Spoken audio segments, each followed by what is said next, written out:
can't see the end, but we'll see it through.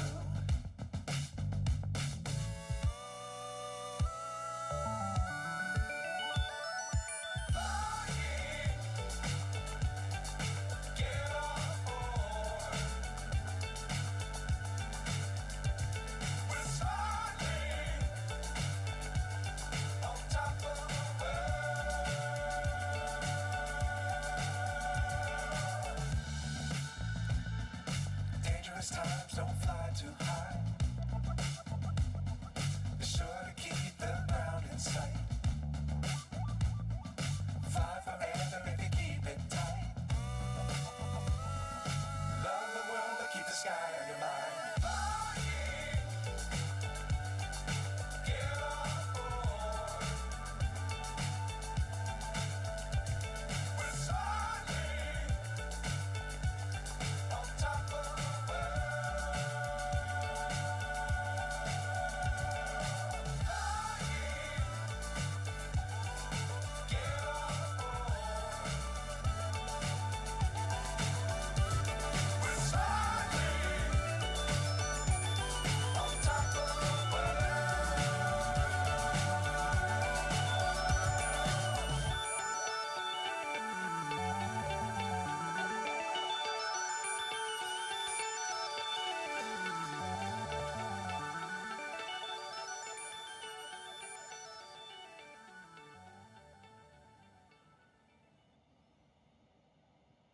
Well, good morning, everyone. Welcome in. We're trying a couple of new things here just to see how they work out.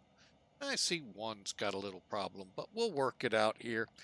Just trying a couple of new things to try to spice it up a little bit here.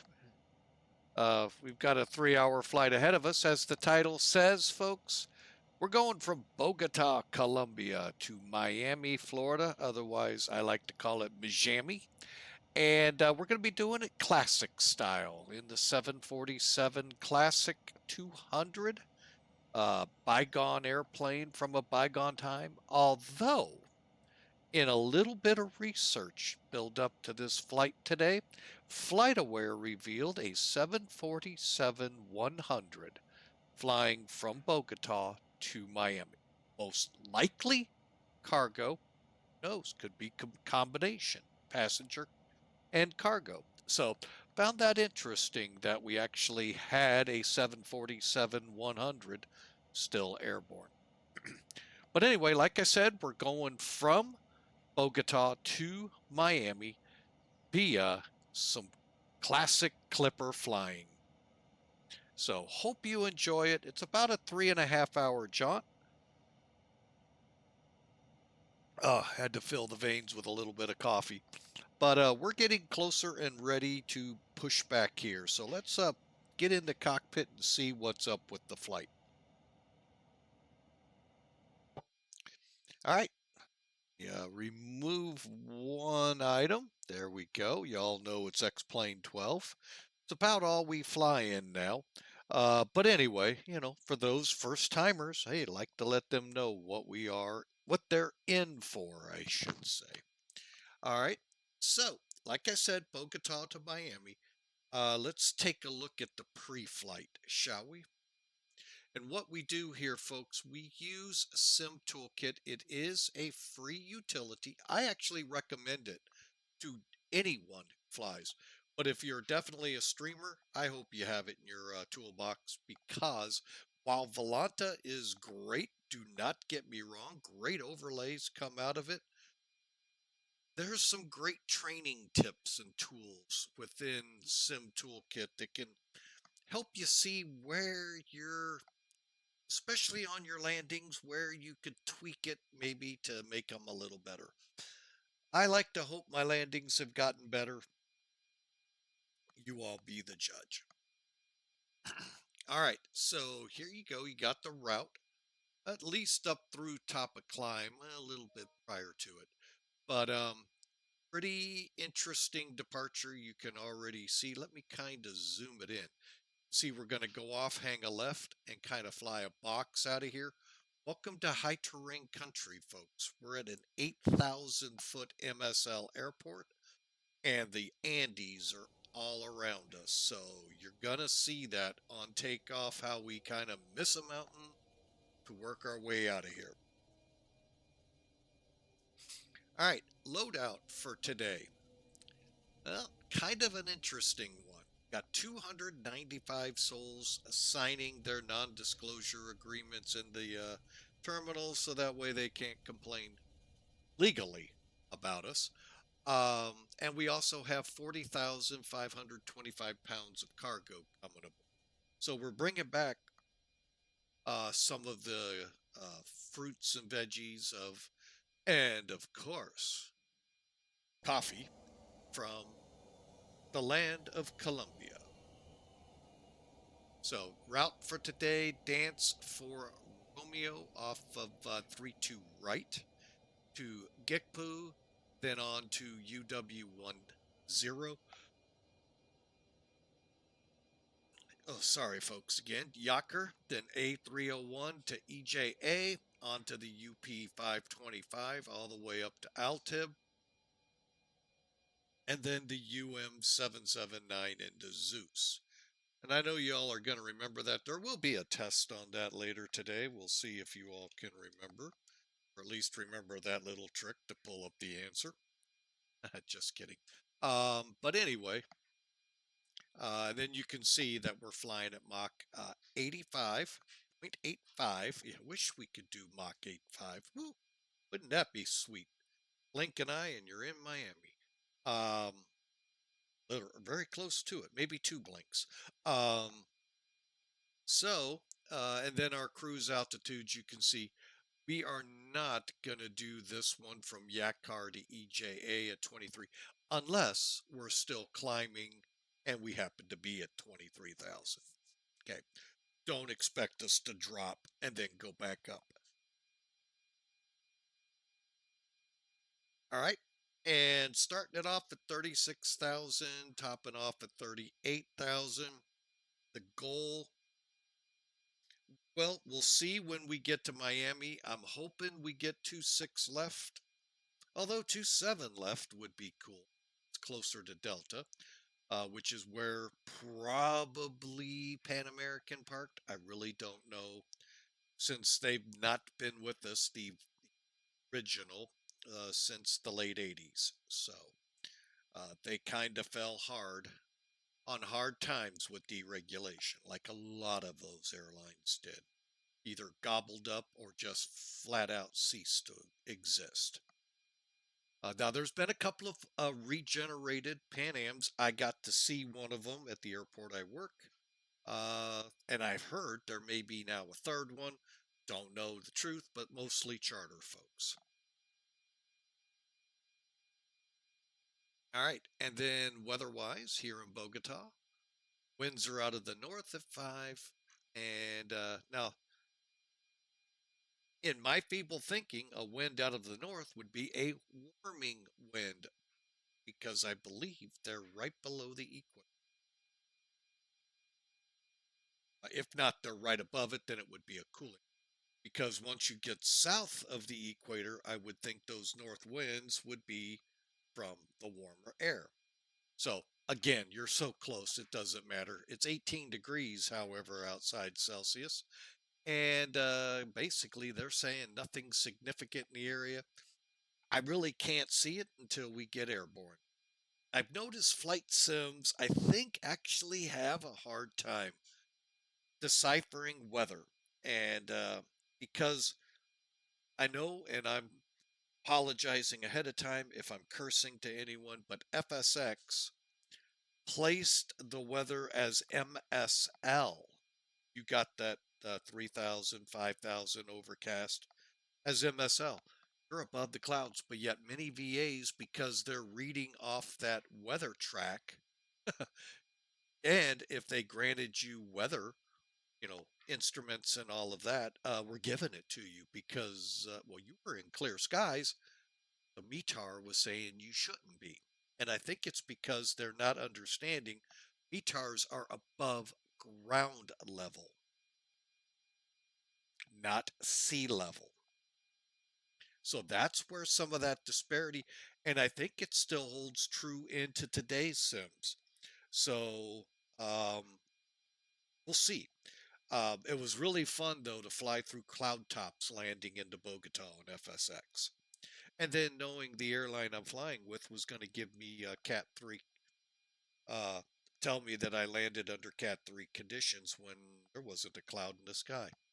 I always found that funny. Hopefully they've caught on to that and they've gone to the above ground. If so, try landing that way, considering the clouds at MSL at, say, El Alto, the highest international commercial airport. You're 13,000 feet above sea level, folks. So if you say 5,000 feet, well, they're going to be way down there, folks. Matter of fact, the ground, you get the point. All right, so I digress. Let's move on. Over in Miami, we have pretty much a northwesterly wind, 6 knots, 18 degrees. For 2.6 left and 2.7, that's what you're looking at, 3.0, almost right down the runway. So could be a fun landing. Real ADS-wise, just in case, we can start seeing what's happening up there. They're arriving and departing runways 2.6 and 2.7. Mention of 3.0. And of course, they're going to tell you to check the current NOTAMs, blah, blah, blah, and I don't see anything else. All right. So, and just a little side note here, folks. I've got it added to Sim Toolkit, but you can go to it. It's right here in the chat if I could get things typing. Head to that website, folks. It pulls this up for you. What it will do in the United States, Puerto Rico, and Alaska, allow you to see airports when you look at their charts up in the ATIS box. If it says DATIS, you can go here from Bogotá. Hey, what's it doing in Miami? Hey, what's it doing in LA? Hey, what's, wherever you're flying to, and you can keep up on it as you go. And I'll show you another little trick here as we get further along. But let me pull it up. Just scroll down to Miami, and that's the same thing we just read. However, we've got two different ATISes, so here's the arrival, giving you everything you need to know, folks. Pretty cool utility when you use it. And for VATSIMing, it gives you an idea when you take off from LA, say to Boston, 5-hour flight. What are we looking at our arrival into Boston? Now, not putting aside the VATSIM could screw it up with the controllers, and I go, well, I don't know how to do that side, so we're going to land this way. That happens. But got a general idea what to expect, and you can see the trend as you go across the country, or from Bogotá to Miami. All right, so enough said, enough doing. We'll be back here to NavGraph. We just won't be using it here in Sim Toolkit. We'll be using it off of the actual desktop product because it doesn't eat up so much screen. All right, so let's get this bird going. Alrighty. We've got a few things to do before we can start boarding passengers, so let's get those done, and we'll get the passengers on here quickly. All right. So we've got it on ground power, but we need to go through with the tests. So let's just do a quick check of the squibs.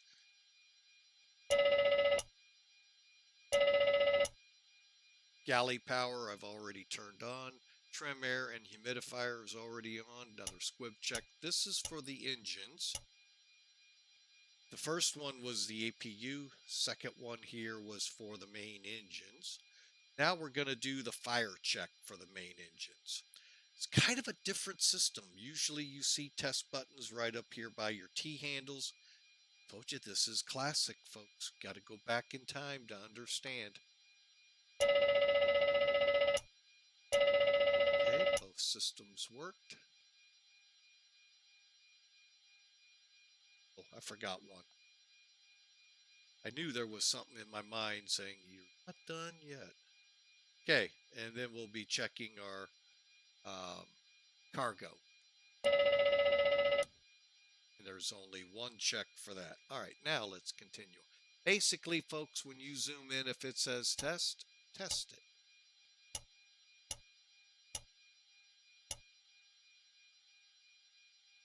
Okay.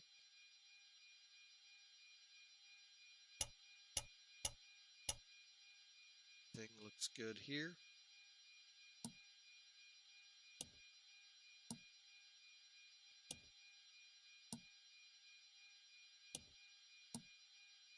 Okay, brakes test good. Any skids look good.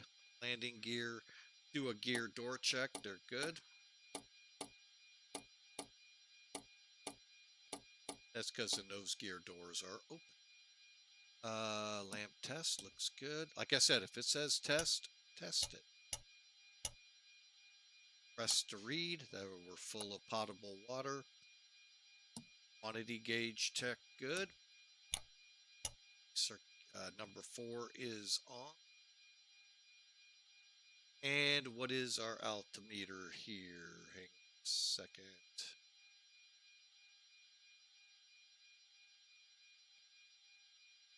Okay, 3033.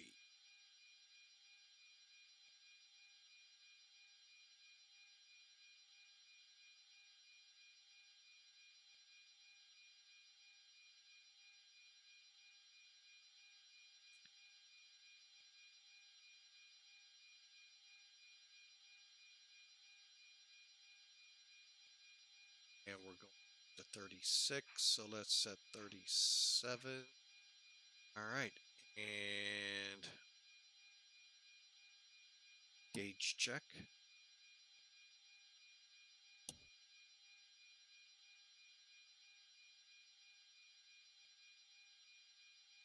All right, pump check.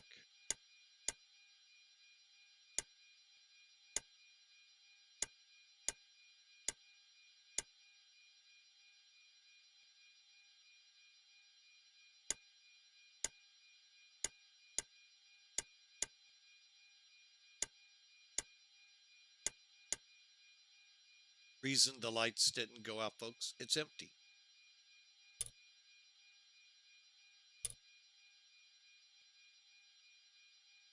Actually, let's do our check of the reserve tanks and all afterwards. Okay, reset. And let's get, that's pretty much all there is to the overhead. Check, just get our lights set here. And light check. Sure all those bulbs are working from Sylvania, GE. All right, we'll get into this more up front, but for now, let's get those done. Everything's good. Soft, skids on, and steering off. Basically, your anti-skid and your body gear steering. Get into that on taxi. Okay, fine. Let's go nav. Checking down. Set. HF1. HF2. Low. This is for your cell cal. This is your actual radios for high frequency. Okay, we got another check. Go well. Test our CVR. Okay, and let's go to nav. Start valves closed. Normal. Emergency lights on. Seatbelt lights are on. Okay, and our windshield wipers are parked. Okay, and lastly, but this one, start livers off, slaved, walking down, lights, nav, logo, radio masters 1 and 2 are on, test.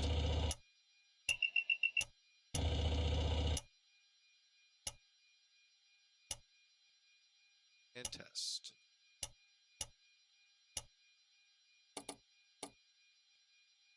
Test, test.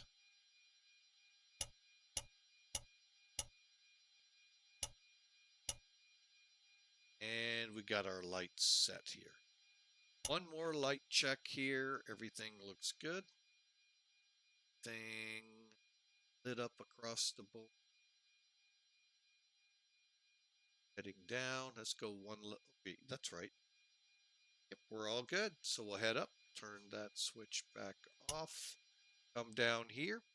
Now I am going to quickly pull up just a random, well, we'll just do 3, oh no, we can't because 3-2 right does not have an ILS. 1-4 left does. 1-1-1.3.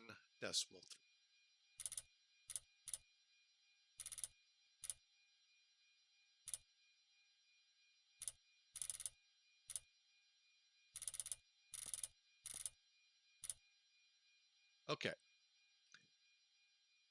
Starting, just kind of going through here. Start up here, lights are set, switches are in radio. All right, why we set this, folks, watch your gauge, your HSI and your flight horizontal indicator.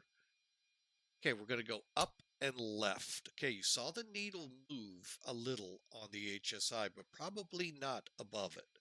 But the glide slopes are up, centered. Now let's go down. This should move. This should go down here. And of course, we'll show down on the instruments. See? And down. Okay, right. Frequency set. Light director looks like it works. And the speed is set and off.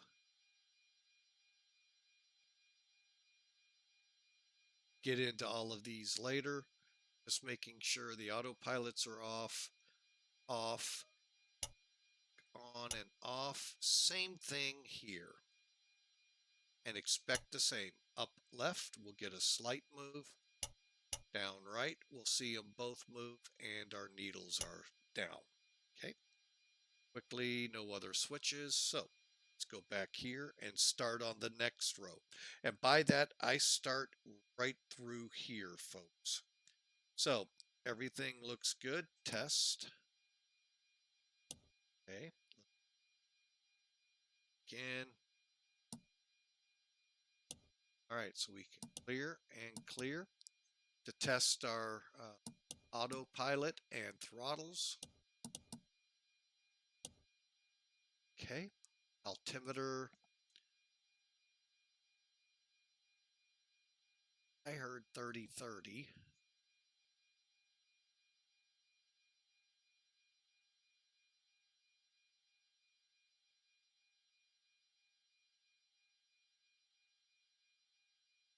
Just making sure. 30-33.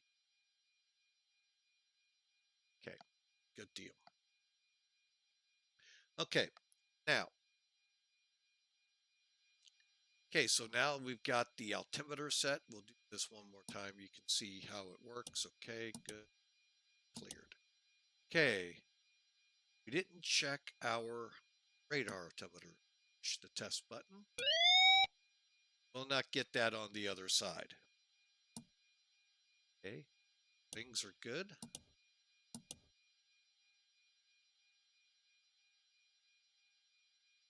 Okay.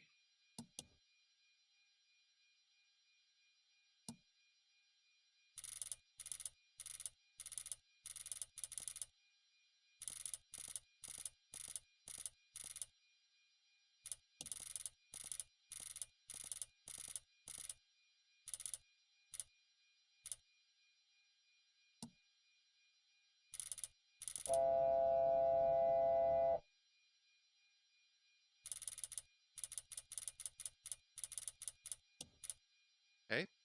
Now this may be loud. Pull up, glide slope, glide slope. Pull up, glide slope, glide slope. Pull up, glide slope, glide slope. Okay, ground proximity works. We're looking for rudder ratio down below here in the gauge. There it is. And now we move over. Okay. Pull back a little. There's those. Okay, so let's hit here. Airspeed looks good. Got another test here. Clear. Basically, you're testing every gauge that you can, folks, to make sure they work. And altimeters are equaled. Okay, everything looks good. Working our way back. Let's go ahead. Here's a term many of you aren't familiar with, CRT. Heat it up. Let's get it warming. That's right, folks. Boy, you guys don't know how good you have it. Switches are guarded. Okay, let's get our route put in here. Actually, bear with me. I'm going to do this the faster way.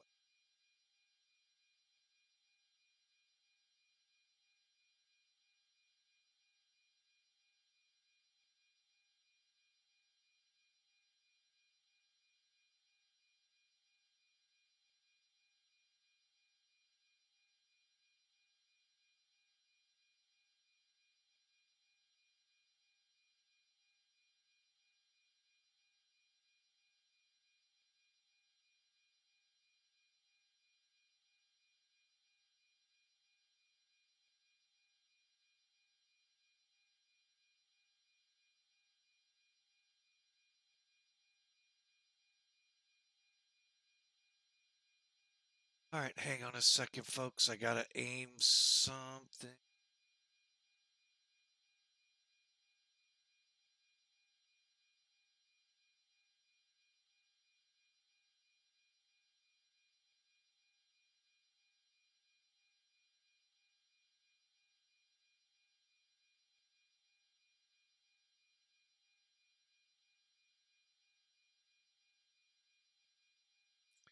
Okay. All right, folks. So let's go in here and do it the easy way. Have to go to the next page, I'm sure. There it is.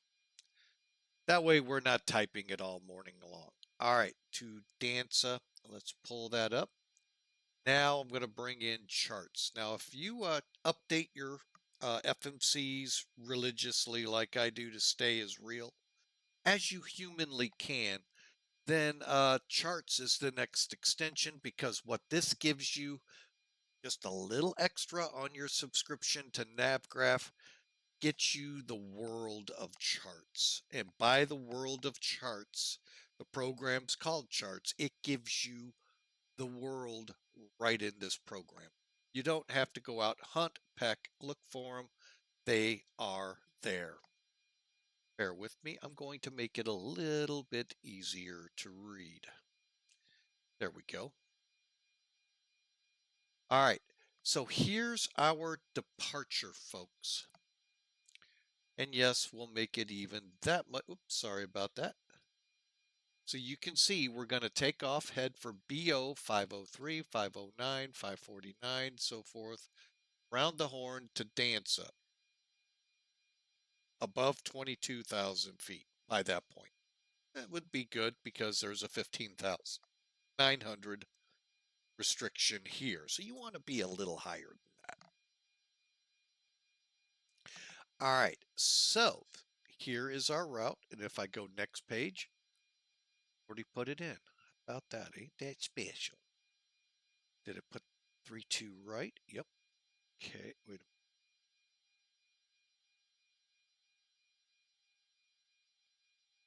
Let me make sure something here. Okay, because I want to take off on this runway. I just wanted to make sure. All right, so it's already gotten us set up on our star, which I thought I told it not to, but you know, sometimes computers go, "Heh, we don't listen to you." Okay, and execute. All right, so let's go next page. All right, let's do legs. Be a lot easier.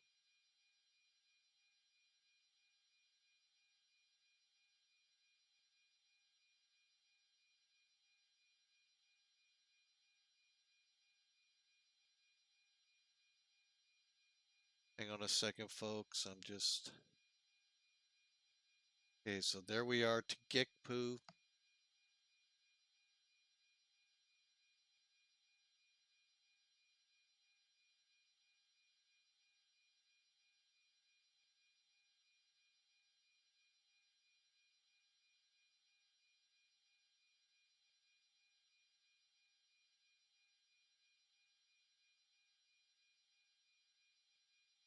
All right, so from just sure.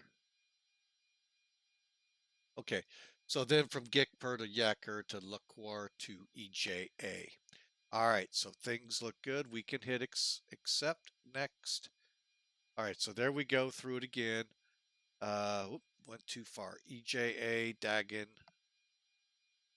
BOQ. Basically, we then step out over the ocean to Morgie. Next page. Synod. Unfortunately, we do not have a nav display where we can show this, folks. So we just go through charts. ADSOV, Ronlu. Oops, we're a little. EMABU. ALTIB to ZEUSS. ALTIB to ZEUSS. Pylon Fowl Junior Lovely DHP. All right, what hasn't been chosen for us is our runway. I'm fine with that right now, folks.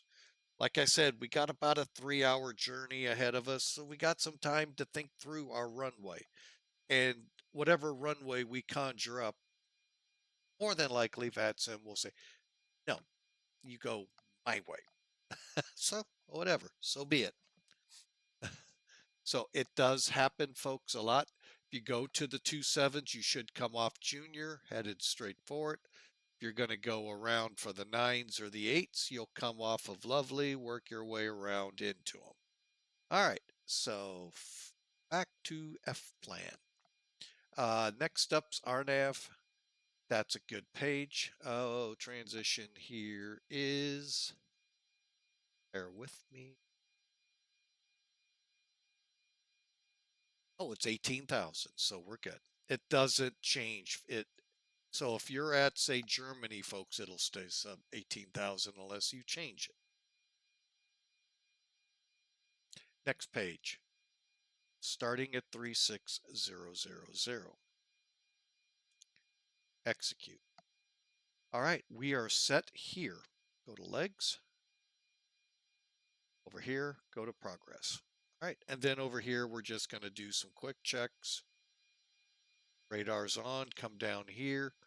We're going to put standby and XP. Now, I mentioned this, you can dial your radios down. So if you get that pilot or that controller that thinks I have to be heard from Antarctica at the North Pole, you can turn him down. So he's not as much heard, if heard at all, if it's a pilot. Nice feature here. And many of the X-Plane add-on planes do that as well. Look into it when you buy them.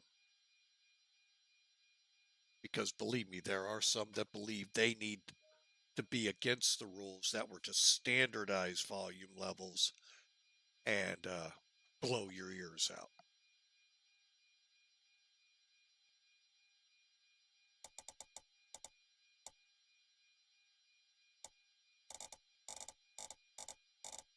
And I'm just setting my radios. Just because we don't have ATC, I've got those set. Those are set. And we're going to go up 5, even though we're standby, just to be safe. Get that paddle aimed up so it's not radiating the passengers still in the terminal. And folks, that is our pre-flight checks. We are ready to get into those passenger items we mentioned. Okay. All right. So, quick overview of this. Very straightforward to a point. Okay. To a point. AvTab, you guys know it. You know it's got our maps, files, whatever. I like using it sometimes, especially. Now, look how mean the terrain topography is here, folks. That is why we have to do that box departure, because of all of this high terrain. Folks, these get up into the 20s. I mean, like I told you, El Alto's 13,000 something feet. That's the highest commercial international airport. Not the highest airport, but commercial international. And I'm here to tell you, folks, There's some pretty mean tops of mountains there. Now, granted, not like Paro, where we were at before, where they're all right at or very close to 30,000 feet. But nonetheless, just as dangerous. A footnote for you all to put in the back of your mind, if you're not thinking about it. Bogotá is 8,000 feet. El Alto, down in Bolivia, 13,000 feet. Do you all know what altitude flying the pilot in command and his sidekick in non-pressurized aircraft need to be on oxygen? Chew on that. Google it. And then imagine 100,000, 200,000 people living at that altitude. All right. I'll be back with the answer. Don't worry, folks. All right. So here's we forgot to do our laundry yesterday. So it's double the normal size. We do it every day just because it's just me and my wife. So it's just a little bit here, a little bit there. Oh, it's been a while since we've seen a stack like that. Probably since our daughters were in the house a few years ago. That was funny. All right, sorry. I know you all can't see the joke, but it was for us. Anyway. All right, so here's the thing about this EFB.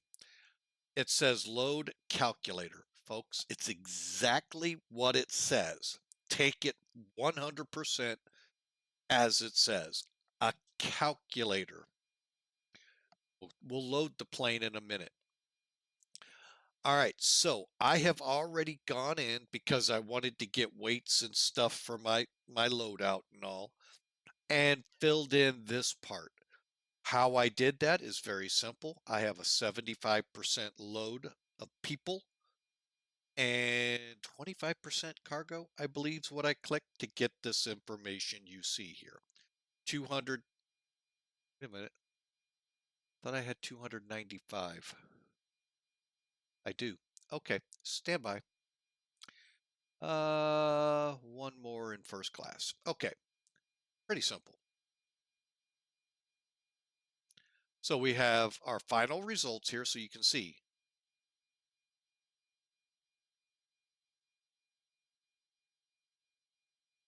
Things seem to have gone up higher than oh wait, that's our payload. Disregard.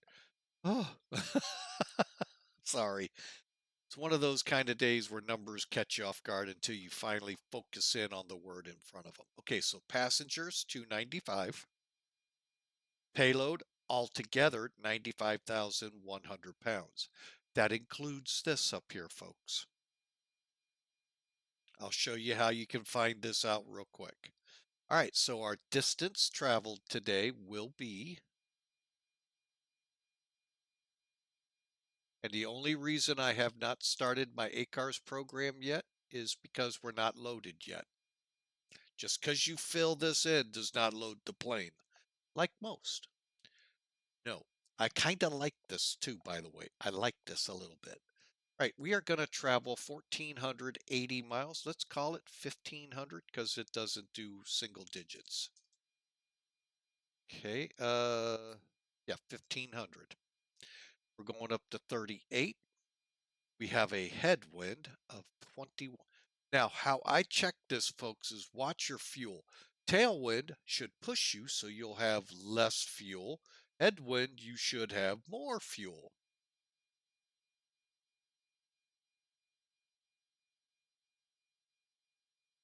Okay, so there we go, and go with a 20. Our alternate distance. Now, this one, folks, that one's sometimes tough to figure out. Not if you have SimBrief and SimToolkit. Say, huh? Yeah, hang on, let me show you. I have SimBrief. All you do is use this cog, get these put on here. Okay, we're using this one.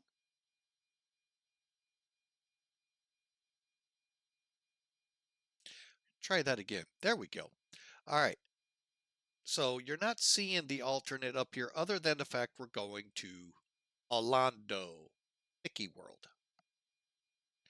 Come down here to preview, briefing preview, show details. Here's your route. If you use the American Airlines format, by the way. If you use Lido, which is, call it default, but they say Lido, you can find it. You just have to go down into the fuel to see it. And you can do that here as well. Okay, so you come down here, en route, alternate, Mickey World. See, it says Mickey World. Just kidding. Distance 174 miles. How about that? Pretty cool. Round up.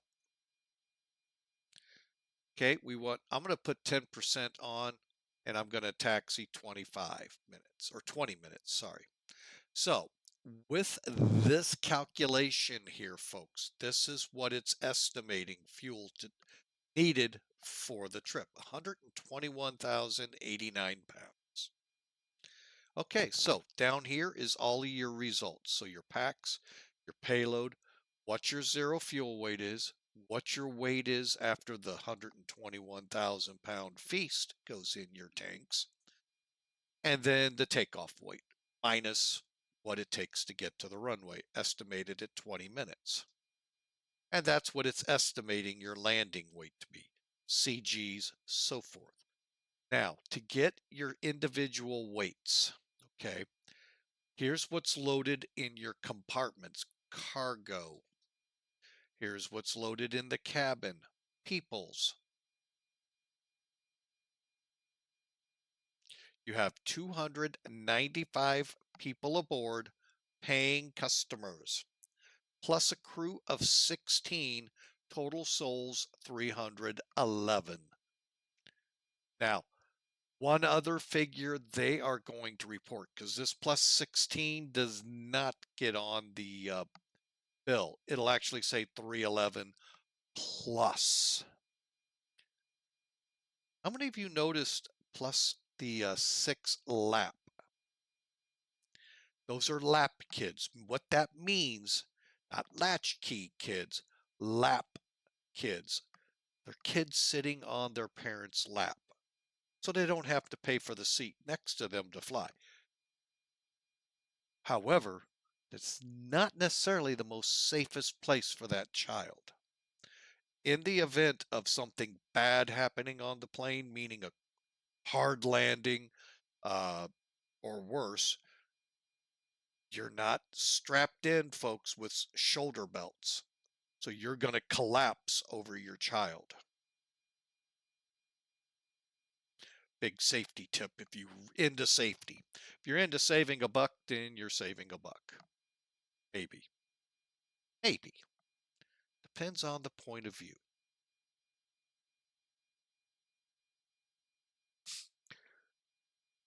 All right, enough on that. But that's why flight attendants and a lot of people push to not have lap kids on planes. It's not so they make extra money. That's a byproduct. It's so that your child, in the event of an incident like what happened in Sioux City, doesn't end up killing the child. Because the child would have lived, because the parent lived, but because the parent folded over their child, the child died. There's what happened. Sorry to get it gruesome at the beginning of the year, but something to keep in the back of your mind. Like I said, saving that buck may not really be saving a buck.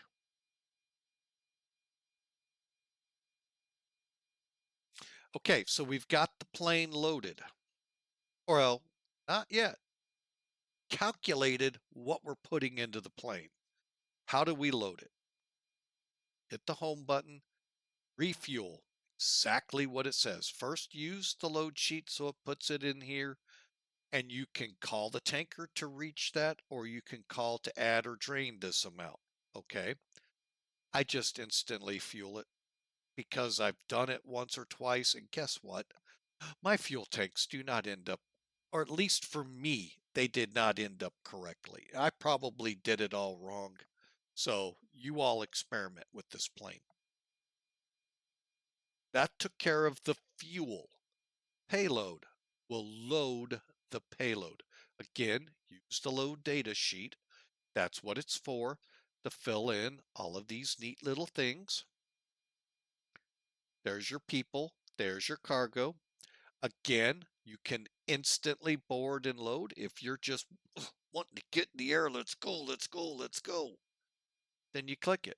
If you want to sit and wait, finish up your checklists and all of that, believe me, it boards it just like the real plane. I'll prove it to you. And it tells you down here when you're loaded, because you're going to equal 295. You're going to equal 30,000 pounds here. All right. So while that's going on, let's finish it up, shall we? And then we're going to start running checklists so that we're ready to go. All right, let's make sure the top is set and ready to go. Did our tests. Okay. Most important, make sure everything over here is ready. Time to start the APU. Waiting for the door to light to go out. And a 3 count, 2. APU's firing up. Once she's at 100%, we'll do our tests to make sure the electricity's good on it.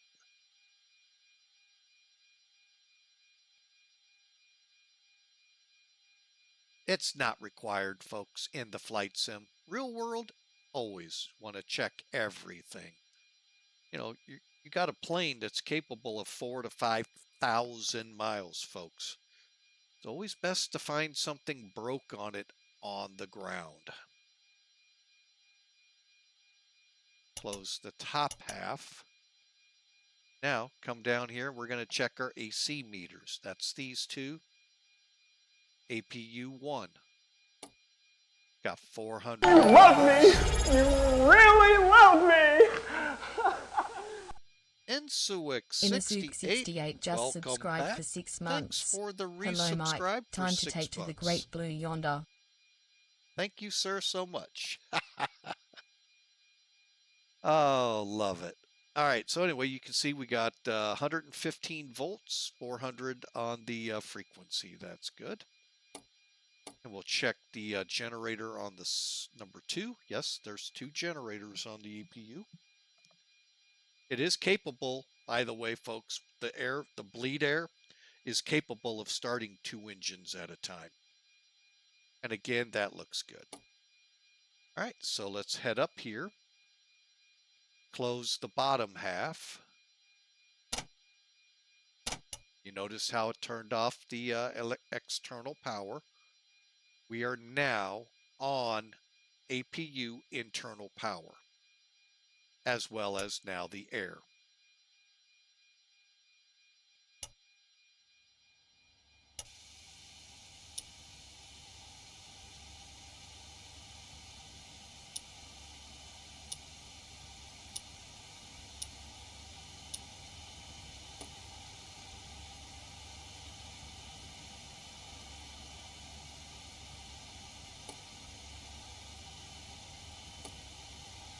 Okay, and we also have the humidifier on and the trim air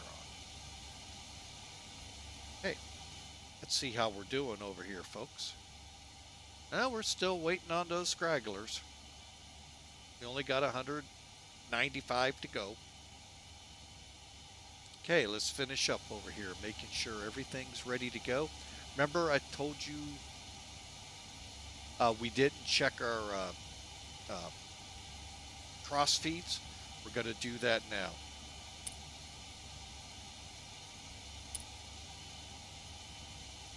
Just looking for the lights. Okay.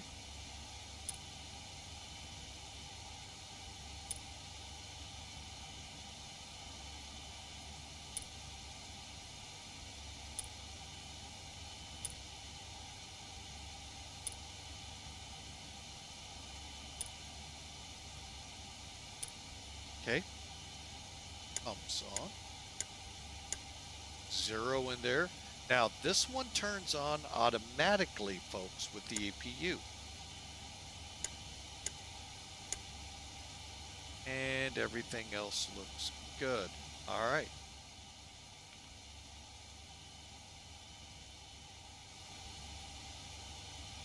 Okay, we're set.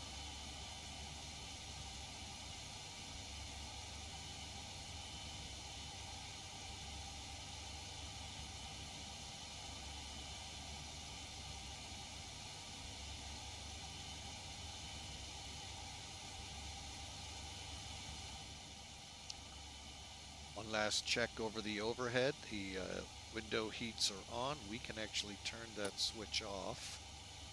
Pitot heats stay off for now. All right, let's see where we stand. We're almost there. We're getting close. Well, while they're doing that, let's get our before start done. Before start checklist, please. Gear lever and lights. Down and check. Brakes. Parked. Start levers. Off. Radios. On and check. Flight control hydraulic power. On. INS. Check and nav. Compasses. Slaved. Window heat. On. Seatbelts and no smoking. On. Emergency lights. Armed. Exterior lights. Damn. Okay. It's actually, this checklist would be done once the main door is closed. But for now, we're going to just skip over it. I'm going to call it checked. Flight instruments. Be another one Check. coming. Altimeters and clocks. 1, 0, 2, 7. Set and cross check. Radio INS switches. Radio. Radar and transponder. Standby. Indicator lights. Check. Engine and wing anti-ice. Off. Stall warning. Check. Mach airspeed warning. Check. Auto brakes. Check and off. Body gear steering. Arm.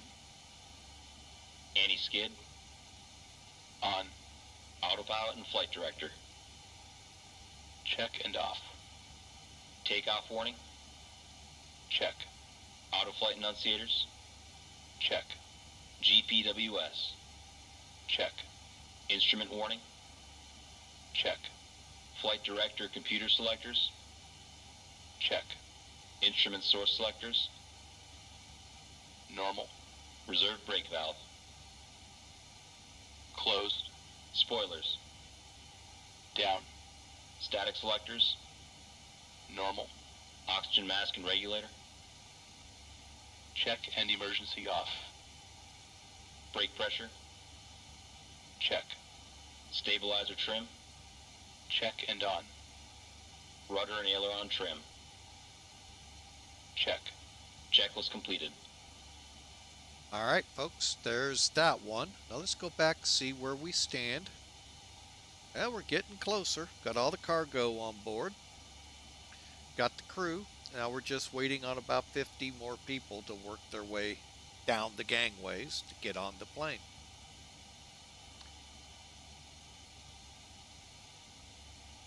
And we'll just wait on them, like always.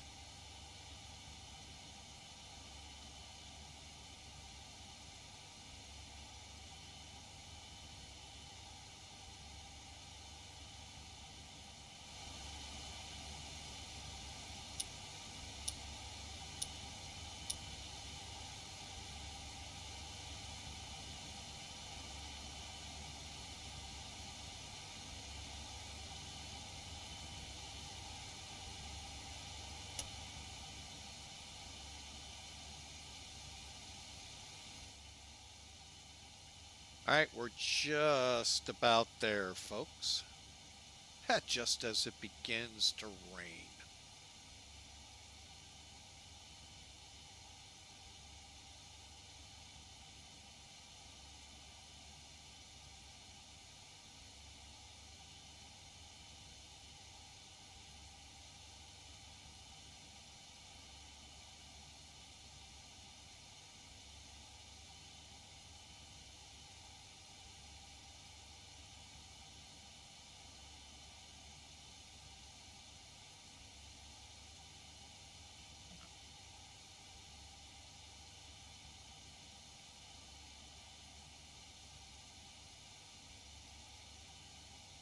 All right, 5 to go, folks.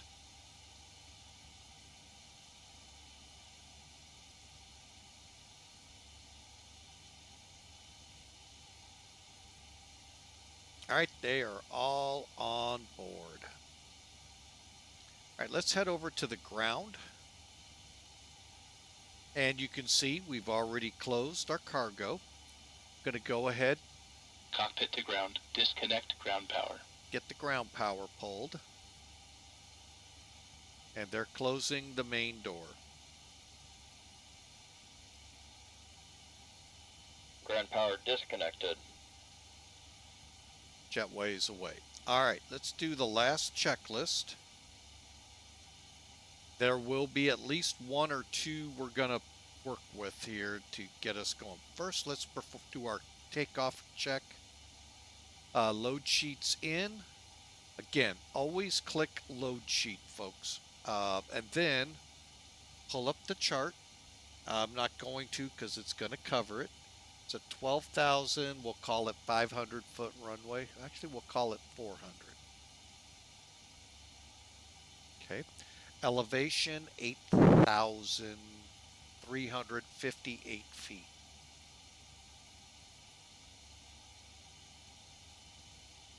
That will go over. And we're taking off on 3-2. So we'll put it to 3-2. And we'll call it dry, even though we know we saw it raining. Can't go anywhere without it raining, folks, really. 20 degrees here Celsius and 30, 33.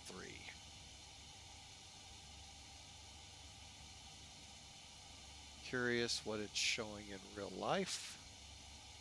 Sky Vector's a good one for that, 1027.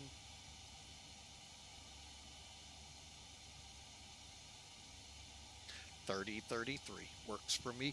And the winds 320 at 7. Okay, we'll take that.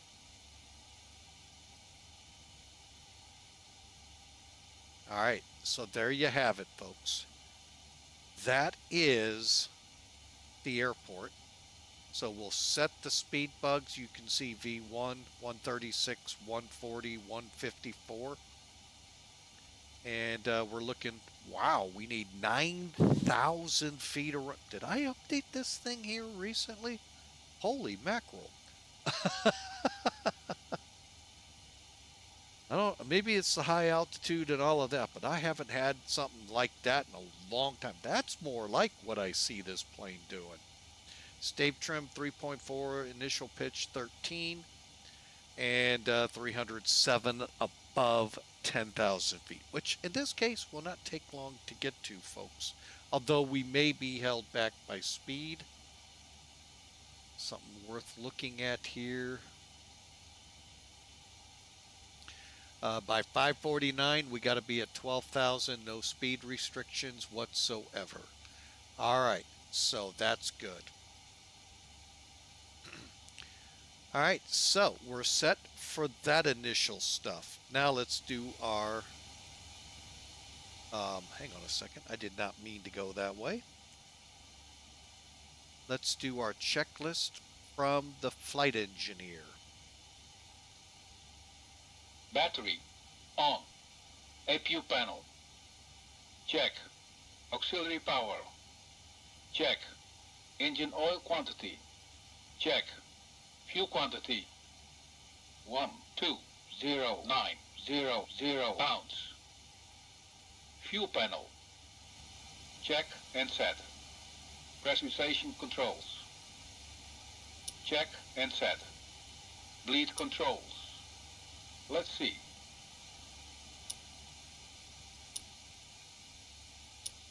Check and set. Hydraulic quantity. Check. EPR computer. This. Okay. That's the first of a couple. They want us at go around. I'm on takeoff dry. Go. Go around. Circuit breakers. Check. Indicator lights. Check. Electrical panel. Check and set. Air conditioning controls. Check and set. Fire control and wing overheat panels. Check and set. Equipment cooling. Check. Passenger oxygen. Check. Hydraulic panel. Check and set. Fuel jettison panel. Check. Crew oxygen. On. Oxygen mask and regulator. Check and emergency off. ADPs off. Checklist completed. All right, folks, there's what's up once we get started. All right, let's call better pushback. And let's get going, shall we?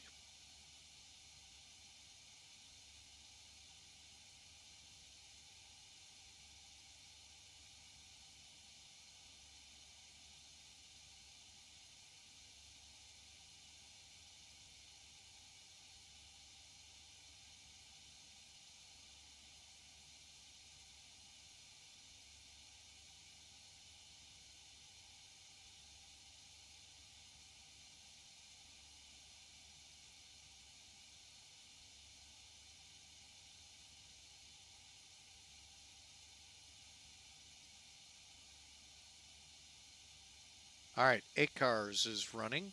Oh, you know what I forgot to put up here, folks? Who we're flying for today. That's right, Pan Am Virtual. We'll talk about them in flight. The good, the bad, the ugly. No, there is no bad, the ugly. It's a really good airline, so... All right, real quick before we call them, let's get our altitude set, 400 feet. Okay, better pushback. Ground to copy. Please, show me where you want to go. Want to go home.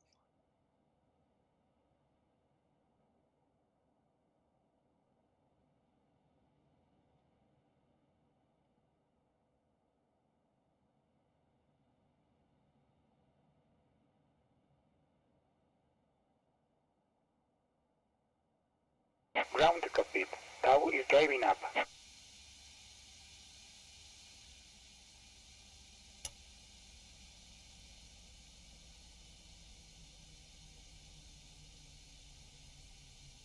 Cockpit to ground. Remove the chocks.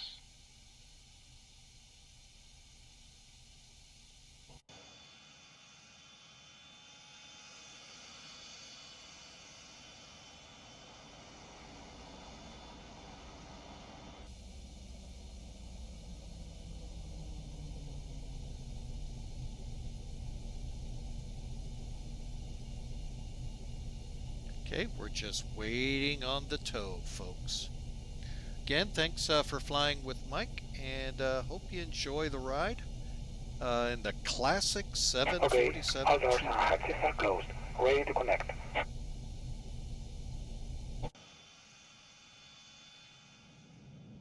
Okay, jetways away, chocks away. Don't see the ground power unit, so we are all, as he said, ready to go.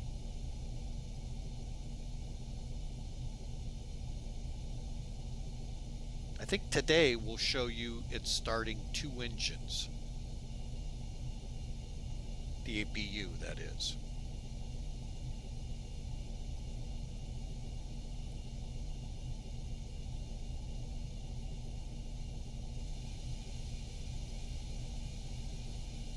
Okay, we're pressured up.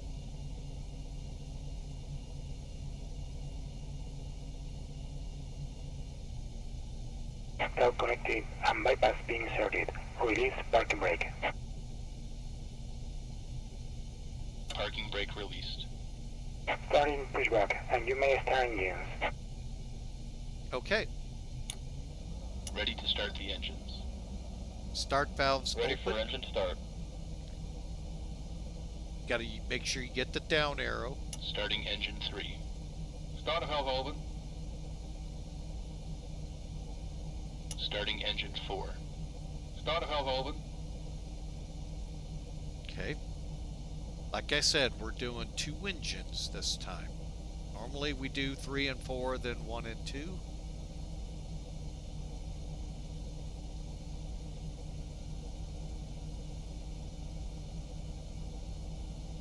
Starter off.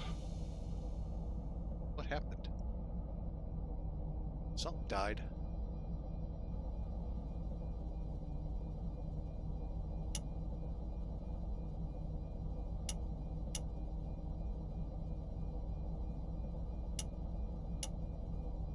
Oh, great. We've had a failure.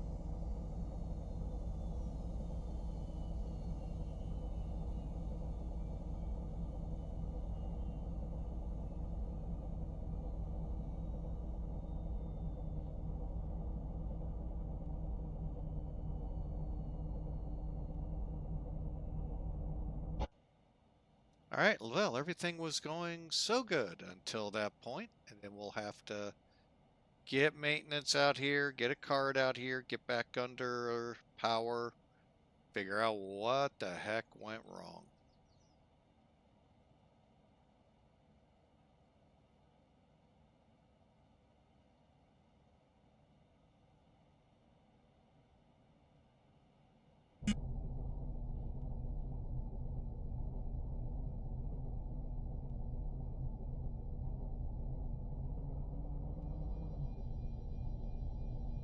Operation complete.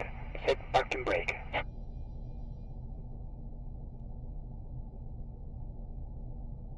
Parking brake set. Disconnecting tow. Stand by. Cockpit to ground. Connect ground power.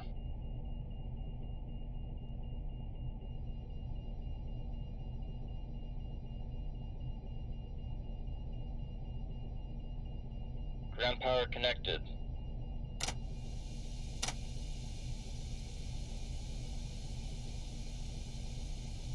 Okay.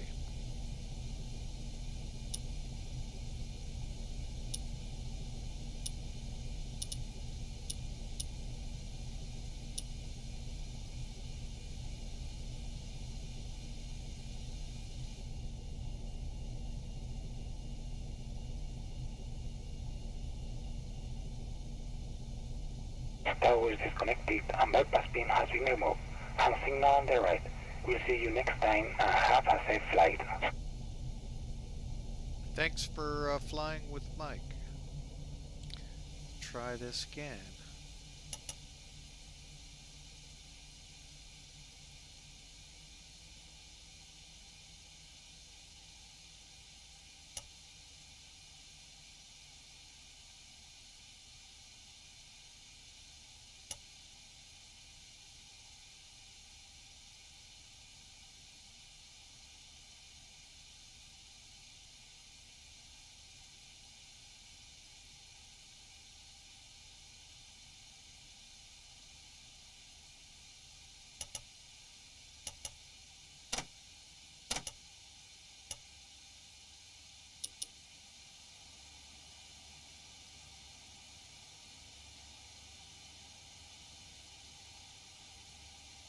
Alright, let's make sure our nav data didn't get messed up.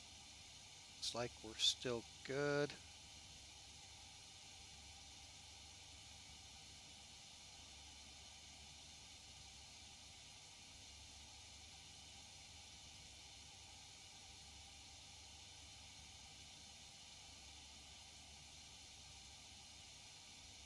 Okay, we're all still good.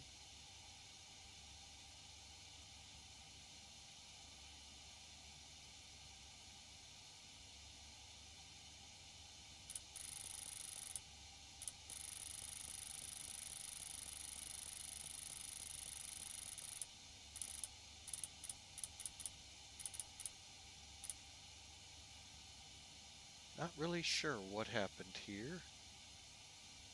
Bogotá 13.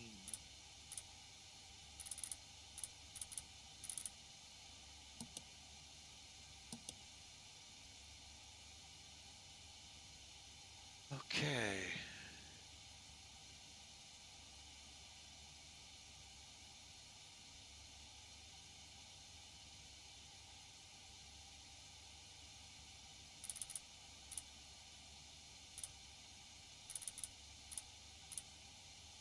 All right, well, let's give it a try here, folks.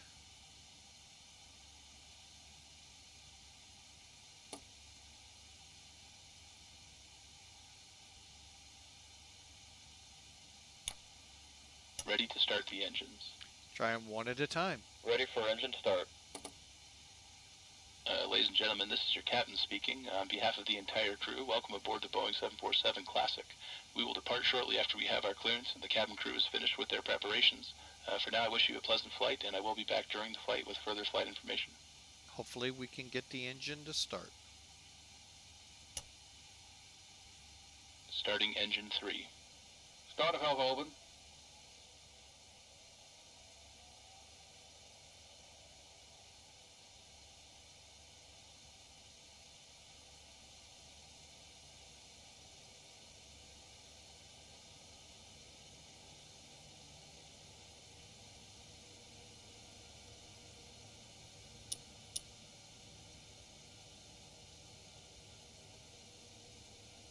We're going to have to do the first two individually, high altitude.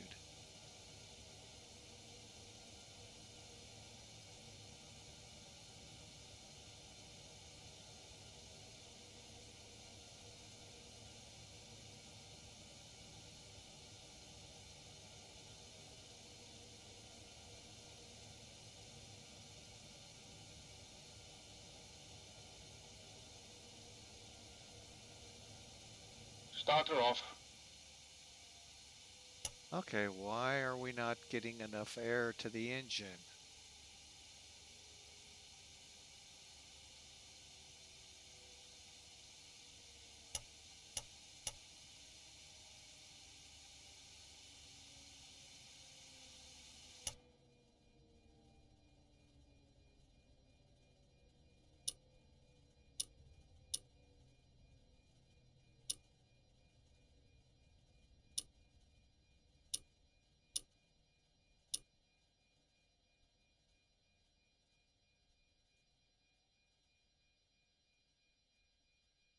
Seats open, air's on.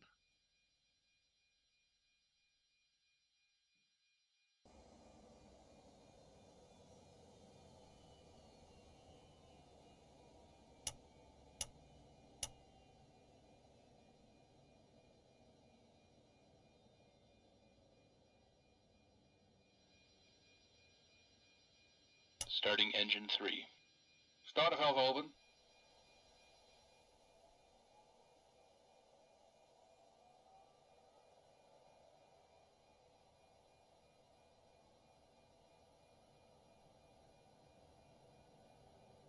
Why is it going so slow?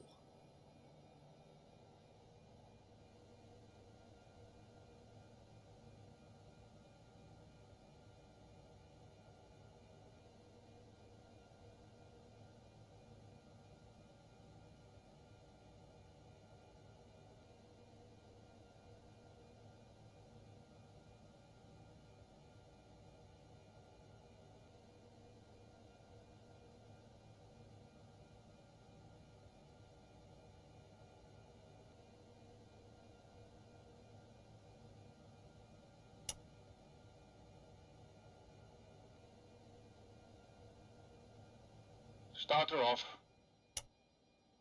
Why will it not give me more than 40?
can't get above 40, and I don't know how to.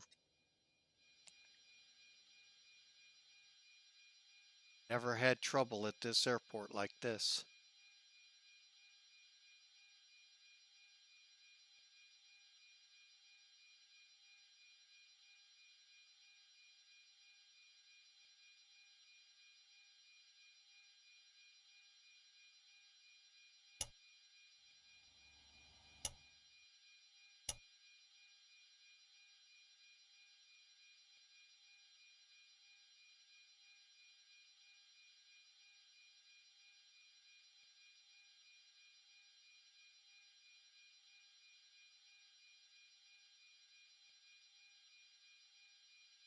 Let me see if I can throw ground air on.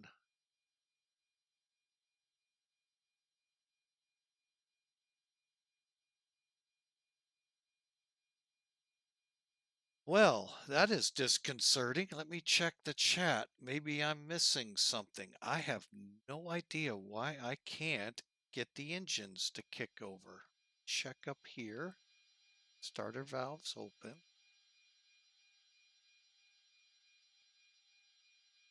Starting engine 3. Starter valve open.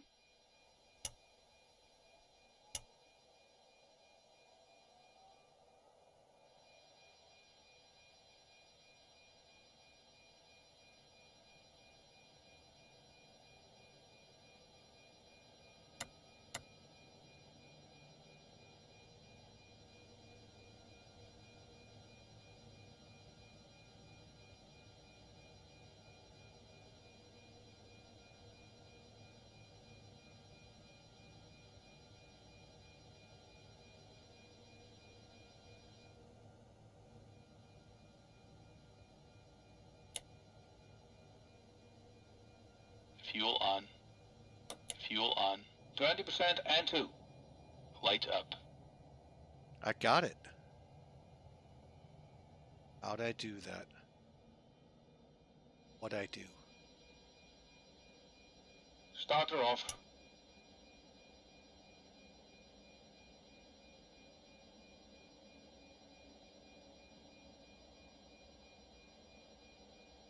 I did something. I don't know what.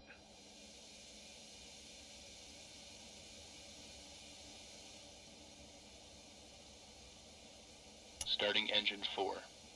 Starter valve open.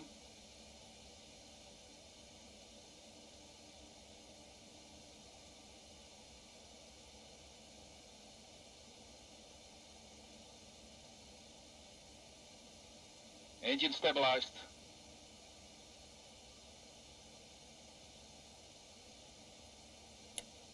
Fuel on. 20% and 2. Light up.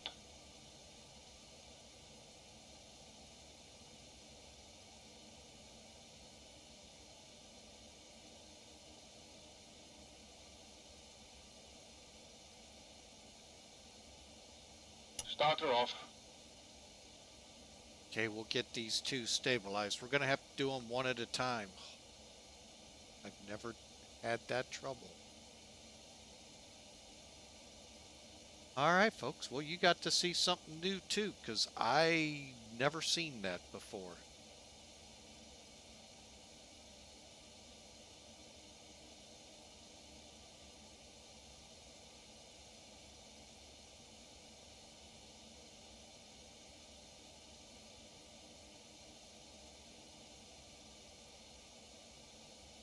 Engine stabilized. All right, now we're going to go for engine number 1. Starting engine 1. Starter valve open.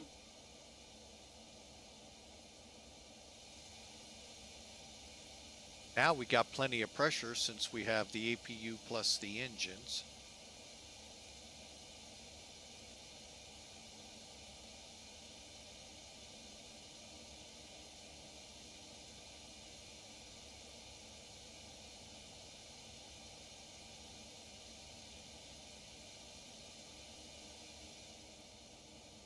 Twenty percent and 2. Fuel on. Light up.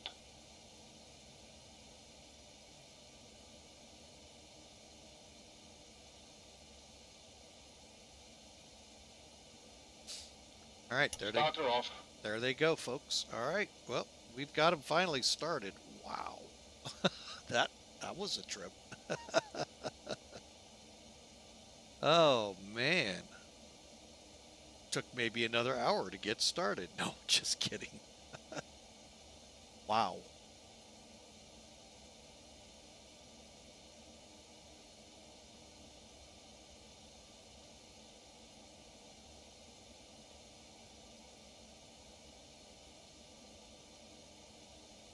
Engine stabilized. Last engine. Starting engine 2. Starter valve open.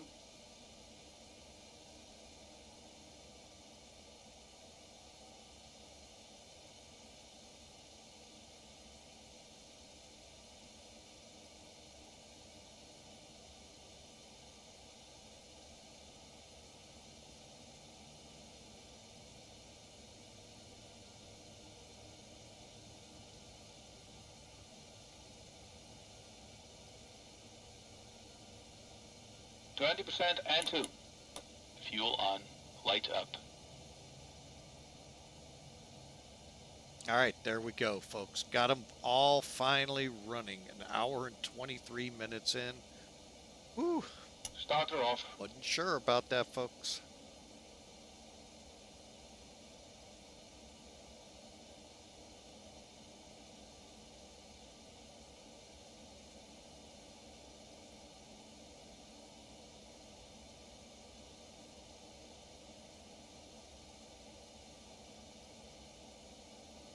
And we're just waiting for stabilize, and then we'll continue on. Wow. All right, so we're going to Engine be... stabilized. Okay, we're going to make sure the start switches are in the off position. Should have the beacon light on already.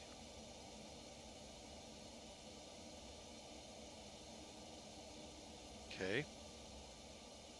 Brake pressure, start levels in idle, and what I think I did to get that first one to kick, I moved it up to rich, and that's when it clicked and went.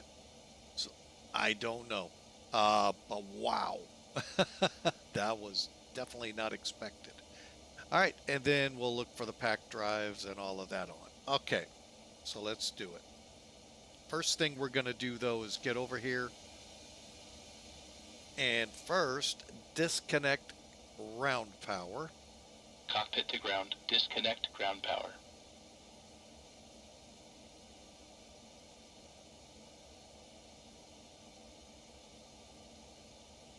And the reason I knew it was connected, it Ground was power a fatal. disconnected. Right, let's get in here. Close each of our engine's generators, so they are now powering the aircraft, not the APU. We'll turn the APU bleed off. And the APU.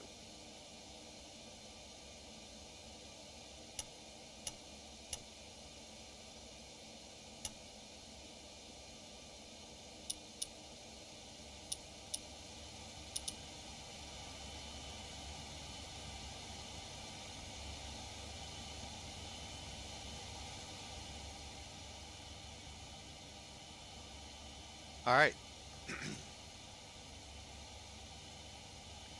So we need the switches off. They are, including that one. We're still in nav, so that's good. Pitot heats can come on now.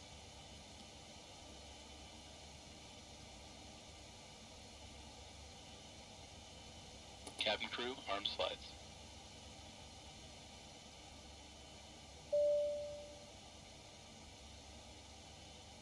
Hydraulic. And all right, let's go ahead. Let her start now. All doors are closed and armed. You hear her in the background. It's this switch here. See, I can turn her up, turn her off. Please take your seat. Fasten your seatbelt. Also make sure that your tray table has been stowed away and the back of your seat is in the upright position. We request your full attention as our cabin crew will demonstrate the safety features of this aircraft. When the seatbelt sign illuminates, you must fasten your seatbelt. Insert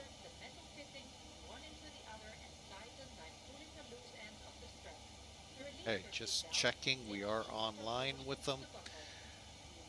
All right. We are ready to go, folks. So let's run the checklist, see what we missed. After start checklist. Flight recorder. On. Start switches. Off. Beacon lights. On. Brake pressure. Check. Start levers. Idle detent. Engine and the ice. Off. Electrical panel. This. Oh, that's right. There is one more switch right here.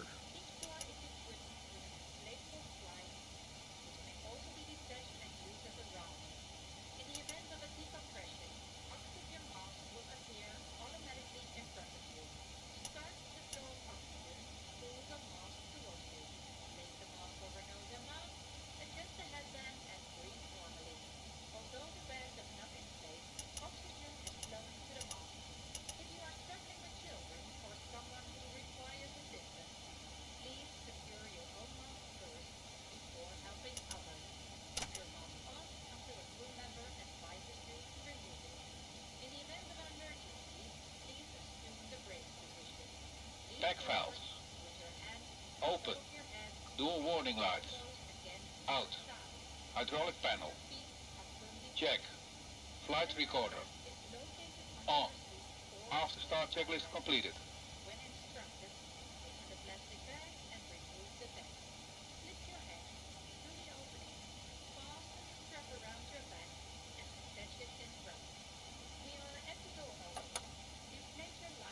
Flaps 1. Flaps 5. Flaps 10.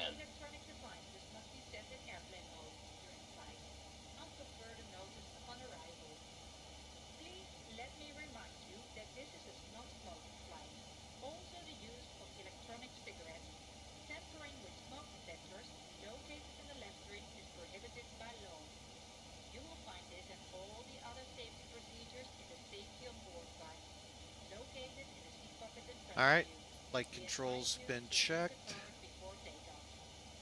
Stabilizer trim, what did we say? It's been now so long since I've seen it, 3.4.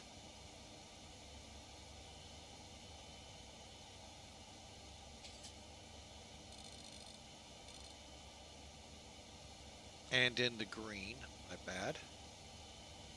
Okay. Back to rope heats on.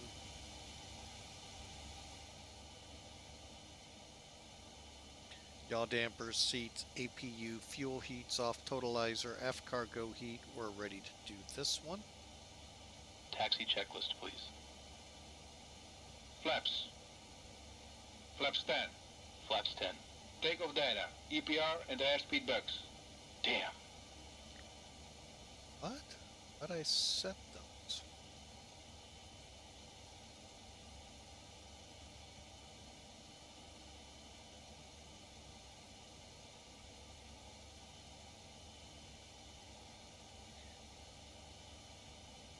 Stabilizer trim. Set in green band. Probe heat. On. Flight controls. Check. Yaw dampers. Check. Seat belts and shoulder harness. Check. APU.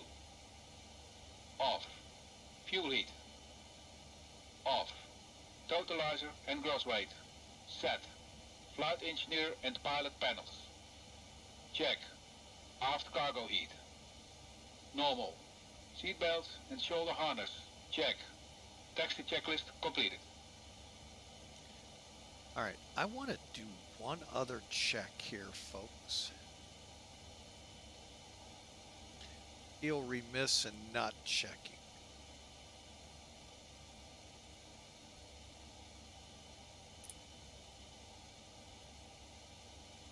Let's go flaps 20. Little less runway 8 up, and I feel a little better on that. All right, let's do it.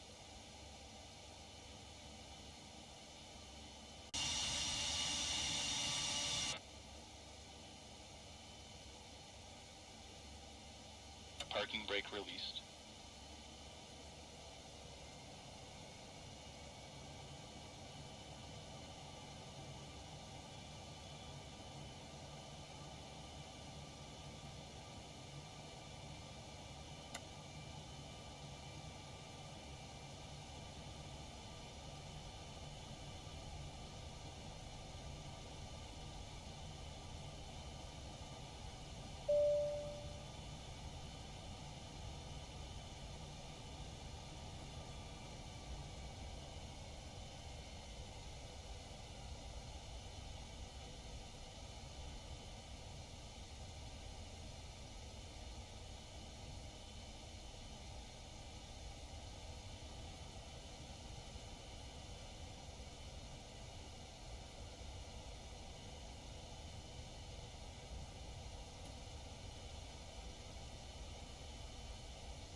Folks, by the way, if that is, I'm going, try to find somebody that flew these to see if that is a high altitude start.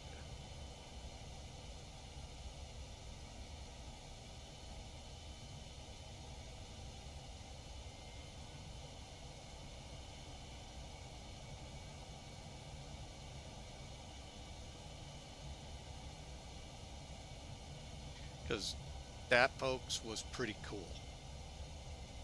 Flight director's on.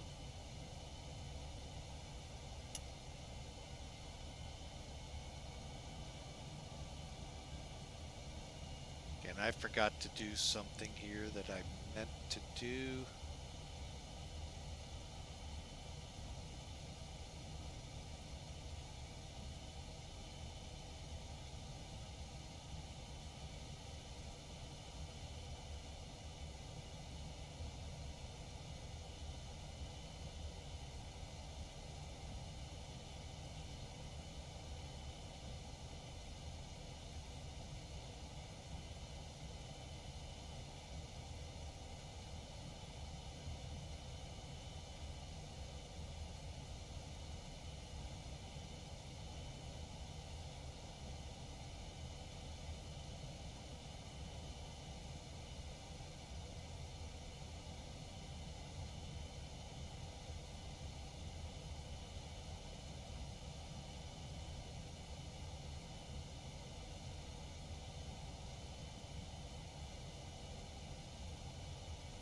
All right, folks, now we're on VATSIM.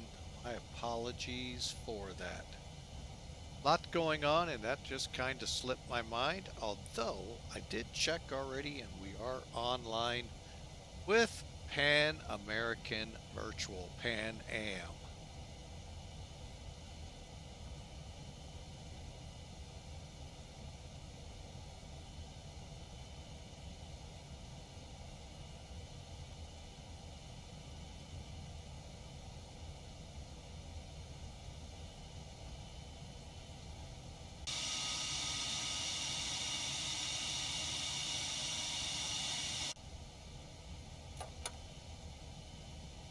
Flaps 20.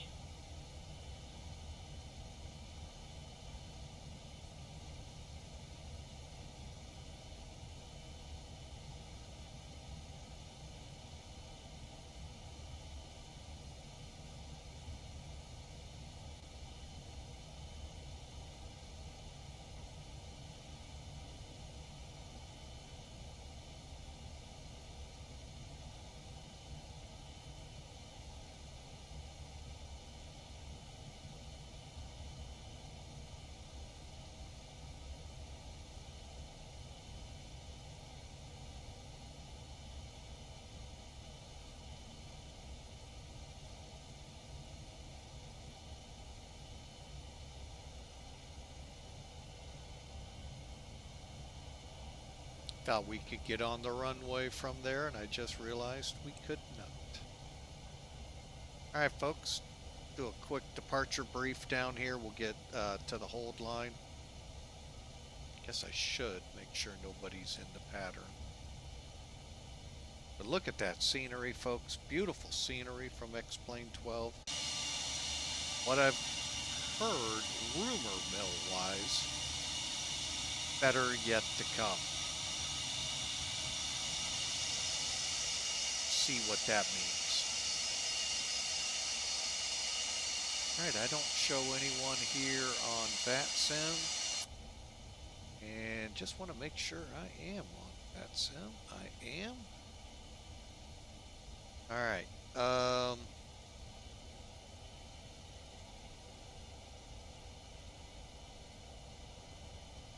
Yeah, I am the only one looking at SimWare. Okay. Alright, folks, we're going to come down here. We're going to hold, and then we're going to do a nice brief. Get you ready once we get down here. Let's see how it looks.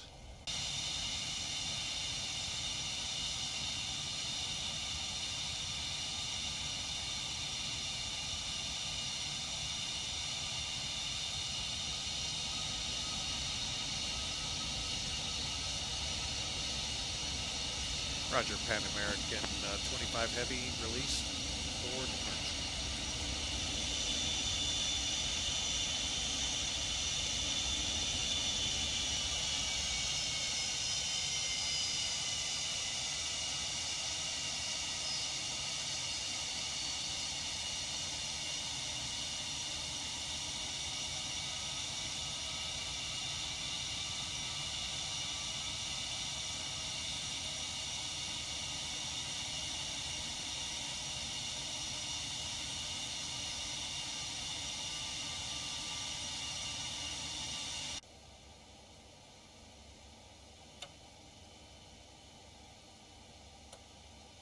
Okay, parking brake set. All right.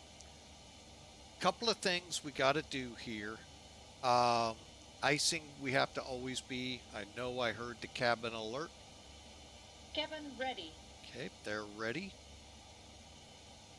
Transponder, checking down here that we're on TARA. Radar is now on. Okay, and ignition to flight start. Now, folks, all that means is instead of going with the down arrows, depending what systems you want, all of them go up. Now, there's a little click spot right here. Saves the day for you. Cabin crew, take your seats. Okay. Body gear steering, we're going to display that here in just a second. Going to go ahead, turn the packs off. That's why I opted for the next notch of flaps. Pressurization mode. These are things I was playing with earlier, so it is auto. Making sure everything is back to the way it should be. 37, 30, 33. Okay. And fuel boost pumps are all on. They are indeed. 29, 25. Okay, so we're good on the cross-feed valves.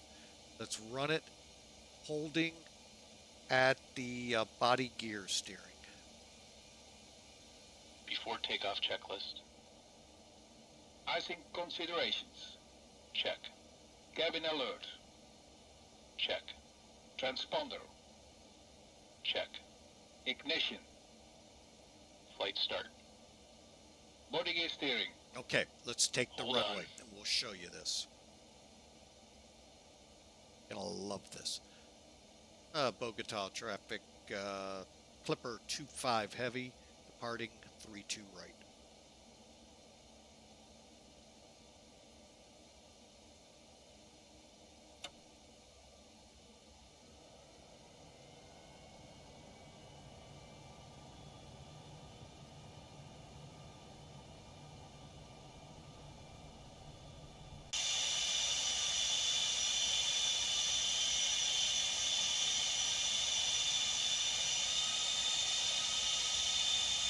What I want you to pay attention to, folks, the main gear, the two in the middle, when we get out here on the runway, watch how they stay with the plane.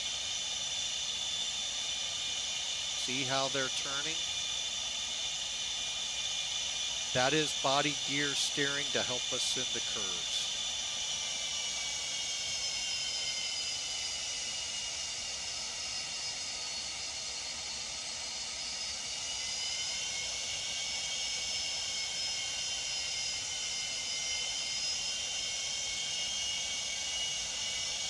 See how they're turning?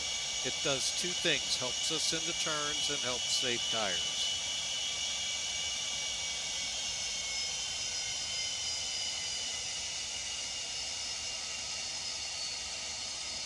That's what they're talking about with body gear steering.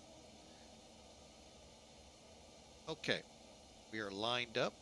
Now, back here, your body gear steering is right.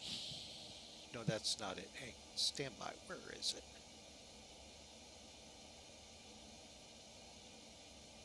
It actually lights up when you're turning.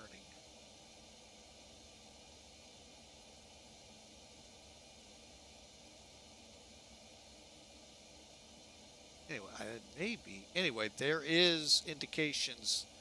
Oh, here they are right here. Body gear steering. Hang on, why are they?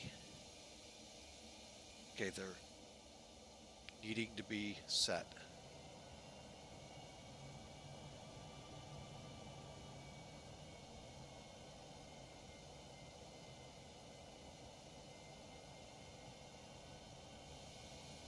There they go. Now the lights are out, so they're lined up. Set the parking brake for now. Okay, landing lights on. Disarm. Back valves. Closed. Pressurization mode selector. Auto. Fuel boost pumps. On. Cross feed valves. Check. Before takeoff checklist completed. And then after takeoff, landing gear and logo lights off, seatbelts, pack valves, we reopen, and fuel heat. Auto. Here we go, folks. Lights are on.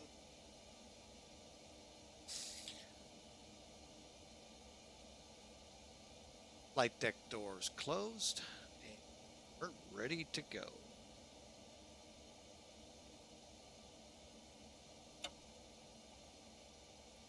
Brakes off.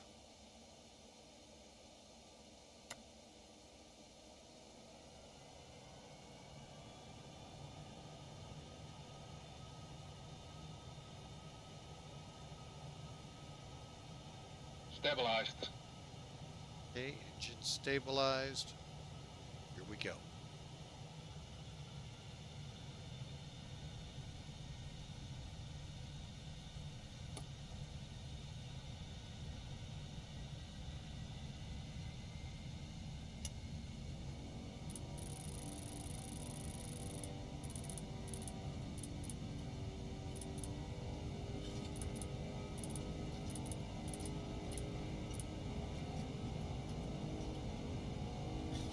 Thrust set.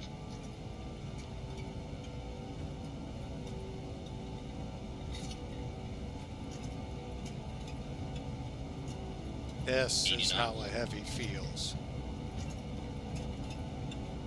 Wish we could get it at all runways.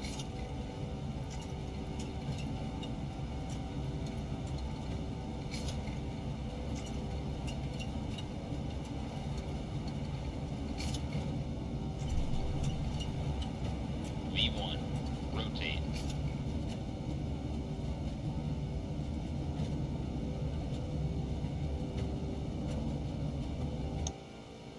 Positive rate. Gear up.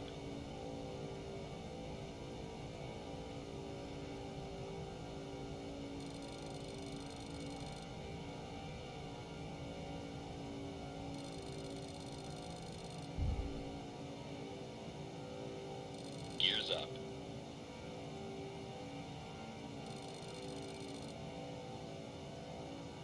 Down to level off.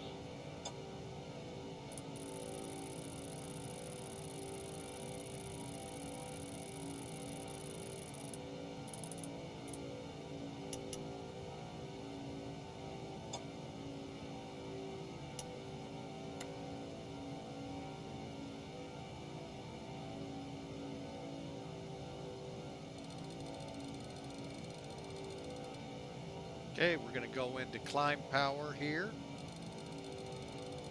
I use it up here just because it's easier.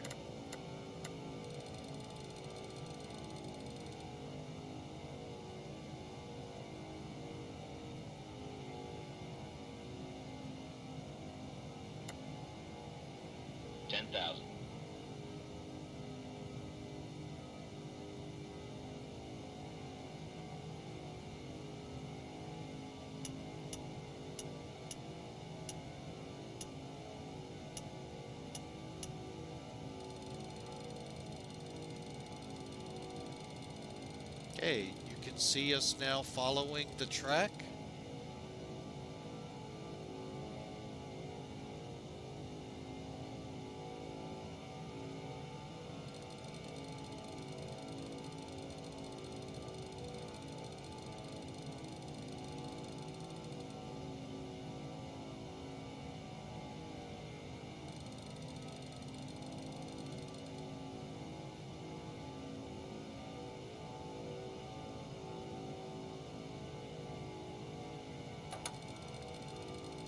Flaps 10.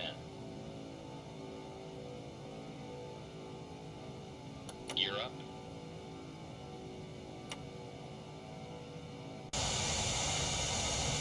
Sorry, folks, had to do a quick check. Okay, we got a hard altitude of 12,000 to meet by 549 and approximately 6 miles. I think we got it.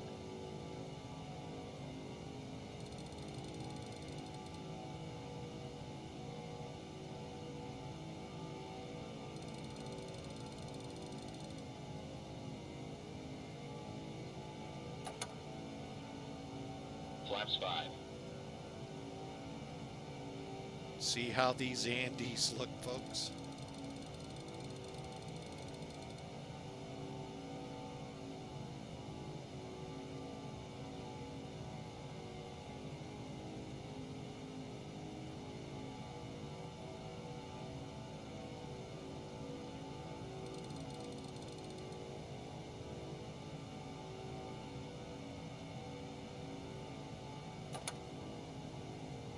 Flaps 1.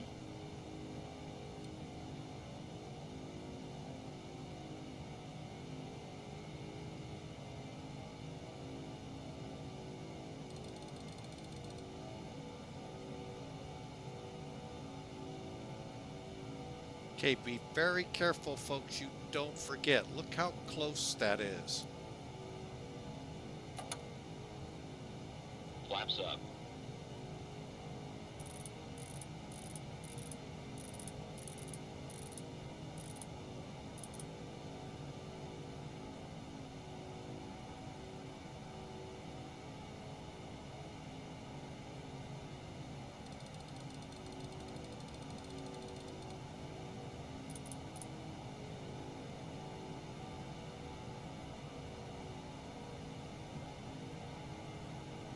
Okay, we made 12,000 there. We're making our turn.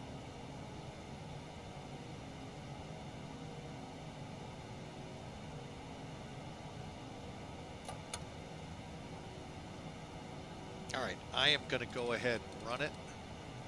Just a second.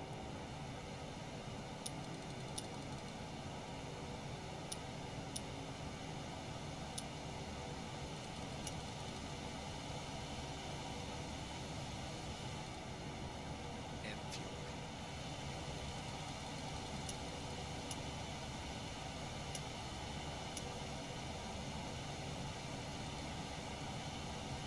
After takeoff checklist.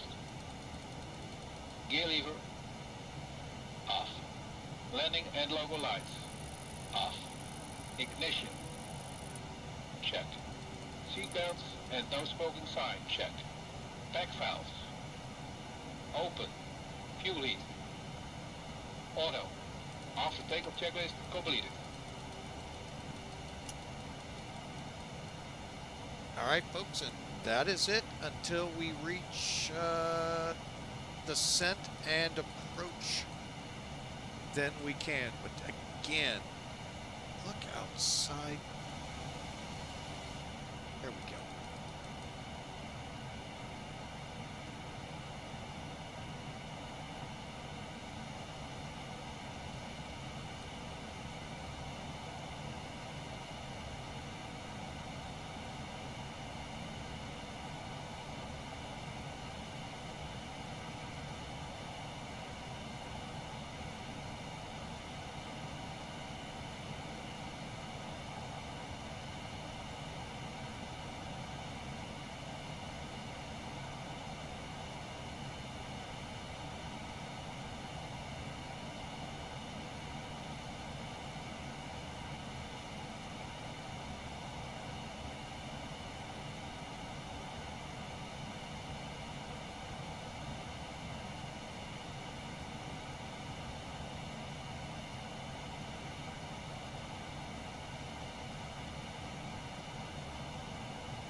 All right, folks, just got a little fast there. Gonna turn the sound down a little bit more inside here. Actually, I can do it.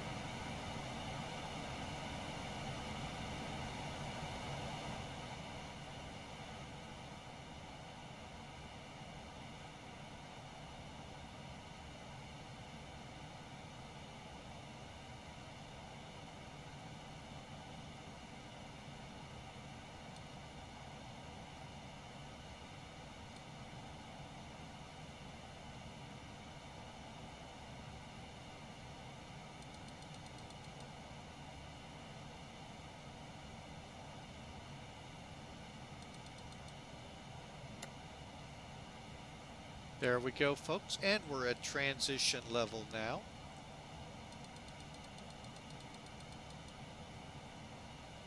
And yes, I got away from me there too. Okay, so you can kind of see now where we are on this box. We got to go over here to Danca or Danza. We're above 16. Okay, let's set 29.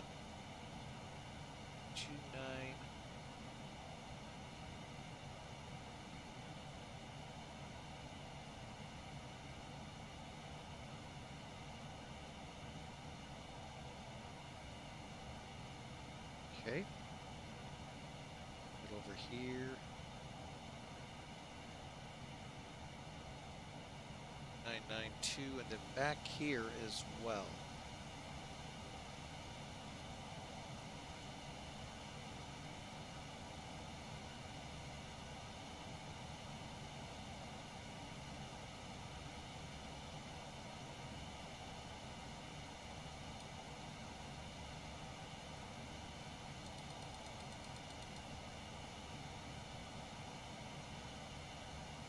All right, folks, we are set.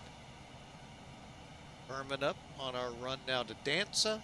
Again, that's above 22,000. Everything's above 22,000 feet now, folks. We're clear. We're climbing, and wow, what a nice heavy feel to that takeoff. Missed that.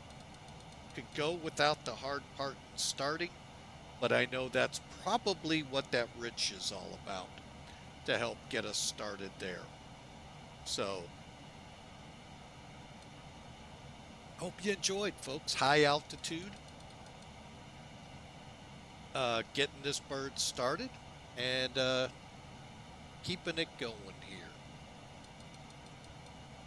And by the way, here's the latest METAR 44 minutes ago. And the pressures were down a little, but look at that. All right, so there you have it, folks. Once we get past zip, I'll probably get rid of the departure chart here. But anyway, let me know, folks. I asked this on the last stream. Let me know if this is too obstructive in the cockpit or not, and we'll make adjustments. But at least you can see what we're flying.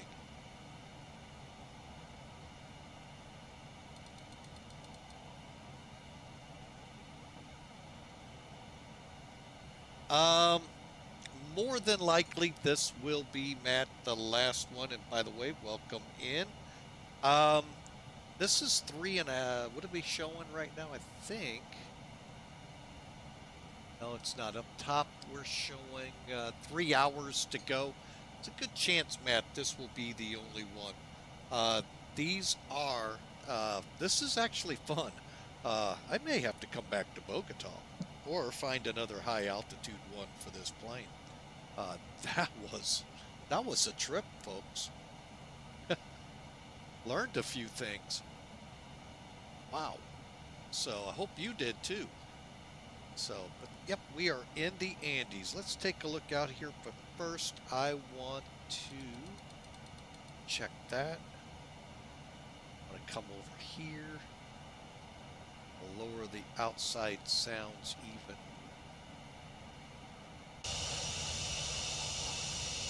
I don't think that lowered it much. Look at that, folks. Very rugged out here.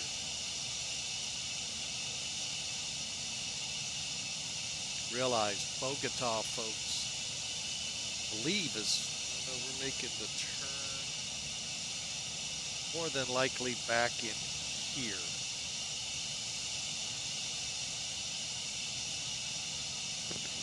Now look at that, folks. That looks like a thunderstorm. Better than I've seen in a long time.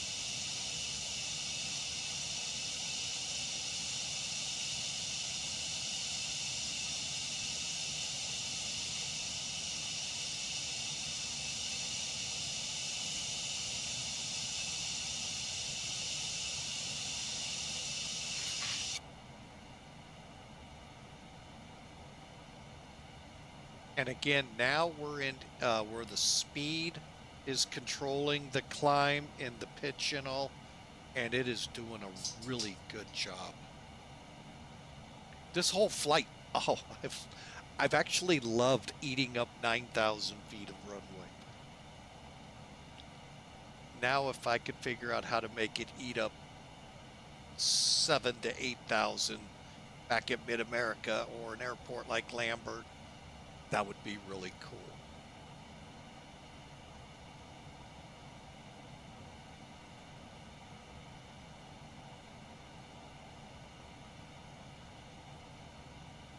All right, folks, bear with me a second here.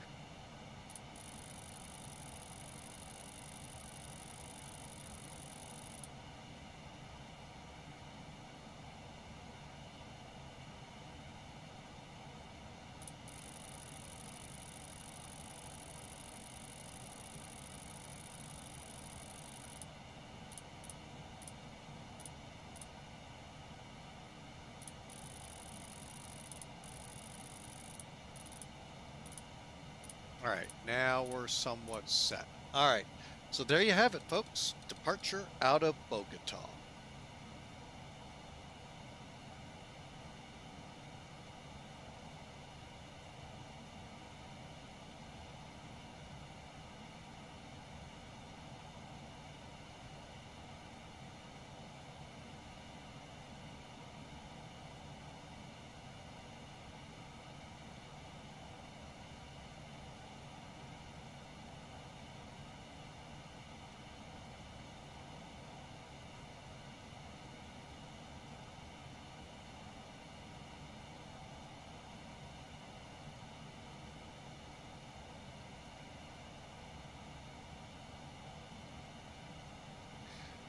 But Matt, 1997, if you have an idea of a flight under an hour, it's possible I could fly a second one, and that would be Mickey World at the farthest, but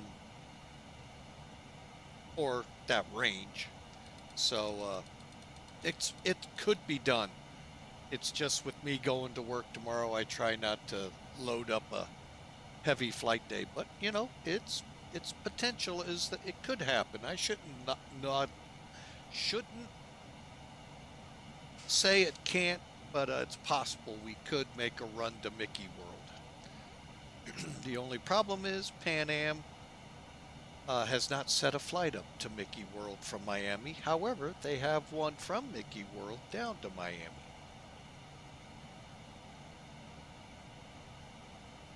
And with that, let me, since we have a good 3 hours, now 2 hours, 45 minutes. Whoops, that's not what I wanted. Where'd it go? There it is.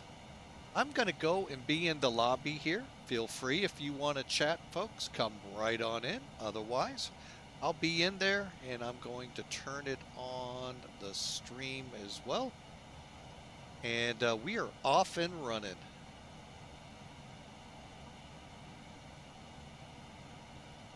And I am just going to sit back, relax. If you all come in, I'll be right there to chat with you. But I am going to step away for just a couple seconds.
causing to level off.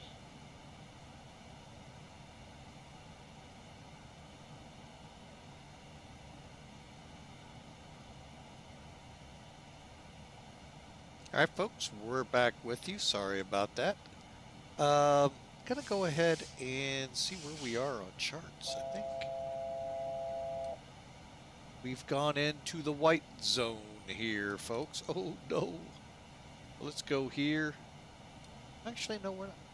I guess we are in the white area. Oshu to GIKPU would be in that zone. So, all right, so we're up on this map, and we'll make sure it's following, and it is. Again, you can kind of see that departure we did. And now we're heading to, well, we just reached top of climb. Some nice weather around us. Hang on a second here as we get into cruise. I'm gonna go ahead and switch us to cruise.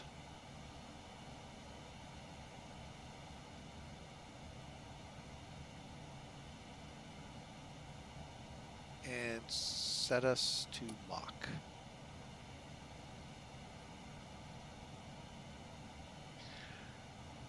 All right, and that now will control us to maintain, well, hopefully 0.85 or thereabouts. But there we are, folks. How we doing? We need to dial this down just in case.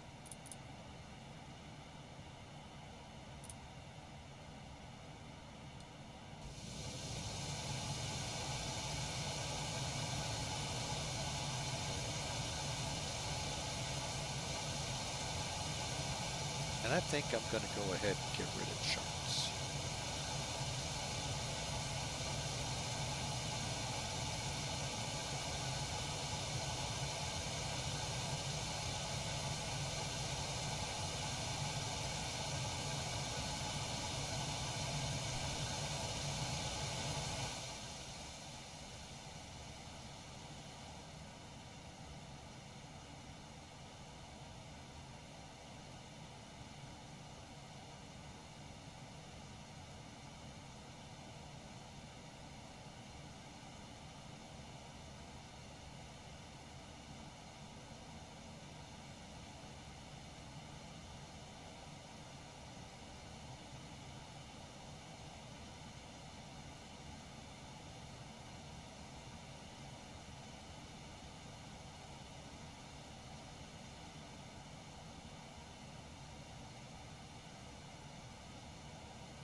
Yep, that looks great.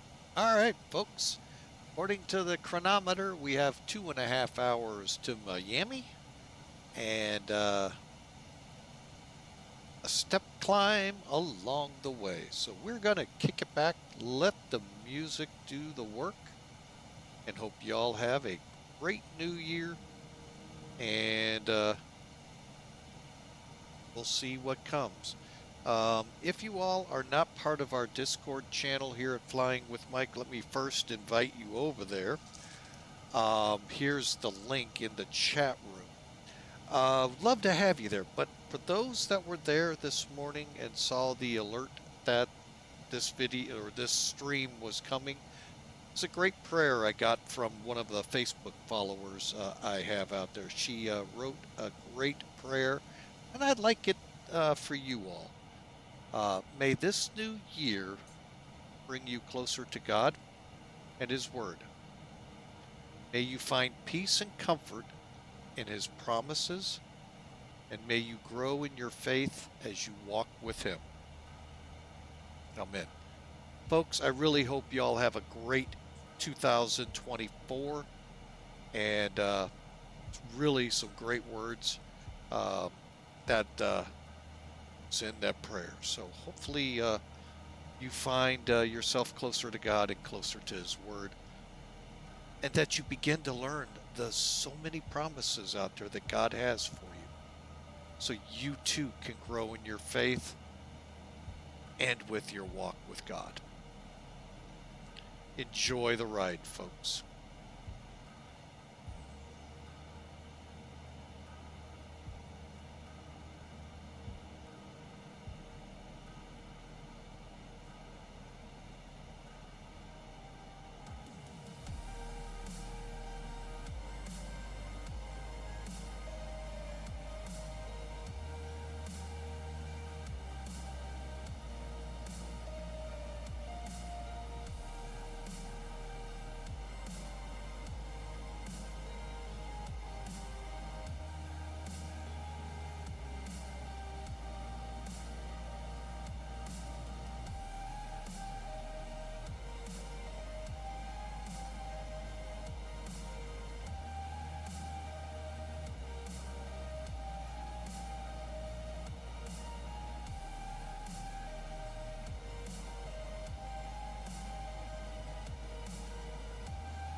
Alright folks, we're back with you here for a few seconds here. As you can see, getting screenshots, letting y'all get a few different views as we're flying out of the Andes towards the Caribbean, onward to Miami. Hope you all have enjoyed. If you are liking what you're seeing, hey, we'd love for you to smash that follow button here on Twitch. All that happens when you click that follow button is you're following us. When we go live, you get an email saying, hey, Flying with Mike is live. And usually I tell you from where to where. Sometimes I don't, but it is very rare. Unless, of course, I forgot to change the last flight's boards, and you get to see what we did last time, and we're not doing it again. But anyway, that's what happens. Folks, if you're on the YouTube channel, watching this in replay, basically, I don't think you get the chat, but you do get everything else. Click that subscribe button. We'd love to let you know when new videos are released from Flying with Mike. Occasionally, we release just a video for YouTube. So those of you here at Twitch may not have seen everything, because some of them I may not even put up as a YouTube released video. So head over to our YouTube channel, check it out. If you're not sure how to find us, shame on you, it's Flying with Mike. But anyway, here's a link to our YouTube channel. Alright, but we just want to say, first off, thank you so much for coming in, being a part, taking a little bit of time. Those of you lucky enough to still have time off in the new year here this week. Jealous. No, just kidding, folks. Congrats for you, and I hope you enjoy that much needed time off, and thank you for spending that time off with Flying with Mike. We sure appreciate it. All right, folks, we're gonna keep on going. We got about 2 hours and 10 minutes or so till we get up towards Miami, and we'll begin pre-briefing it somewhere in about an hour or so. So out over the Caribbean. Just wanted to give you a little flare of what X-Plane 12 looks like. The weather has improved with every update, and it just gets better and better.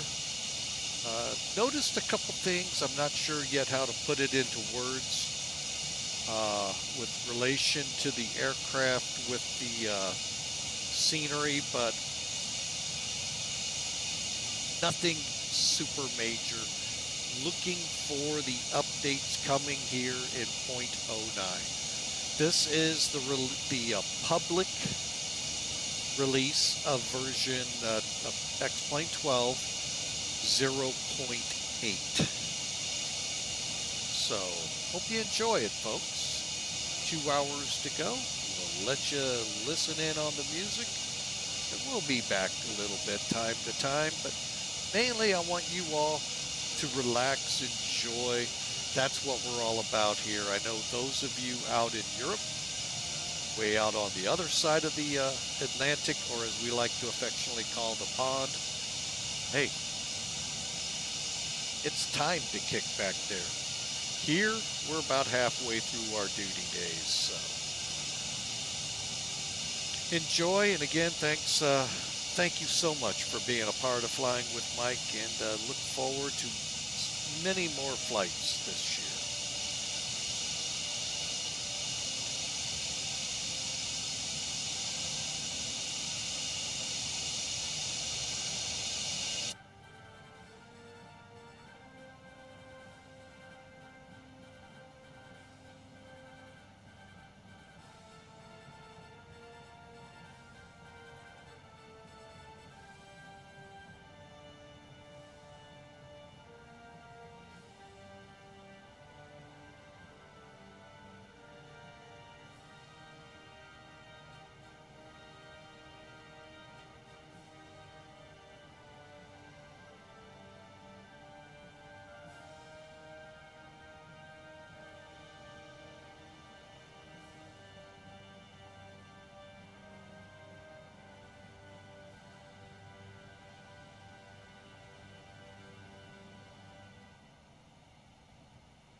All right, folks. We thought we'd just check back in here. We got about a little under 2 hours to go. And we're about to, as the military would say, coast out after, well, you know what? I'm going to pull this up. You all can try and figure out how to pronounce it.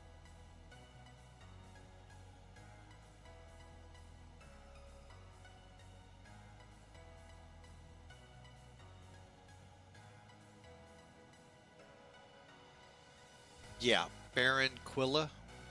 Barranquilla. VOR. Yeah, once we pass that, we're pretty much coast out. Yeah. Anyway, folks, just means we're getting closer to Miami. So, weather's still looking good. Haven't even checked in to see how VATSIM's doing out there.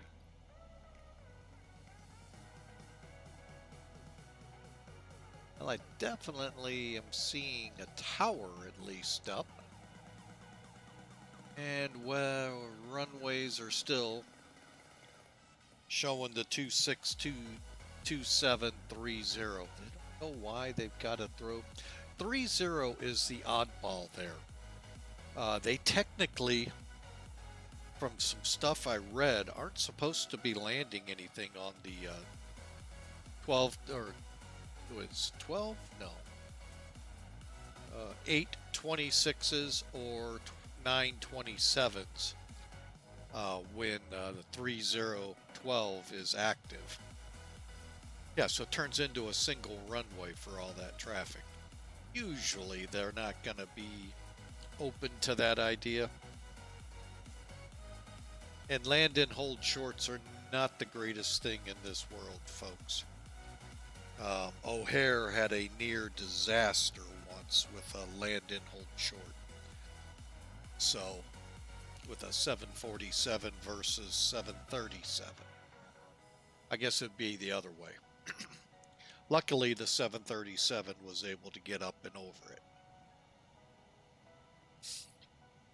So, yeah. So consequently, most land and hold shorts in the U.S. are physically changed at the airport to not be there. Now, there's a few airports they have to still be at.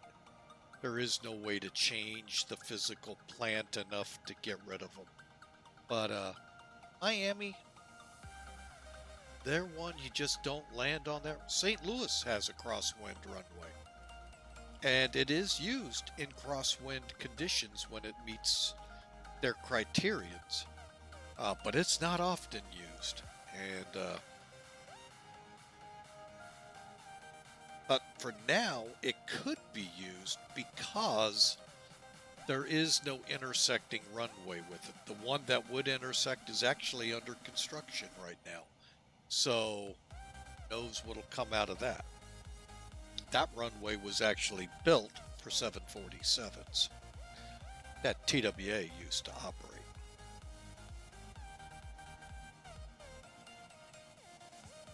So, we'll see how things are here in a little bit.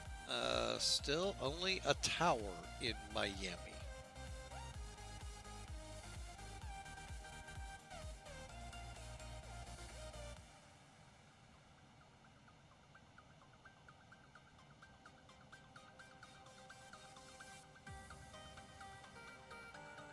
All right, so we'll just kind of keep rolling on, folks. Hope you all have a great day and enjoy the time here on stream. Hey, feel free to chat away, folks. I'd love to hear you. I'm actually in my Discord channel, folks, on voice. Feel free to come on, introduce yourself, and become part of our Discord family as well. And occasionally, although I can't really record anything other than actually on Discord, we do fly exclusively a flight or two on Discord. So, you know, you could always be looking for us. So, again, the invite is there. The discord.gg, blah, blah, blah, blah, blah. And I'd love to have you aboard and love to be able to chat with you all. So, for now, we're just going to kind of sit back, relax, just like our passengers, and enjoy the ride across the Caribbean.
Hello, Mike, or good evening for me. Well, good evening. I have a different avatar, whatever you call it, but I'm the one you call.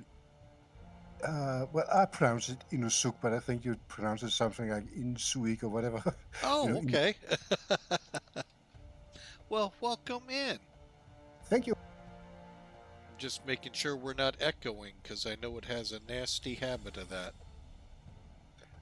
No echoing here from what I can hear, but then again, the last few days my hearing has been. I don't know what. It's almost like in a glass bubble. Ah, I hear that.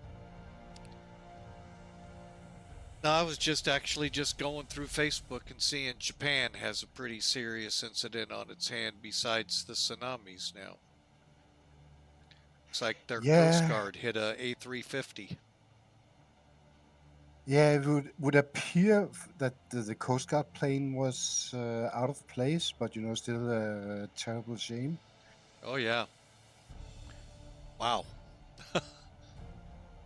Yeah, I wonder what the official reports will say, but I've seen some reasonably well-founded arguments that apparently, for some reason, the Coast Guard plane got lost. Yeah, shame it should end like this, but apparently the airliner had absolutely no chance to see or avoid anything. I've seen some claims about that the Dash 8 strobe lights and beacons are generally considered weak, so that has perhaps contributed to that the A350 crews didn't see anything before it happened. It's possible. Anything's possible. Looks like the nose gear got taken out, that's for sure. I'm looking at one right now. But it does kind of look. I can't tell because it could be smoky. But it doesn't look good. No, and I'm just a layman. I'm not a real pilot, but I'd say that nose gear was probably just sheared clean off. I mean, the A350 collided more or less straight into a Dash 8. It's the Dash 8 isn't entirely a small aircraft, and at the speed right after landing, yeah, that nose gear just had to come off, so to say. Oh yeah. Uh-oh. What's coming our way for St. Louis?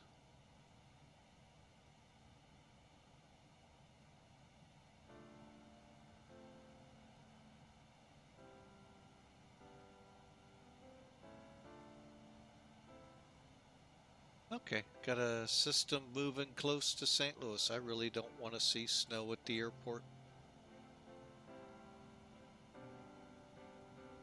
As I continue my trek through Facebook. Okay, yep. Oh man. It's one of the things that I like X-Plane for. It's the somewhat hardcore simulation approach to things. No, I don't really have anything against per se that people choose some other products, but when it comes to emphasis on flight simulation, there's just one product out there. Oh yeah. X-Plane has definitely got the flight part of it down. There's other reasons that I'm not a big fan of the other. We've been through it, but oh, it's one of my daughters walking in. Oh, say hi. I was just like, who's opening the door? Do I know you? Do we need to pull the shotgun out? Anyway, but yeah, I just like X-Plane overall, so just looking ahead to next week to see what kind of fun we're going to have out at the airport. I've seen possible snow Saturday, but I don't like seeing storm systems like this moving over. No, even in a big island, that's definitely something you need to deal with.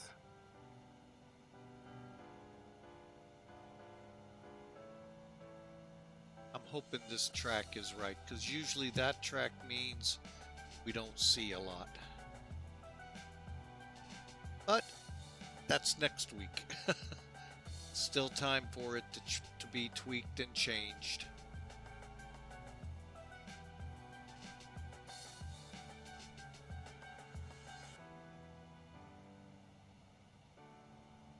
Well, anyway, I just wanted to drop by and say I appreciate your approach to flight simming. You know, procedures, checklists, and explaining things. I wish you had more viewers actually, but then again, I sometimes when I see fans of the other product try to quote unquote argue, I've even seen someone state that MSFS is objectively superior. Let Yeah, that I've sink in. heard them. One of them's actually a real Airbus pilot, but I mean, they can argue it. They have some strong suits over there on Microsoft, but I just can't see how they see a better flight program out of it than what X-Plane does. So they can get it with the scenery. Oh yeah, eye candy's always good. But man, hardcore flying, it just, I can't see how they say it's better over there. I must admit, I vaguely suspect that money talks. Could I think be. ADSOV will probably have some money to burn, and then they slip a check to a big streamer and say, "Hey, can you talk nicely about our shit?" That could be. I don't know, but I mean, just X-Plane. It took me a while to come over here because I actually enjoyed FSX, but when I finally made the jump because of a computer running out of memory, it wasn't as bad as it was in X-Plane 6. X-Plane 6 was not that great. So. Oh wow, that sounds like ancient history. I came on board with X-Plane 9. Prior to that, I had used FS. Okay, if I should try ancient history, then I did have something on my Commodore 64. And then a long hiatus, I think. I did a bit on my Amiga. And then Wow, there Commodore was 64. yeah. Wow, They that say does X-Plane go 12 back, graphics is man. bad. Man. And anyway, and there was, I think they were called Terminal Reality. They had this series called Fly and Fly 2K, especially Fly 2K and Fly 2. You know, dreadful scenery, but some very nice looking aircraft. Unfortunately, the lead developer and owner of the development company, he was terminally ill and had to let go before the product was finished, and that was kind of the end of the Fly series. Then I jumped on the FS 2002 bandwagon and That was good. FS 2004. Then 2004, I think, FSX. was their best. Yeah, probably. No shame with the experimental DirectX implementation FSX, because I think that could have been an entertaining title, but performance was never great for me. Then another long hiatus, and then X-Plane 9. Skipped 10, went to X-Plane 11 after another little hiatus, and then pretty much kept going from, I forget when, 11.3 or 4 something, so a little late in the development cycle, but just have stuck on since, non-stop. Yeah, it's I came into X-Plane 11 right before they went to 12. So, I mean, I was on for about a year, but I'm going to tell you that they really have, from what I saw in X-Plane 6, the aircraft kind of look like toys in the sky. But X-Plane 8, I know, came on and changed the scenery immensely. And then the aircraft started changing. But I was still hooked in with FSX. I finally got a computer that could run it well. and actually was pretty happy with it. But like I said, I ran out of memory and the computer just wouldn't boot up anymore. So we switched with the new computer to X-Plane and haven't turned our eyes back towards Microsoft. So Nope. Another thing I think smacks a bit of, at least to me, slightly questionable methods. I mean, I know, we all got bills to pay. No yeah, argument there. But for instance, take something like bills. And pardon my French, tell me if I should wash my mouth, but I flew the shit out of their A300. And it's one of the reasons why I still have XP11 installed. I sometimes try to use it in X-Plane 12, and I might delete the XP11 eventually. But the A300 for an on-the-line product was pretty damn good. And then they took our money, and when you look at Builds, their homepage and about, not a single word even mentioning X-Plane or laminar research, not one. oh, I know. I actually saw something here. I think it was today. I forget where I was searching. There was a video of the A300 in builds in X-Plane 12, and I'm going, I am pretty sure they never released it for X-Plane 12. So I'm wondering how bad the how well or how good the plane is in X-Plane 12. Haven't been flying it in a bit. It's a kind of beta release. One thing I've noticed, while I can maintain good enough frame rates for staying online on VATSIM, there are one or two plugins that are almost literally all over the place. When you look at the plugin performance charts, it's almost sometimes turns it into an hexagon.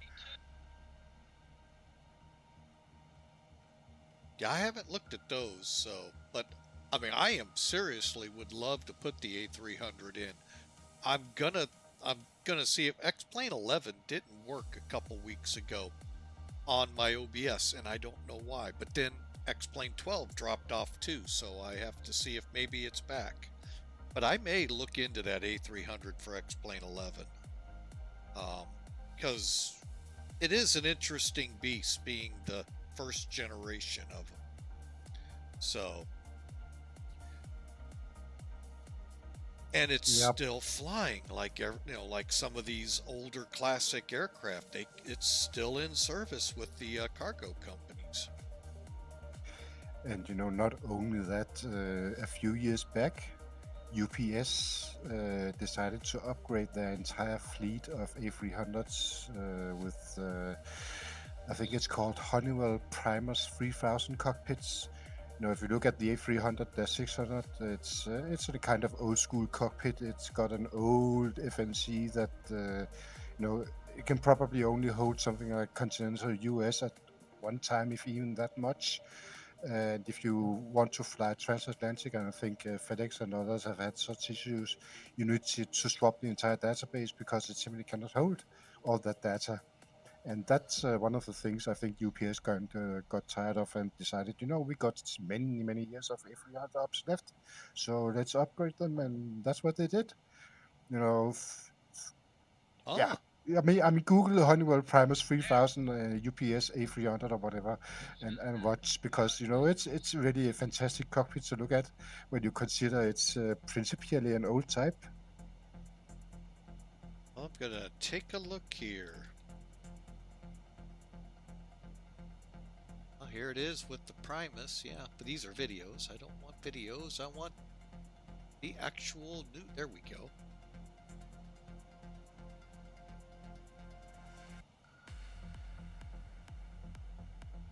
Oh, wow. Yeah, I think that's pretty much how I reacted when I saw it and read about it. Oh, wow. I may have to dig even harder. I wonder, well, obviously they probably haven't updated the A300 to this in builds. But, wow. I mean, if they ever are going to do that, I don't think they will do it for the X-Plane platform. Some other platform might, but yeah. I don't know. Well, it'd be neat if somebody came in. Well, I don't know, the copyright infringement stuff comes in and mods it.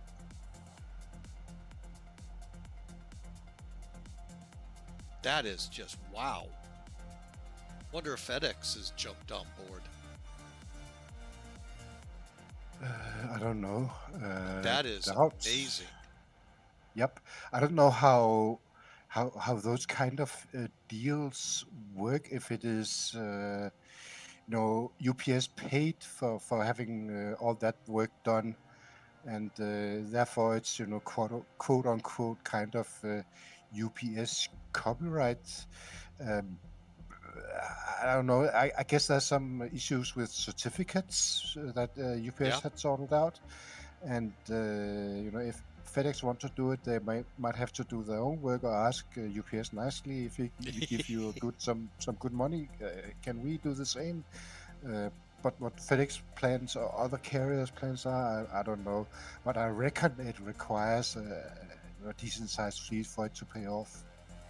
I am gonna find out if FedEx has done it. It's UPS.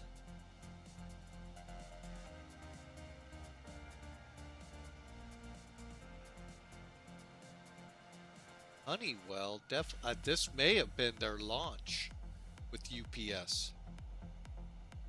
And they may be branching it out to the others. Nice. Yeah, that is just spectacular. Wow. Wow, wow, wow. Honeywell A300, folks, if you want to check out that cockpit. Wow. I know there were some amazing things done to keep the Classic in the air too, so with the getting rid of the INS and moving into an FMC environment. Basic FMC, but still nonetheless not the old INS. So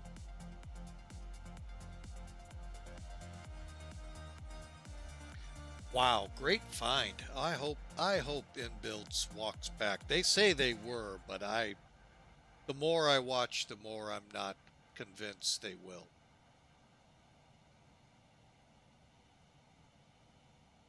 Yeah, I think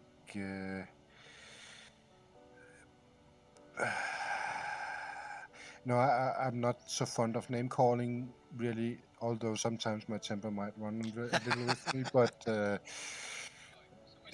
INI also have a business to run and also bad blood. I mean, I'm angry that they took my money and got the heck out of Dodge. That's not how to treat a customer, especially not when it's the kind of money that built your goddamn company. Oh yeah. That's really just a lack of ethics, if you ask me. So even if they came back, would I? I don't know, maybe, but no guarantees. Yeah, because you don't know if they'll leave again. Yeah, they are kind of dead to me. Yeah, I was thinking about maybe putting it into X-Plane 11 and trying it, but I just don't know.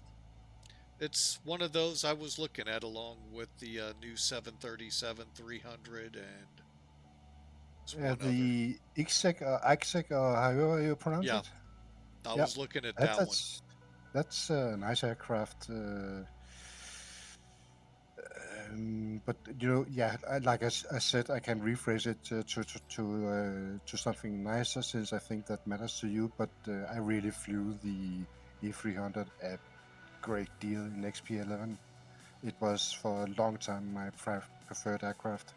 Oh, I'll bet. Yeah, I actually with X-Plane 11 probably, well, the Sparks group, the 747 was working on. I need to get that plane back and get to flying it again. The old 400 they had. Man, that was a fun plane, even though it was really a -8. So, but that's what I flew primarily in FSX, was the 747-800 or 400. Sorry. Yeah, I was already on board with Airbus back then. There was this company, what Phoenix Simulation Software, something like that, PSS. Oh, yes. They made both narrow body and wide body. They did good too. They were really Yeah, good yeah. representations. Yeah, pretty good. Unfortunately, I think piracy forced them out of existence. Everyone was flying those Airbuses because they were great, and no one paid for it. And Oh yeah, that'll get them. that really gets me sometime. Those days are long gone. Something like Phoenix Simulations or the likes was a rare gem for those of us who would prefer Airbus over, say, Boeing in this case, since everyone and their grandmother and her dog develop Boeing add-ons for flight sims. You got a plethora of quality add-ons, or at least you used to have. But several years ago, I guess it began in earnest with XP11. Felis and those people began to make some motion in the ocean, and it's been great since. They've got great products, but nothing though beats. It's a Boeing, but nothing beats when it's free and it's called ZEBO. How they And do what they do yeah. and keep it free just amazes me.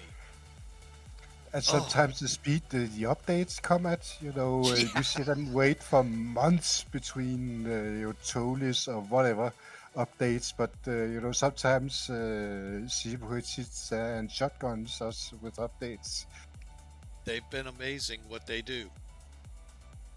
And I'm sorry if you guys enjoy PMDG out there. It's a shame you're paying the price tag you are, because I've got it for free. And it's by a different maker, and it blows that plane out of the water. I've heard that one before. Another explained streamer I follow is Iron Condor Simulations. I don't know if you know him. Yeah. Yep, I know him. Okay, yeah, and he said something like that the ZEBO blows the PMDG out of the water, and it's kind of a shame, I guess. I mean, PMDG was a high mark, or whatever you call it. Back in the FS 2002 or whatever days, that was literally the best you could buy for money. Still was until that big long hiatus from FSX to the new one. And they've kind of slipped too. Well, they didn't have anything to work off of. Did you know they just got an EFB in theirs? Yeah. It's hey, the biggest thing since sliced bread. Cancel all other simulations. Ours is the greatest. Hooray! Yeah. Okay. Yeah, that blew me away when I saw. You just got an EFB? Oh my gosh. So, yeah, ZEBO is just matter of fact, we're going to be flying it here soon, but yeah, it just amazes me. Felis they're great. They're worth every dime you pay for them, and you're still not even up to what you paid with the other one. So, just amazing. I have the ZEBO, and I have the M-Spark 747, and then the Flight Factor 757. I call it that. The way I put it is that I like to tickle my brain. You could perhaps, I wouldn't guarantee it, but you could perhaps wake me at 3 in the morning and ask me to get an Airbus Boeing. It would be an Airbus going. It would almost be muscle memory for me. But sometimes you just need to shake things up a bit and try something else. And Oh yeah. then I take one of the Boeing liners out for a spin, and I'm having a great time. Oh yeah, I don't have the 757. I have the 767. I enjoy it. Heard something about this latest was there a latest update or something with it? So I'm going to get it lined up here and see if there's any truth behind some rumors there was some problems with it. So, which there could always be with all these updates coming to X-Plane, so. But I love flying that 767. I've been tempted to get the 57 because I like it so much, but I just got stuck on the 767.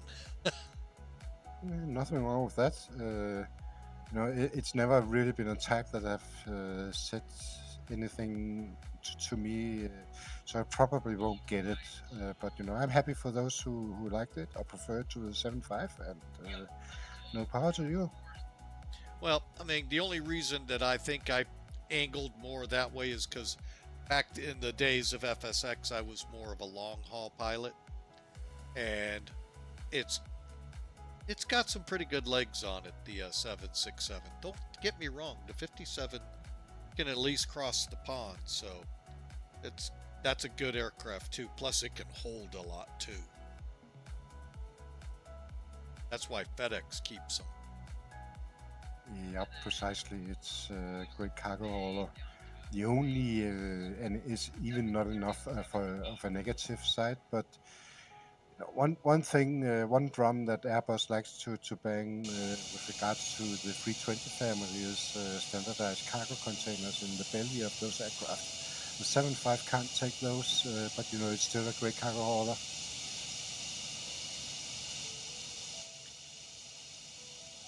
I'm trying to remember when we had them, because we had, well, they brought in their own. That's what it was. They brought in their own containers for the belly, the charter companies. So, but yeah, it was great. I love those planes. And I did get to see a 747-200 a couple of times at the airport. Those were nice. You could probably hear those a mile off. I could. And that's my only complaint sometimes with Felis is it just leaps into the air where they really didn't. Now, here in Bogotá, that's what I was used to seeing at the airport. So I'm not sure. I know it had something to do with the density altitude, but man, love to see that down at sea level. You know, that Bogota takeoff, that was almost like the old Airbus 340s. Eat that runway up. Love it. Mm-hmm. And you pay that for the runway, startup you're going was, to use it. I'm still, mine's still spinning on that startup. Holy mackerel.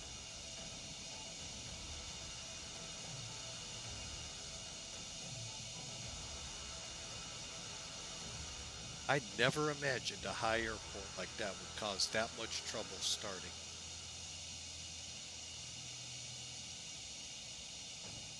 No, and I must admit, you know, I have flown some flights in various sims from high altitude, so I guess I'm kind of used to it. But you know, if you want to do a quick flight, that's perhaps not the best thing to do. You're sitting there and waiting for the engines to spool up. Come on. Oh, I know. And in this case, okay, you didn't spool up, you spooled back down. So that's, and I had forgotten about the rich setting on the fuel levers. And I'm pretty sure that's where I needed to be. So I just, wow. That's taking it to the level they need to. And the other thing I didn't look at, no, they don't simulate well. There are actually inlets around the edge of the engine intake that they have to make sure open up. Because I guess that helps bring it in. My dad was saying on the older Air Force aircraft, which the C5 has these air engines, so yeah. That would be something to see them go that far. See them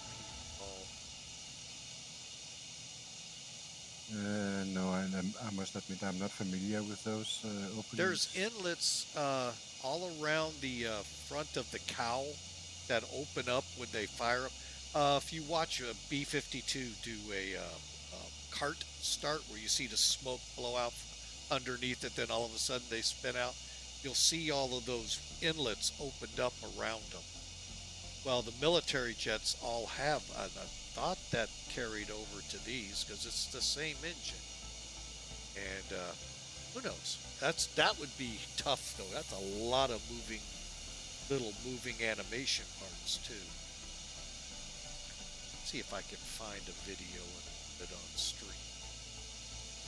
It's always a good B-52 cart start out there. Let's see if I can find a C5 startup.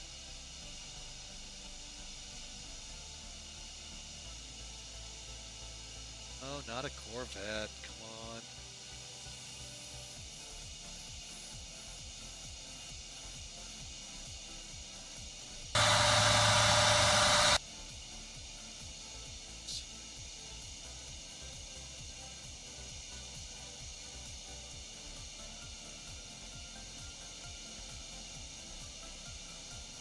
Oh, I may be wrong. I don't see him on.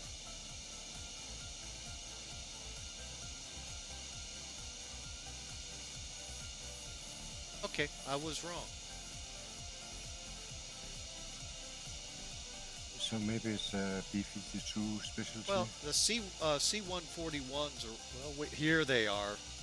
There they are. Okay. Now I know where to look. No, they don't have anything showing on there. Okay, let me start this over. And pause it. And give me a second, folks. We'll let you see this. Good time to be in a commercial break.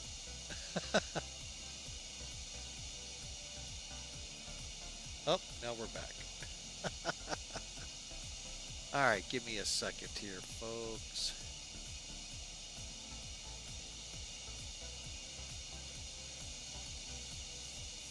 All right, where's my C5 at?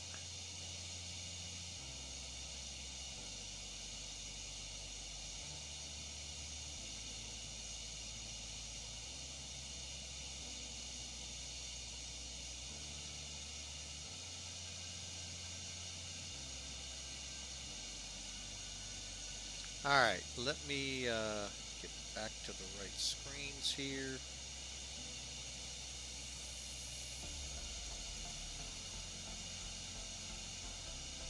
All right, let's go ahead. Now I'm going to hopefully not blow people's eardrums out here with this. I found a picture. This is how huge the C5 Galaxy is.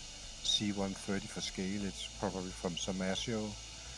And then someone comments, the floor of the cargo bay is 1 foot longer than the Wright brothers' first flight. Oh yeah, 747 wingtip to wingtip too. Okay. Okay, so here, if you're watching this engine spool up, you're not going to see them yet. They're going to open up in a few seconds. I don't know what the trigger is on it. There they go. They're wanting to make sure these all open up. And it's these inlets right behind the engines. Okay, so it does have those inlets. Interesting. Yeah. Of course, I don't know what it looks like in flight. Pretty sure it'd be tough to have a little selfie stick right out there on the nose to watch it flying.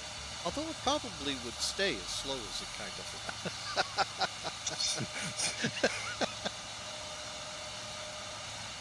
But you'll see them kind of open up here just as soon as they reach a certain pressure. And they were something with the C-141s, my dad said they made sure open. So they were getting all the proper whatever air that comes in and all to the stages of the engine. It just lit off.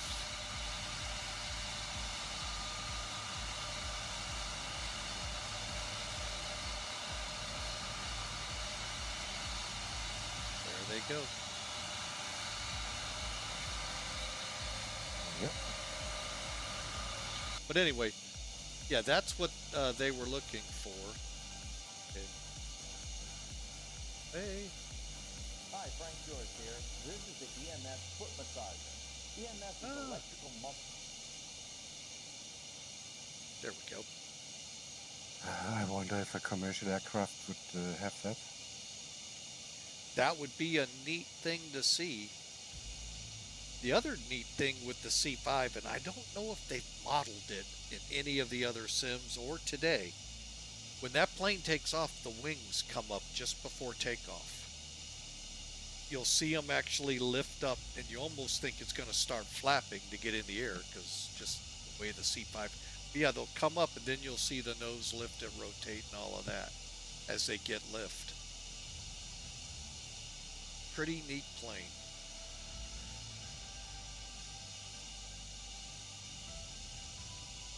One of my scariest emergencies occurred on that plane, which actually turned out to be a no starter, but it was kind of hairy-carry when you hear it come in, fuel leak inside the cargo bay.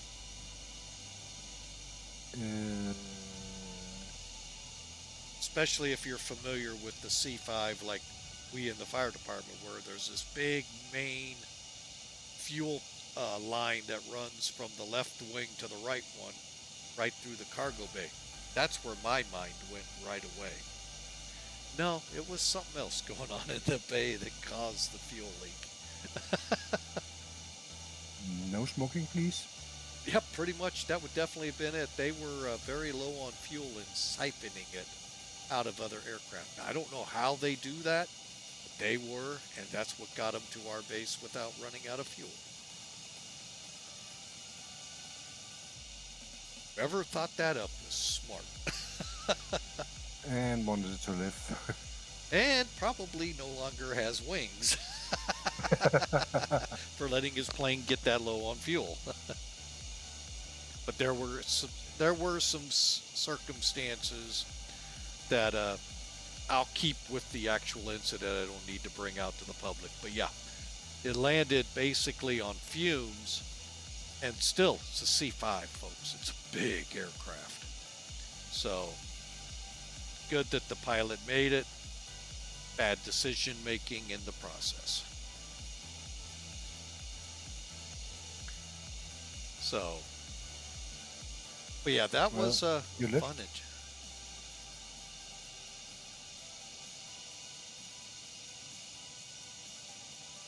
Also watched the C5 take off once. That one kind of scared me too.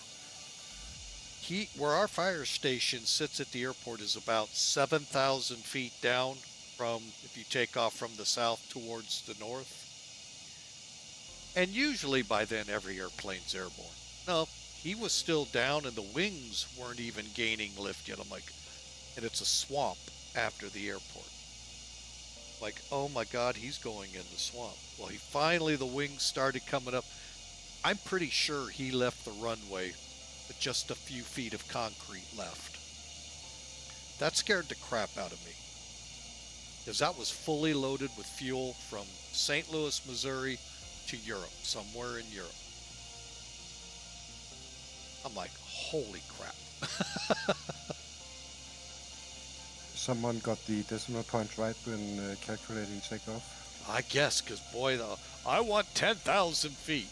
They got off at like 9,995. Unlike that Ilyushin 78 or whatever the C-141 variant in the Russian fleet is, that left maybe off the runway. Down in Australia, big videos on that one. I wonder if I've watched that. Oh man, that thing was hilarious. And to hear the tower, you can pull that nose up anytime now. And I think they did calculate 2 feet into the grass. He did go before starting off the ground. I was like, holy crap.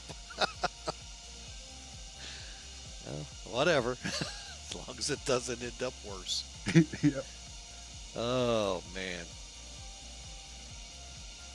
Well, it's getting late here, and I really need to get to bed. But it was great to talk to with you. Nice talking with you. Don't be a stranger. We'd love to have you. I'm trying to be more open and have a Discord here. So, and for the rest of y'all, come on, join in here. I'd love to chat with you. Have a good one there. Yeah, figuratively speaking, blue skies, Mike. Hey, I got him. Yeah, nice. Good All right. night. Enjoy the night, my friend. Yeah, I will. You too. Alrighty. Cheers.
This is Whiskey Delta Alpha 3617, descending to flight level 050, now passing flight level 290.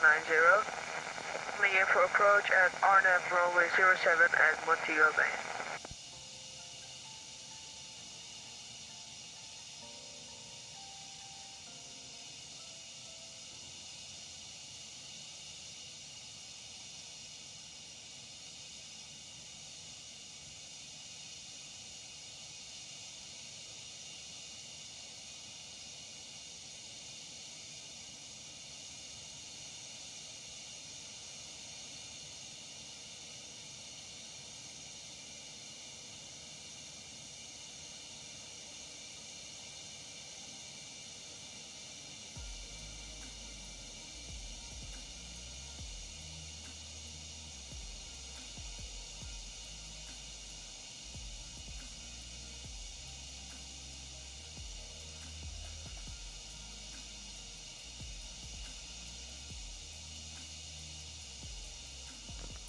Alright, folks.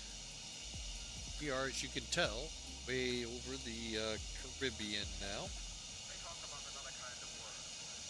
Hour out of Hawaii. If only. No, we're an hour out of Miami. We're getting ready to come over Jamaica, Mon. So, see how that looks.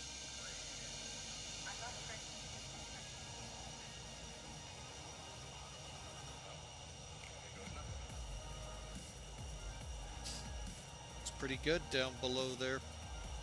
All right, let's take a look here. We're still not picking up any kind of ATC yet. Let's see how it's doing. And there's a lot of people Miami. Right.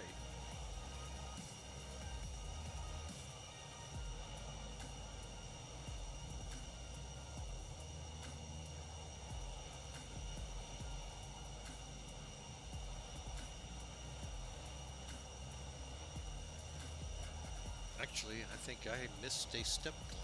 I think I'm supposed to be up near 38,000. Let me check.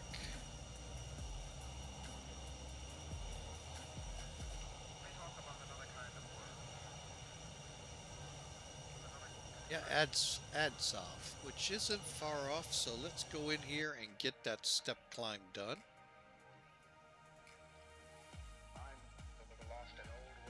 Alright, so we'll go to...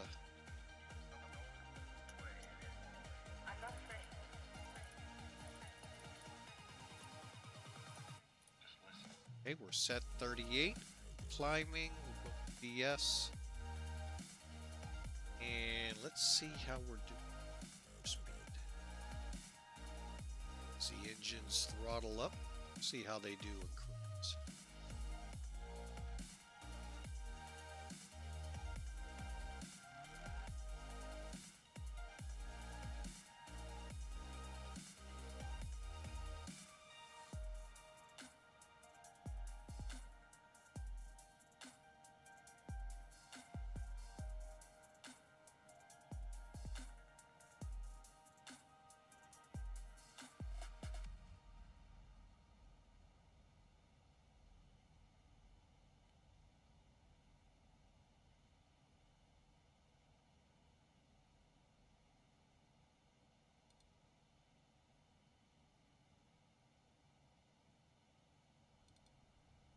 Right,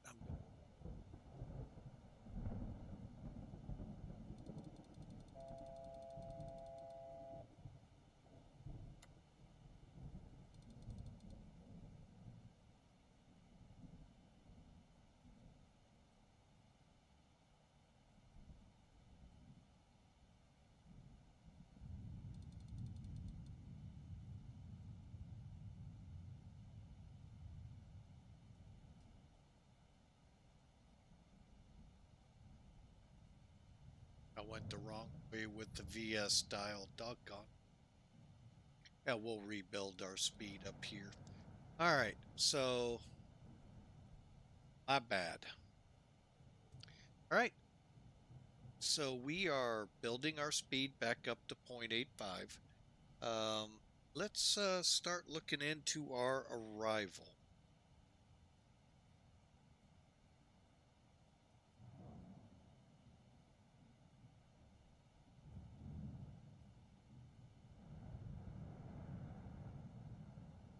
And for that, let me chart program. I'm going to leave it this size just in case I forget. But we're back up to 8.3 and we'll be leveling it at our speed here shortly. But let's take a look at it, shall we? All right, first off, let's do our calculations for speed. Y'all want to see where we are. Just coming off Montego Bay off our left wing, headed now towards Cuba.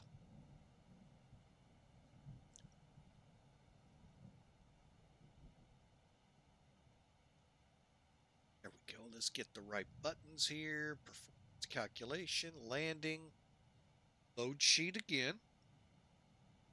All right. So, Miami weather. We'll start with the METAR. Then we'll go to the ATIS. All the ATIS is, folks, is the Air Terminal Information System or Service. It's basically an hourly update unless, like, severe weather, something big going on, in which they would then maybe go with another one within that hour. But overall, expect it to update about every hour. Same with the METARs, but the METARs specifically deal with the weather.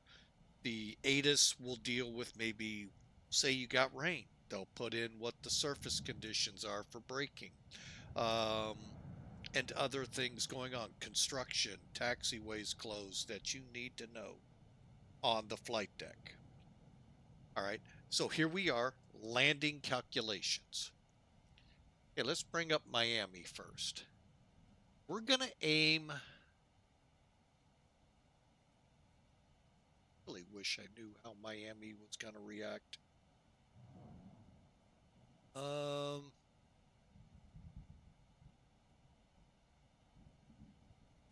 Well, I'm going to change gears. Let's do this and pull up the ATIS.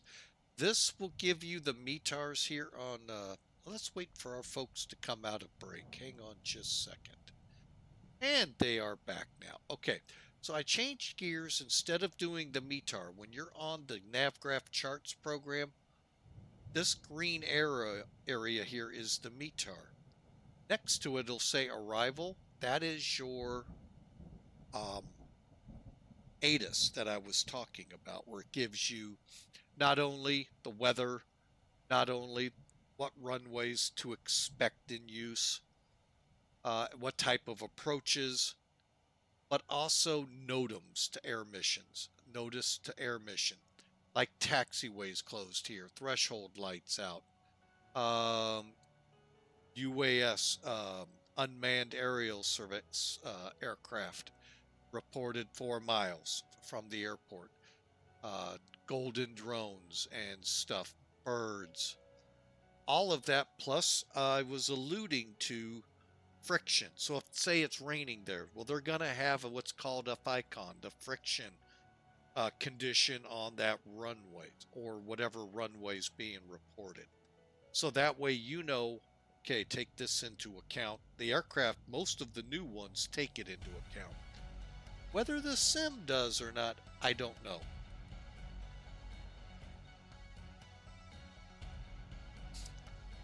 So, but anyway, so here we're looking at runways, VNAV or GPS approaches to 26 right, 27 and 30 frequencies, kind of weird. That's why I'm deciding, do I want to do the 30 approach? A lot can happen between now and then.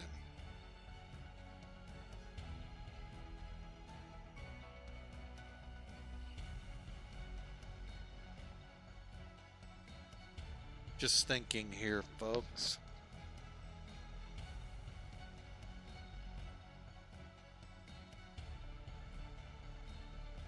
I'm going to go with 30. That's weird. Just wait a minute.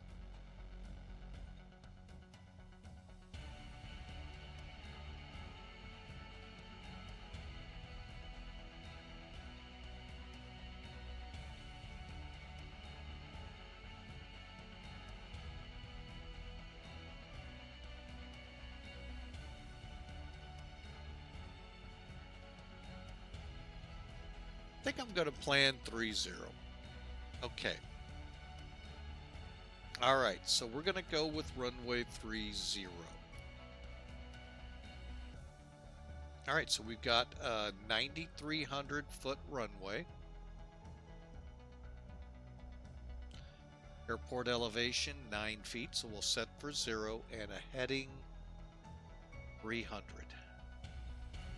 No slope, as you can see here. And we've got all of that. Now, let's switch back.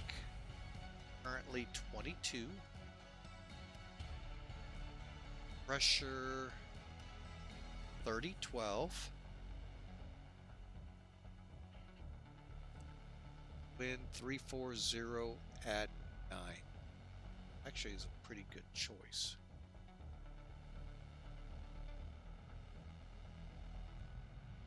All right, so we've got all of our data in. Again, let's make sure the load sheet's in. So up here, it's going to tell us our flap speeds.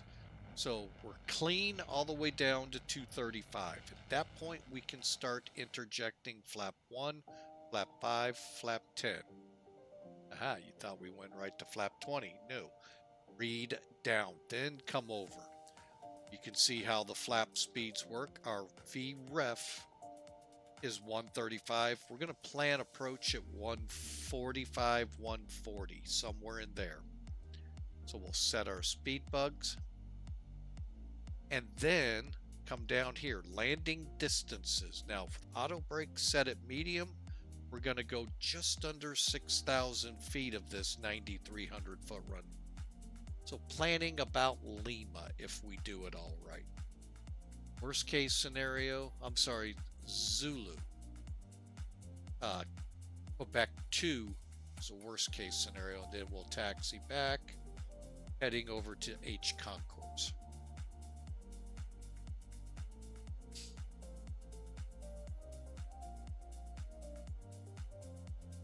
Actually, I don't know which one yet. I'm going to verify up. I may put us into G.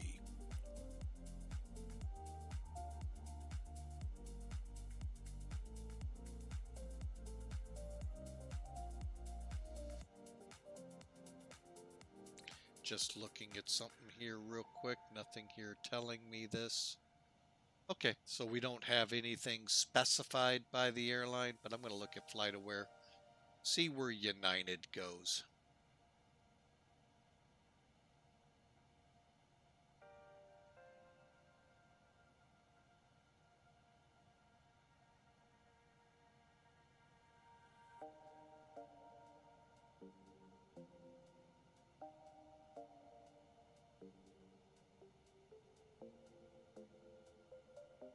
Okay. One more check. We'll try Atlanta. They're the ones that when this broke up, Pan Am gained from it.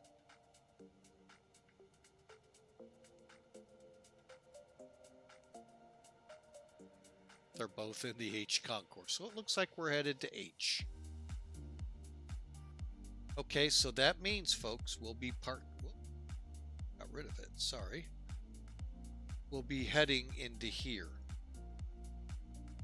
So we'll probably be parking like here or somewhere right on the end.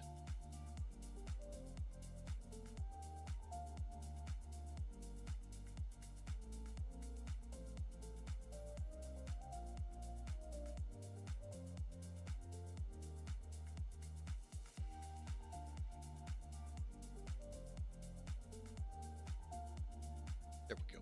Wanted to get it low enough to see frequencies. All right. So there you have it, folks. There is our speeds. VREF again, landing speed is 135. Planning our approach around 145, 140. And hopefully this time we do a better job. I was very unhappy with a lot of things here, and I don't know what I did wrong. Totally. I know a little bit, but not all of it. So, all right, so 5,900 feet of runway. All right, so let's get rid of this. Pull up our arrival. Actually, I'm going to bring this back. No, we're now going to do 30.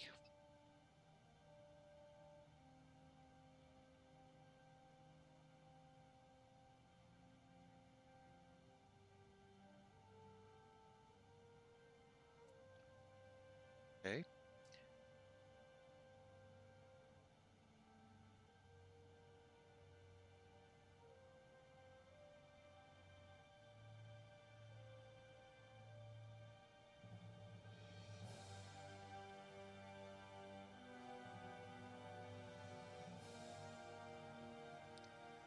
All right, so for runway 30,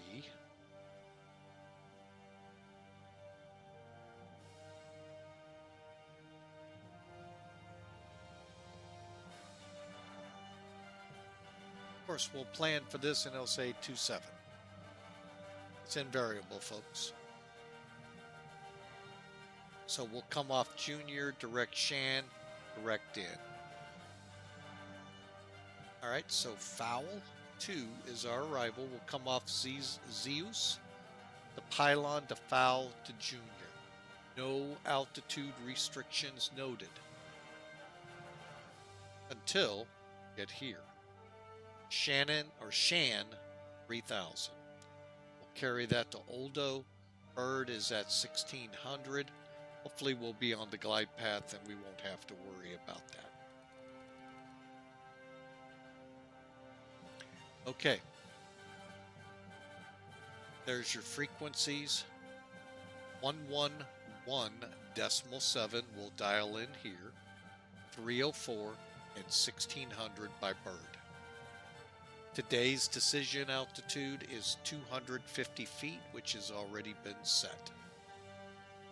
This approach will be headed out to 800 feet, then a right turn to 2000, still on a heading of 310 till we intercept the radial 355 off of Dolphin and head out to Barbara, 11.5 miles out to hold.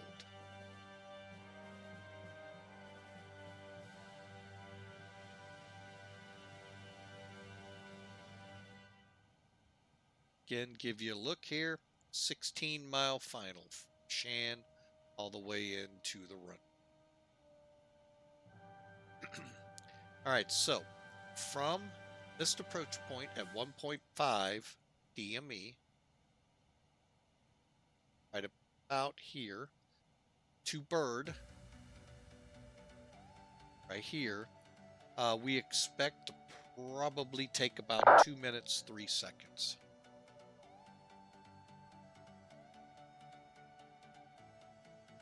And then our minima, 258 MSL or 250 AGL. We opted for the AGL in the radar altimeter. And our RVR has to be 40 or 3/4 of a mile or higher. Anything else, we shoot for a different runway. If it's any lower than those numbers, we have to go to 27 or 26s to get the Cat 2 and 3 abilities. All right, there's your approach for the run here. Let's get back out here.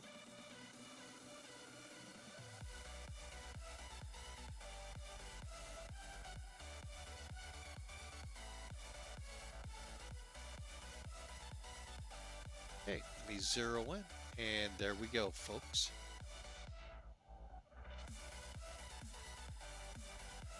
Again, great flight going here, folks. We got about 45 minutes till we're in the Miami area. And right now, planning 3-0. Right now, does not have any ATC. We'll see as we draw closer. Hope you enjoy, folks. Enjoy the music. And we'll keep it coming.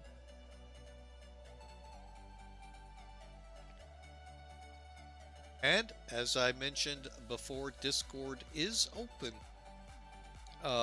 Mindful of the language, but love to chat with you. Love chatting with those that follow along here with Flying with Mike, and those who just pop in to say, hey, how are you? So, be back in about 15-20 minutes to begin the arrival process.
All right, folks, back with you. My last break. As we're over the heart of Cuba. You can see the north shore here of Cuba as we begin to head out back into the final part of the Atlantic, headed to Florida.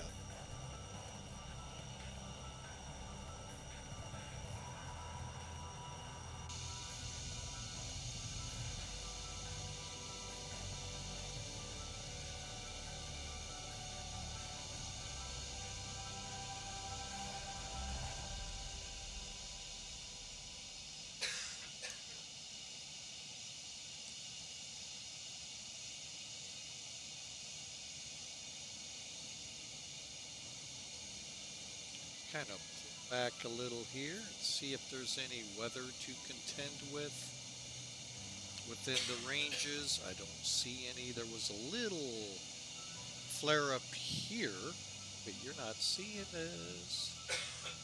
Let's do that. Okay, what I did is I just clicked the overlay here for weather. Right here is weather.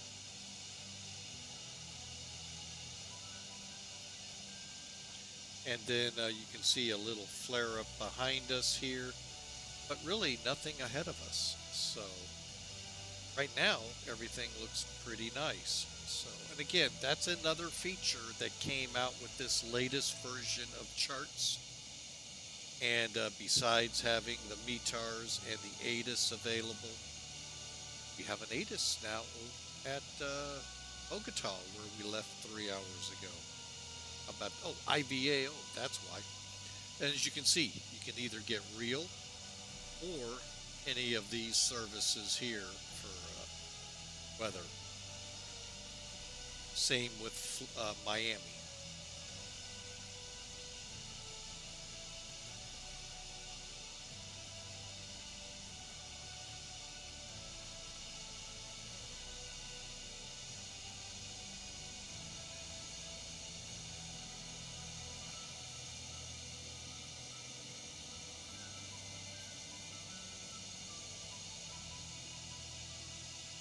We've got a little ways to go. I'm going to tell you right now, I'm planning ZEUSS up here as our close to our top of descent. My goal is 3,000 by Shan and then right on in. So I'm going to go ahead, push this away for now so you can see the nice front of the 747. See what we're looking at here. Is it starting to into nighttime? Nope. Thought it was.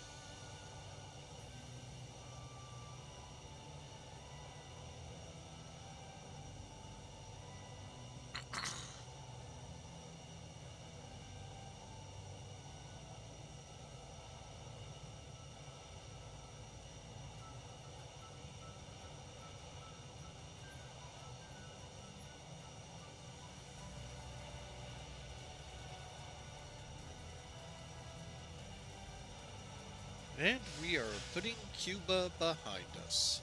You can see right here, the coastline.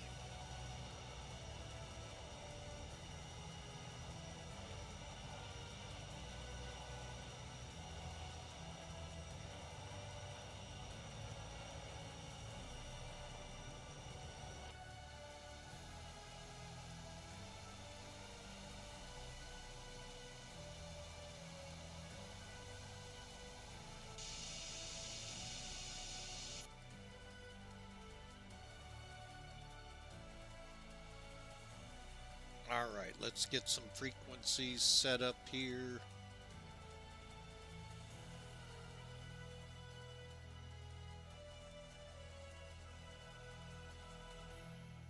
Go with 17.8 for now. That's right off the coast here of Cuba, giving us an idea of how far out we are. It's here, let me pull it in here so you can see.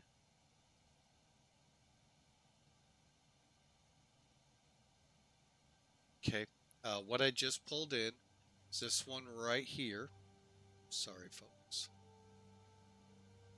UCJ. The other one I want to pull in, I don't see it very easily up here, is Virginia Key. Make sure nothing else would be beneficial.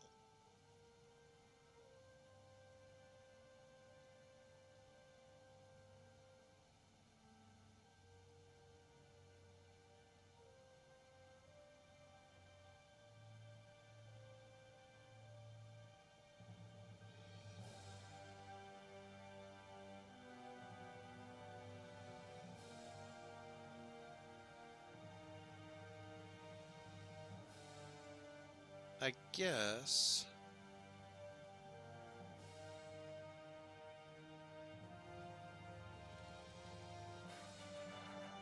Nassau 270.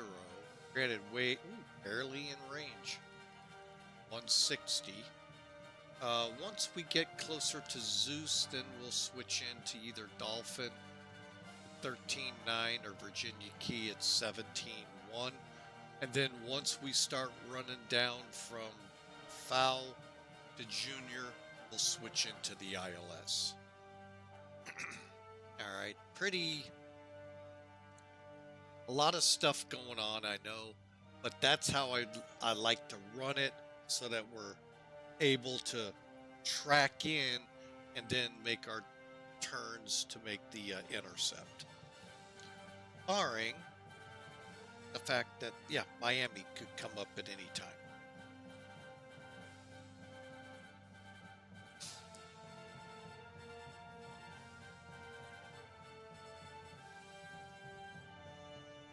So again, I hope you've enjoyed this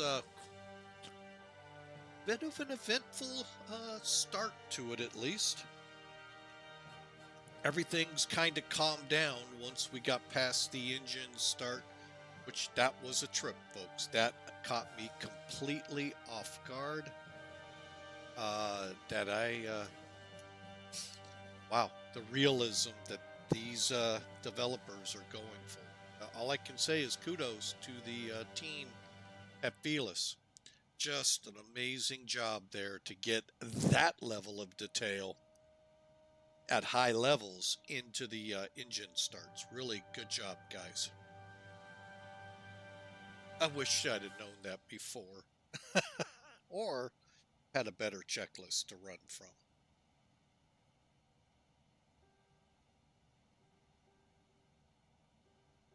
All right, so do notice one thing is still on lights. They don't really to be.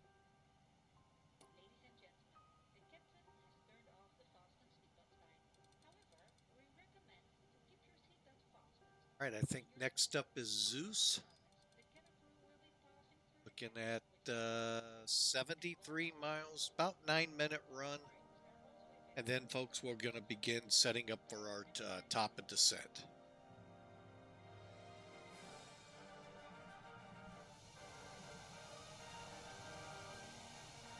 We are going to be a bit on a twilight arrival. And by the way, for those that saw the video for the C5 start, these are the same engines, CF6s. Those vanes, I think they're called, or inlets, are right about here on the cow. And as we saw, they open up after fuel ingestion. So once they kick the fuel, then they begin opening up to get the engine the most air. That's all I could determine from that.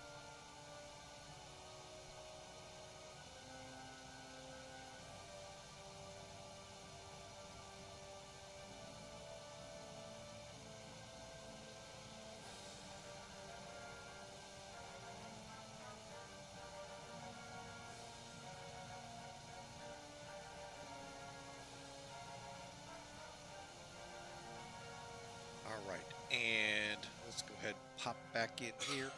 All right, so we're set up here with Nassau in the Bahamas. And what is it called?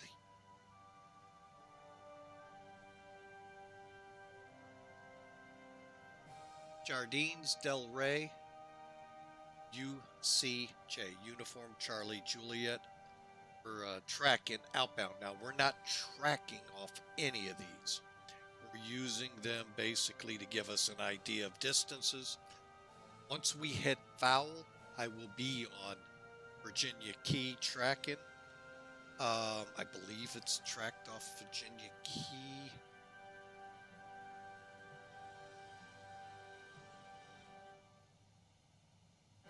That's what I'm trying to determine. Sky vector.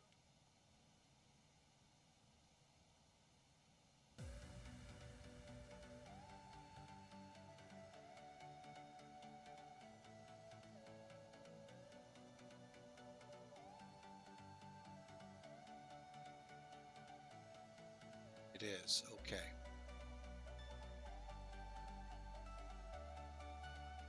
All right, and then from Junior, I know that's when you start tracking off Dolphin.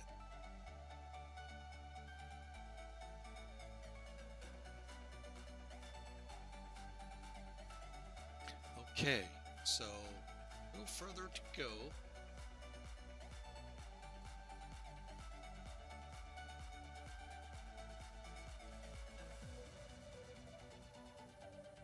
And I'm just going to let you all enjoy the music and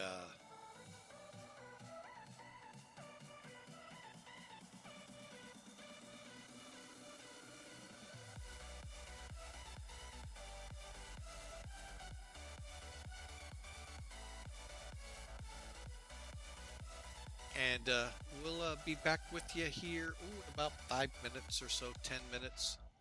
I just want to do some final checks and see where we're at on things. Make sure we're on track here.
All right, folks, we're back with you. Sorry about that. We are closing. Oh, we are not on my chart. What? Not on my chart.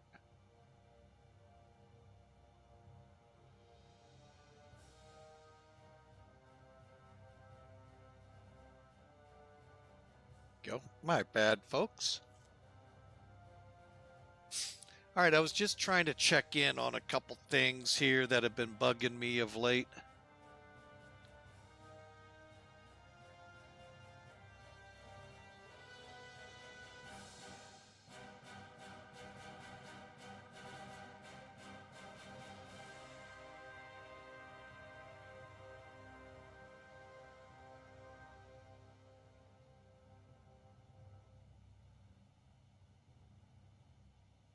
So I'm just kind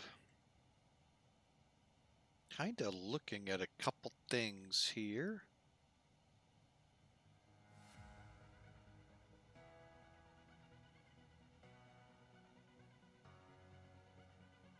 All right, I am well,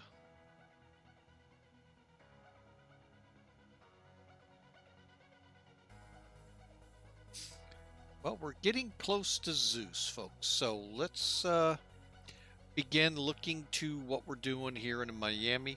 Again, those of you new just tuning in, real quick recap. We are starting the star right here. Now, I don't know when it's going to actually pick us up, if it will. But then we're going to travel to Pylon. Oh, there we are right there. So then ZEUSS, Pylon, FOW, Junior. Junior, we're actually tracking the Virginia Key radial 137. So once we get up to Pylon, we will join it, and we're going to fly it straight to Virginia Key. I'm going to come off FMS. We're going to get things starting in the right direction there. And then we're going to break away, head for Shan, and land on 3-0, barring any changes like last time with Miami. It happens, folks. So always got to be a little on the flexible side. I know it's sometimes irritating, very much so to me, but what are you going to do?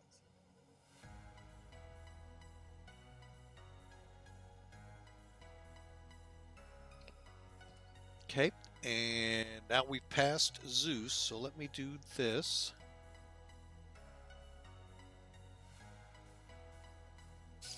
Now I've got nav 2 radio set to Nassau 112.7, and I've got this set up right now for off of Cuba, but I'm going to go ahead and start dialing in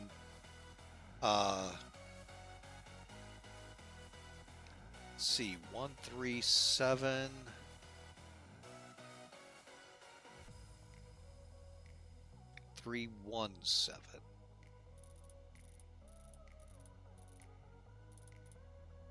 Okay, not going to show up here yet because we still got the switch flipped for INS/FMC. Once I flip it up, then we'll adjust to get on course. Here, let's see how we're doing. I do not have the right side set up here, so.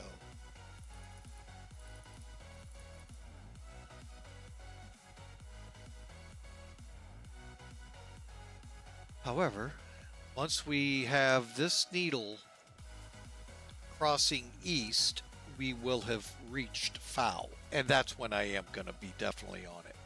Okay, so let's go right there.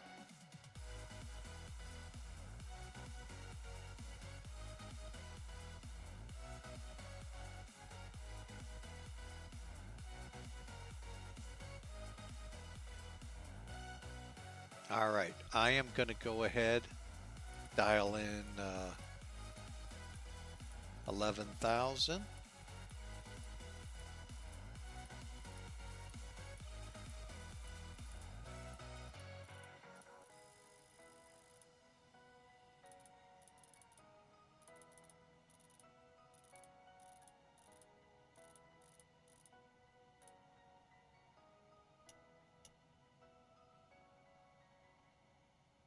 Okay, and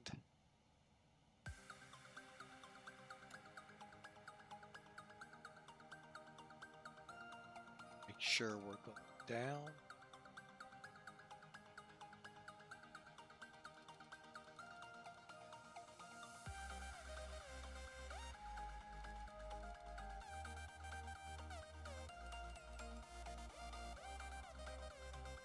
All right, we are starting our descent, folks, at about 1,800 feet a minute.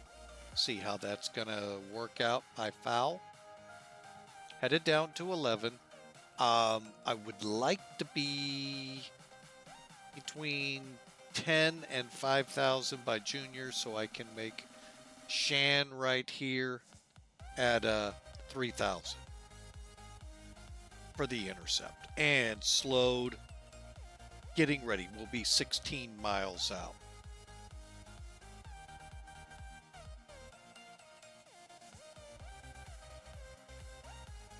All right.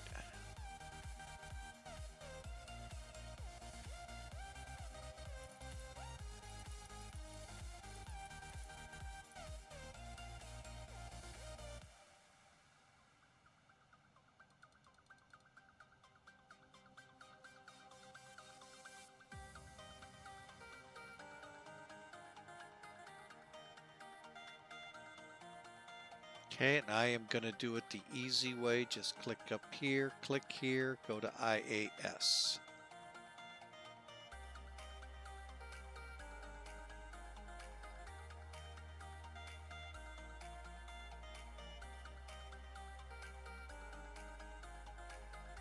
That way, it won't overspeed us.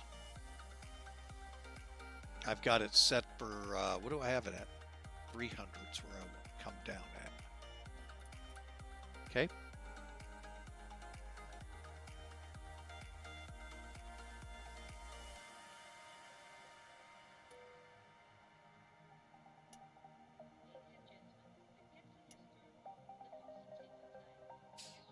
All right, folks, we are about to reach pylon. You know what I might do? Let's do this. 1710.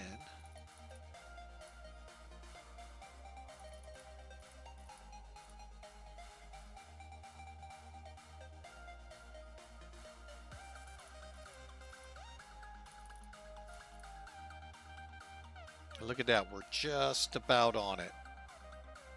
So I could technically come off. Matter of fact, I think I will.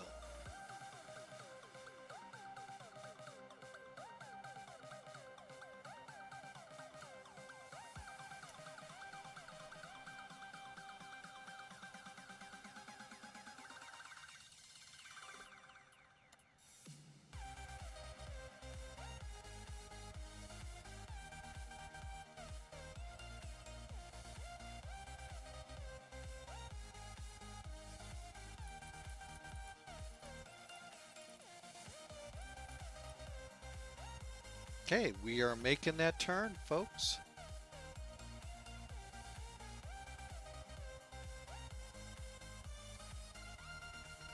Go back to 1270 so we know when we've crossed it. Again, it's a 273 radial to foul. We're pretty close to it right now, folks.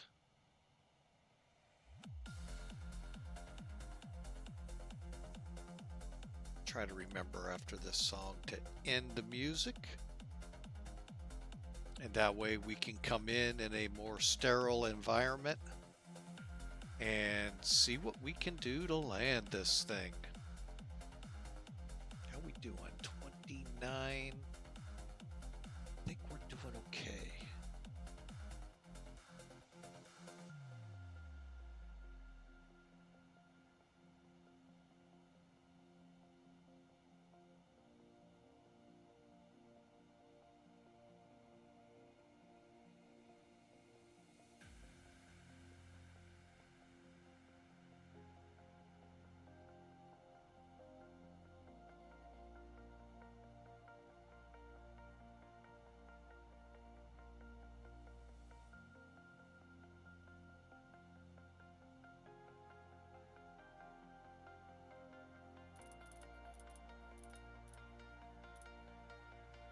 We are tracking inbound. Coming up on foul.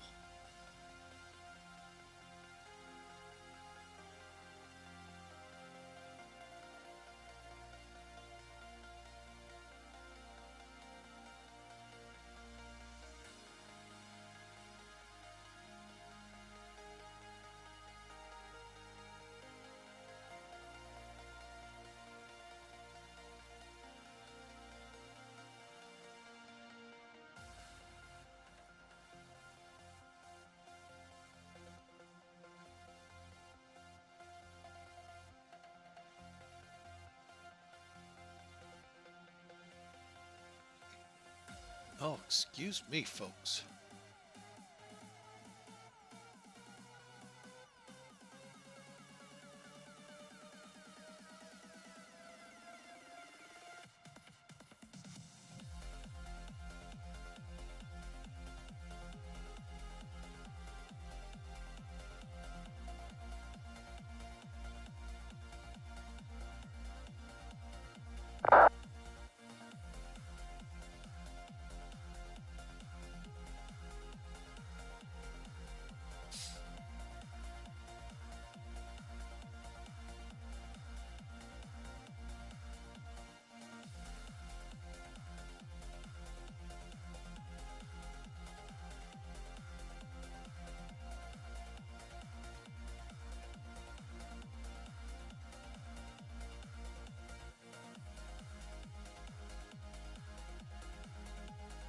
Okay, so 32 DME is Junior off the Virginia Key.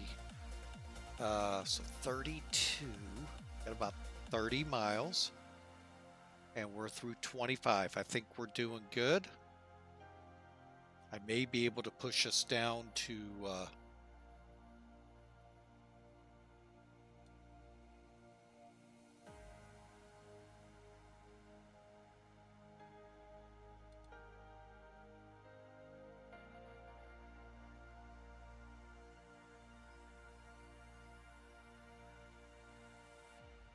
okay.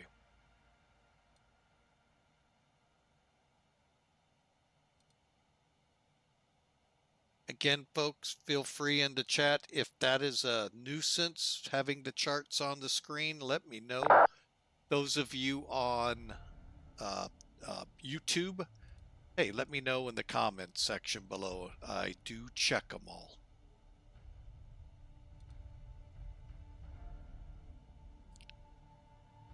And again, folks, if you're new to the channel, we'd love for you to click follow, especially if you're on Twitch. If you're on YouTube watching this, hey, hit that subscribe button, mash a like on it, and we'd love, that way we know we're doing stuff good for y'all, and you'll all be notified with the next video or stream.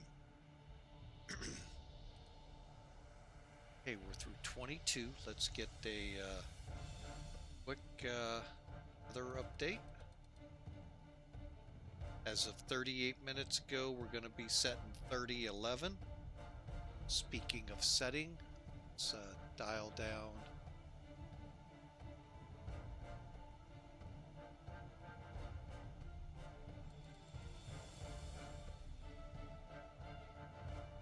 Cabin altitude, 30, what was it, 3011?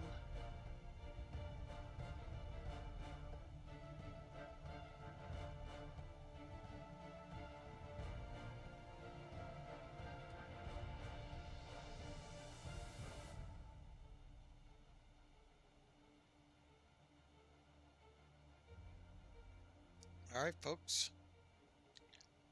As soon as we pass 18, I'm going to kill the music. I know I wanted to kill it after the last song, but I got busy. Story of my life. But again, the Discord channel's open, folks. Love to chat with you. I could get a little silent as we get closer to the ground. Still trying out some things to get this thing to land like it should.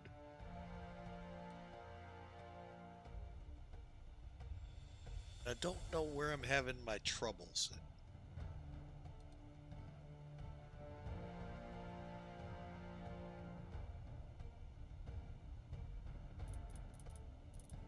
by the way, folks, if you didn't know, we are off the INS, or in this case, FMCs.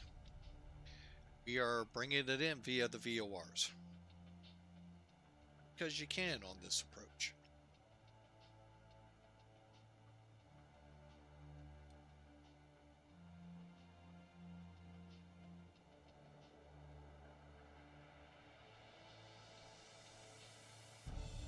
I think I'm going to steepen the approach.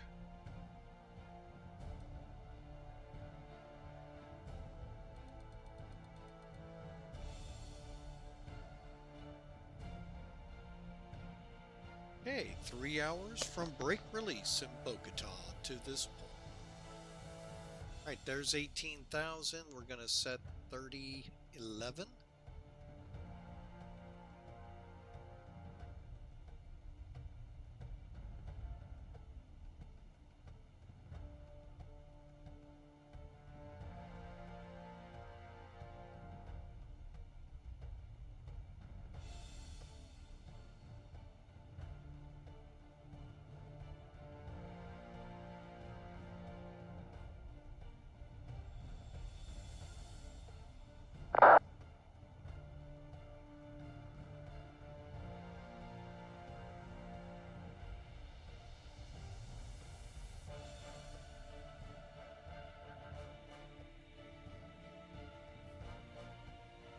One thing I didn't set on my... Sorry for the all over the place there. We didn't...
Alright, we have actually the ability, if needed, to go to the FMC, but I don't think we do.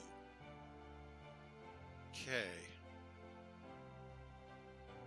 Junior, we're gonna need, though, a vector, which will...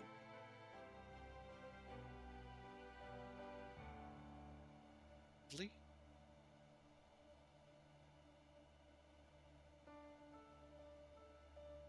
We need to be vectoring now.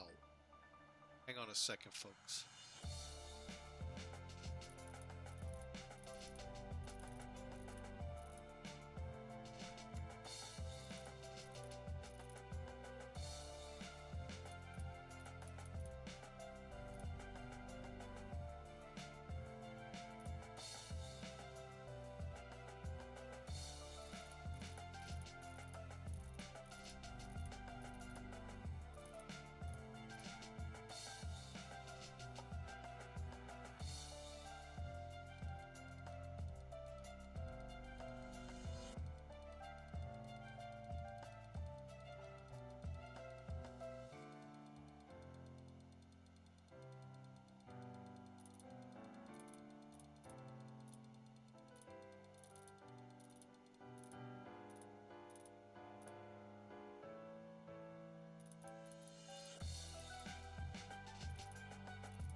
All right, we've got the music silenced. We're at 10,000. Let's get up here, quickly get our lights on. Get medium brake set. Okay. Cabin crew, prepare for landing. Ladies and gentlemen, And we just blew the Localizer alive. visor. fasten your seatbelt. Adjust the back of your seat in the upright position and stow your tray table. 1000 level off. Luggage in the luggage bins or under the seats in front of you. Our cabin crew will make a final check and pick up any remaining cups and glasses.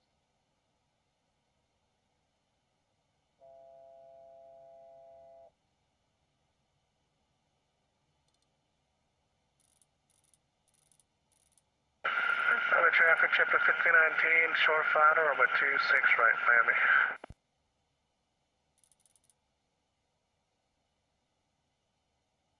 Miami traffic, Clipper 25 heavy, approximately 20 miles out, ILS 30.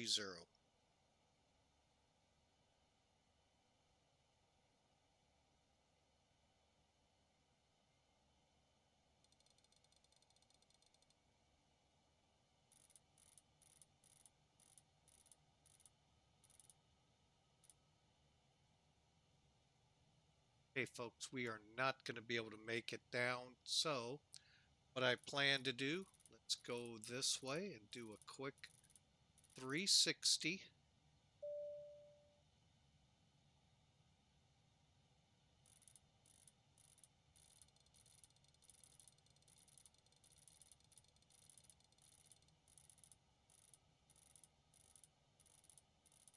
Just a tad.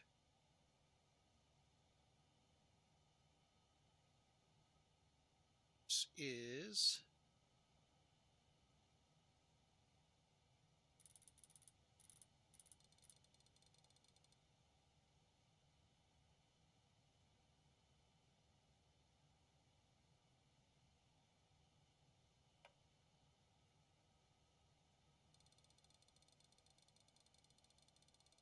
Cabin ready. all right. To bring volume.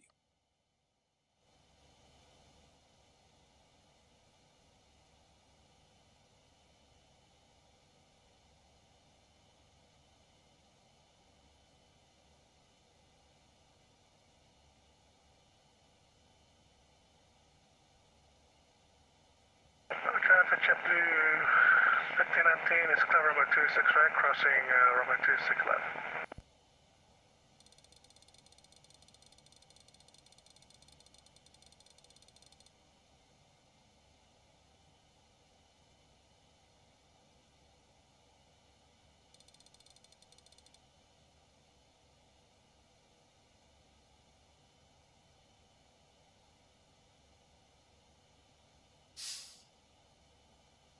Outbound just a little bit here, folks, to turn back inbound.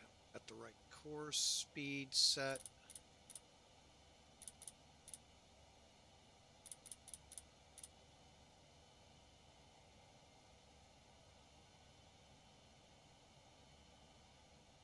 Head.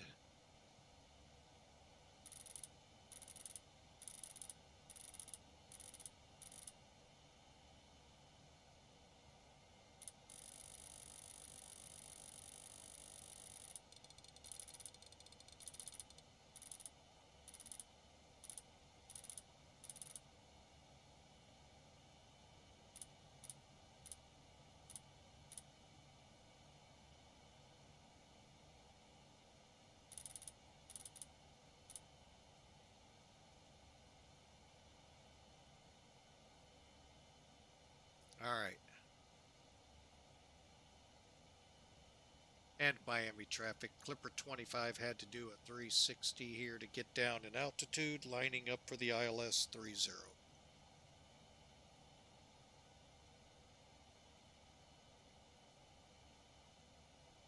1000 level off.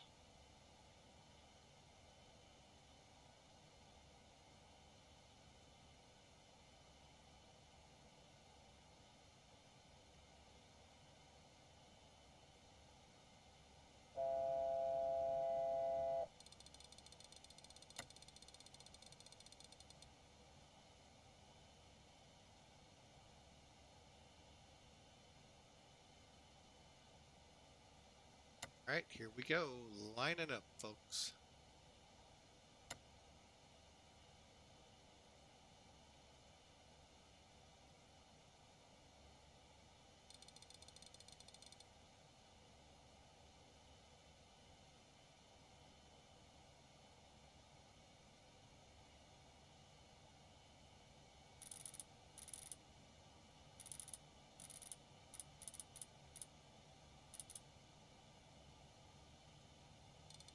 Again, things set up here, up it's on. Okay, go, folks. Glide slopes armed. As soon as we cross Shan, I'm going to begin slow us to about 200, and then we'll slow to 180 as we approach the glide slope. So by old, I hope to be close to 180 at the 10-mile mark and gear coming down.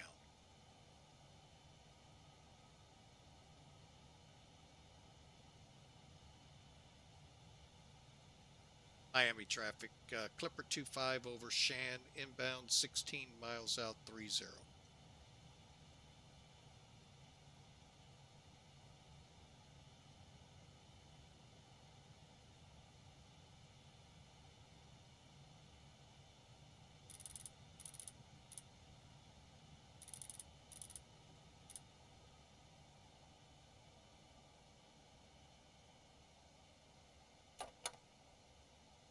Flaps 1.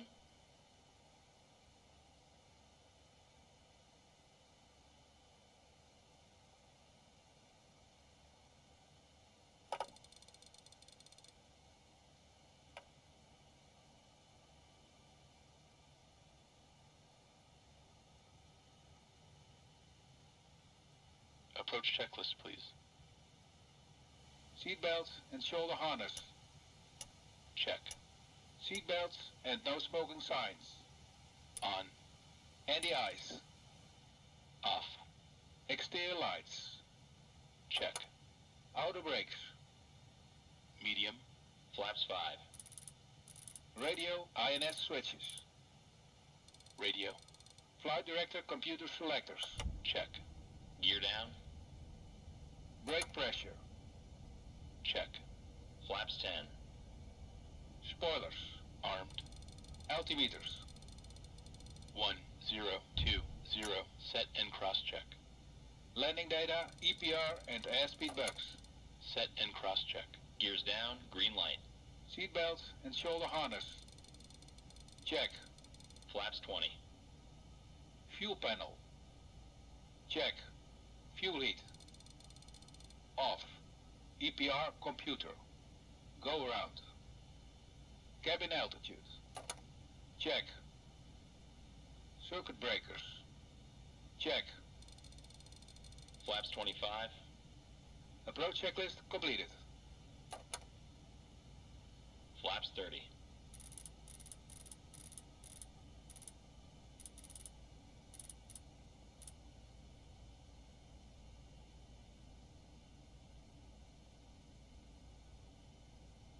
Landing checklist. Gear. Down and check.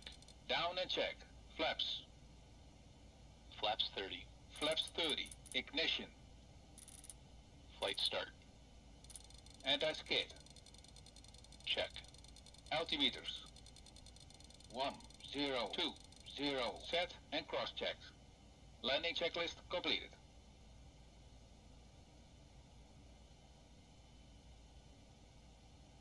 All right, folks, we are now cleared to land. What are we at bird? 6 miles. Miami traffic, Clipper 25 heavy, bird 6 mile final 30.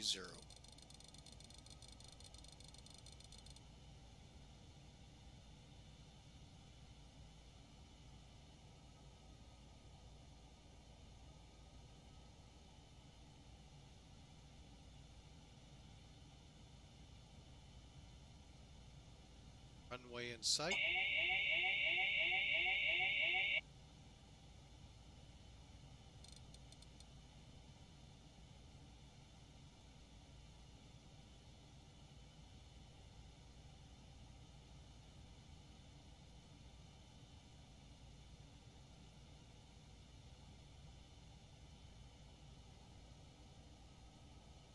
Okay, on glide path,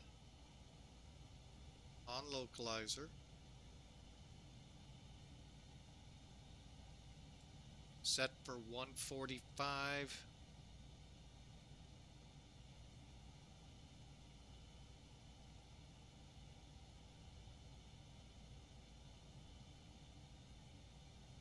Gentlemen, we'll be landing shortly.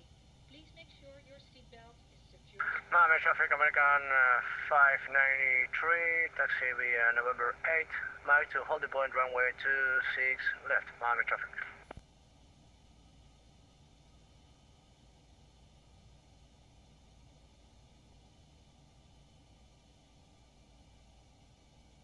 Miami.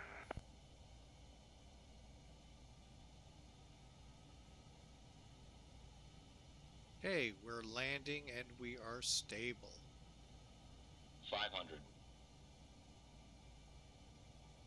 Miami traffic, FedEx 303 on the downwind for runway 30.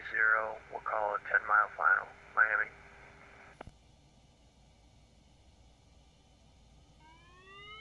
Approaching Landing.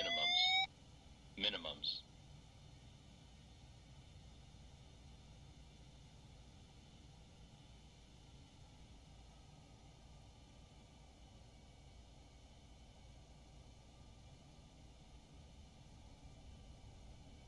$50, $40, $30, $20, $10.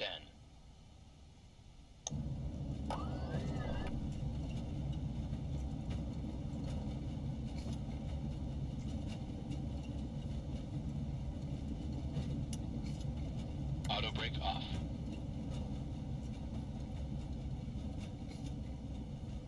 Check reverse.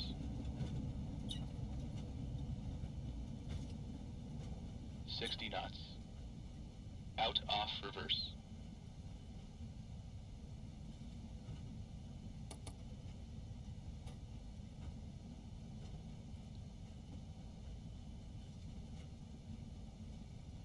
Ladies and gentlemen, welcome to our destination airport. Miami traffic, Clipper 25's off 30, taxi to the H concourse.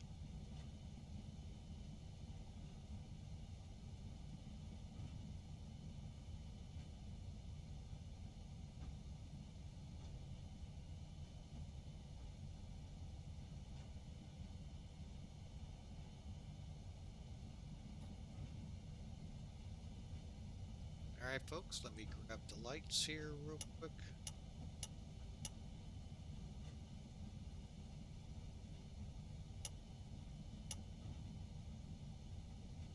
Alright, welcome to Jammy.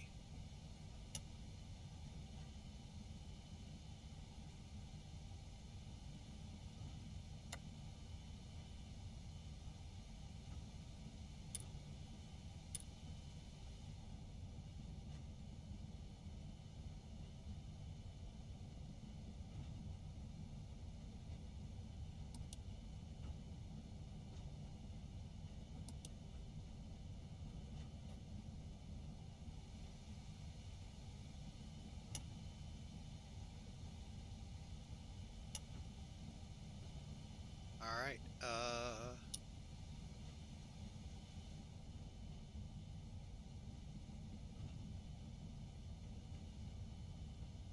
After landing checklist.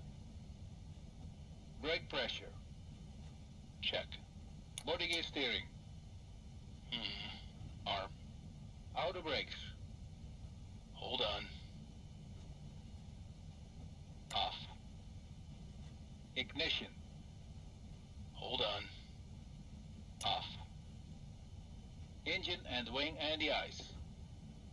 Off. Radar and transponder. Hold on.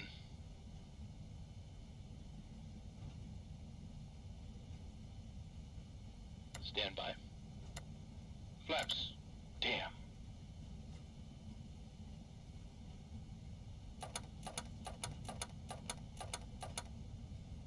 Flaps up.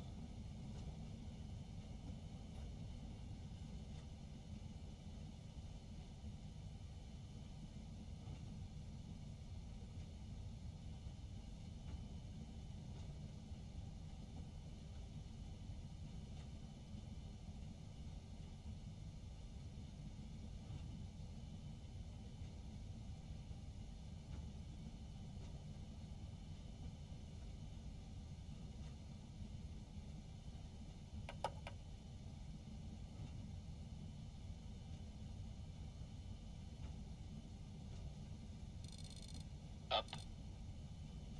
Spoilers. Down. Stabilizer trim. 7 units.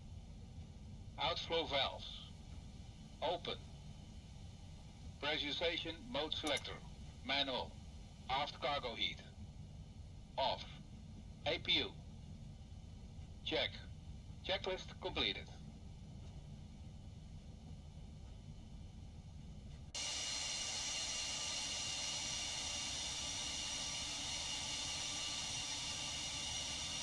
Little ways to go.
Oh, it cracks me up.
Cockpit to ground.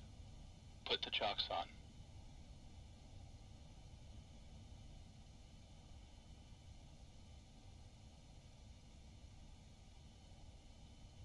Alright, secure cockpit checklist. Brakes. Damn. Beacon lights. Hold on. Chocks are on.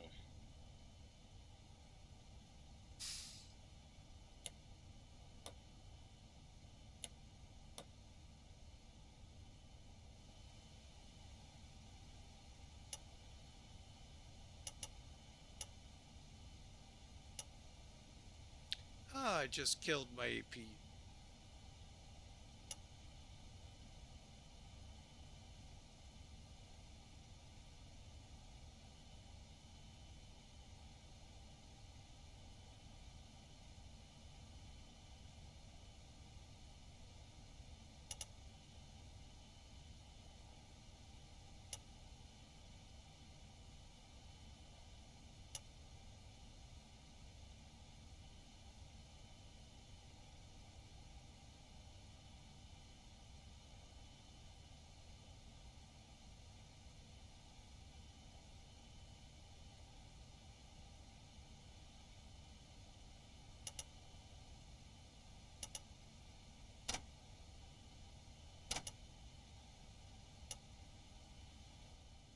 All right, let's get these inner engines shut down.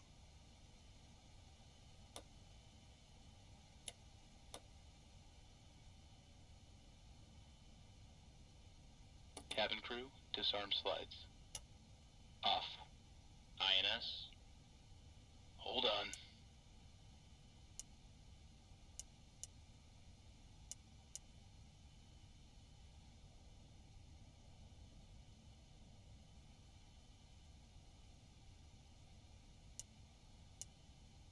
Align. Probe and window heat. Hold on. Off. Back valves. Check. Fuel boost pumps. Wait.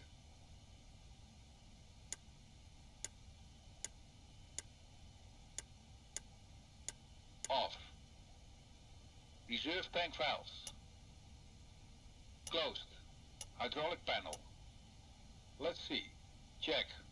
Oxygen. Check. Flight recorder.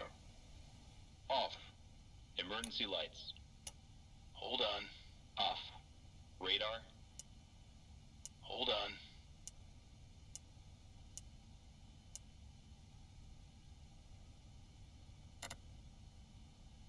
Off. INS. Off. Radio switches. Wait. Checklist completed. All right, folks, we are now parked. And stand by. Let's see what Pan Am gave us. And we didn't give them a proper, like we normally do in flight.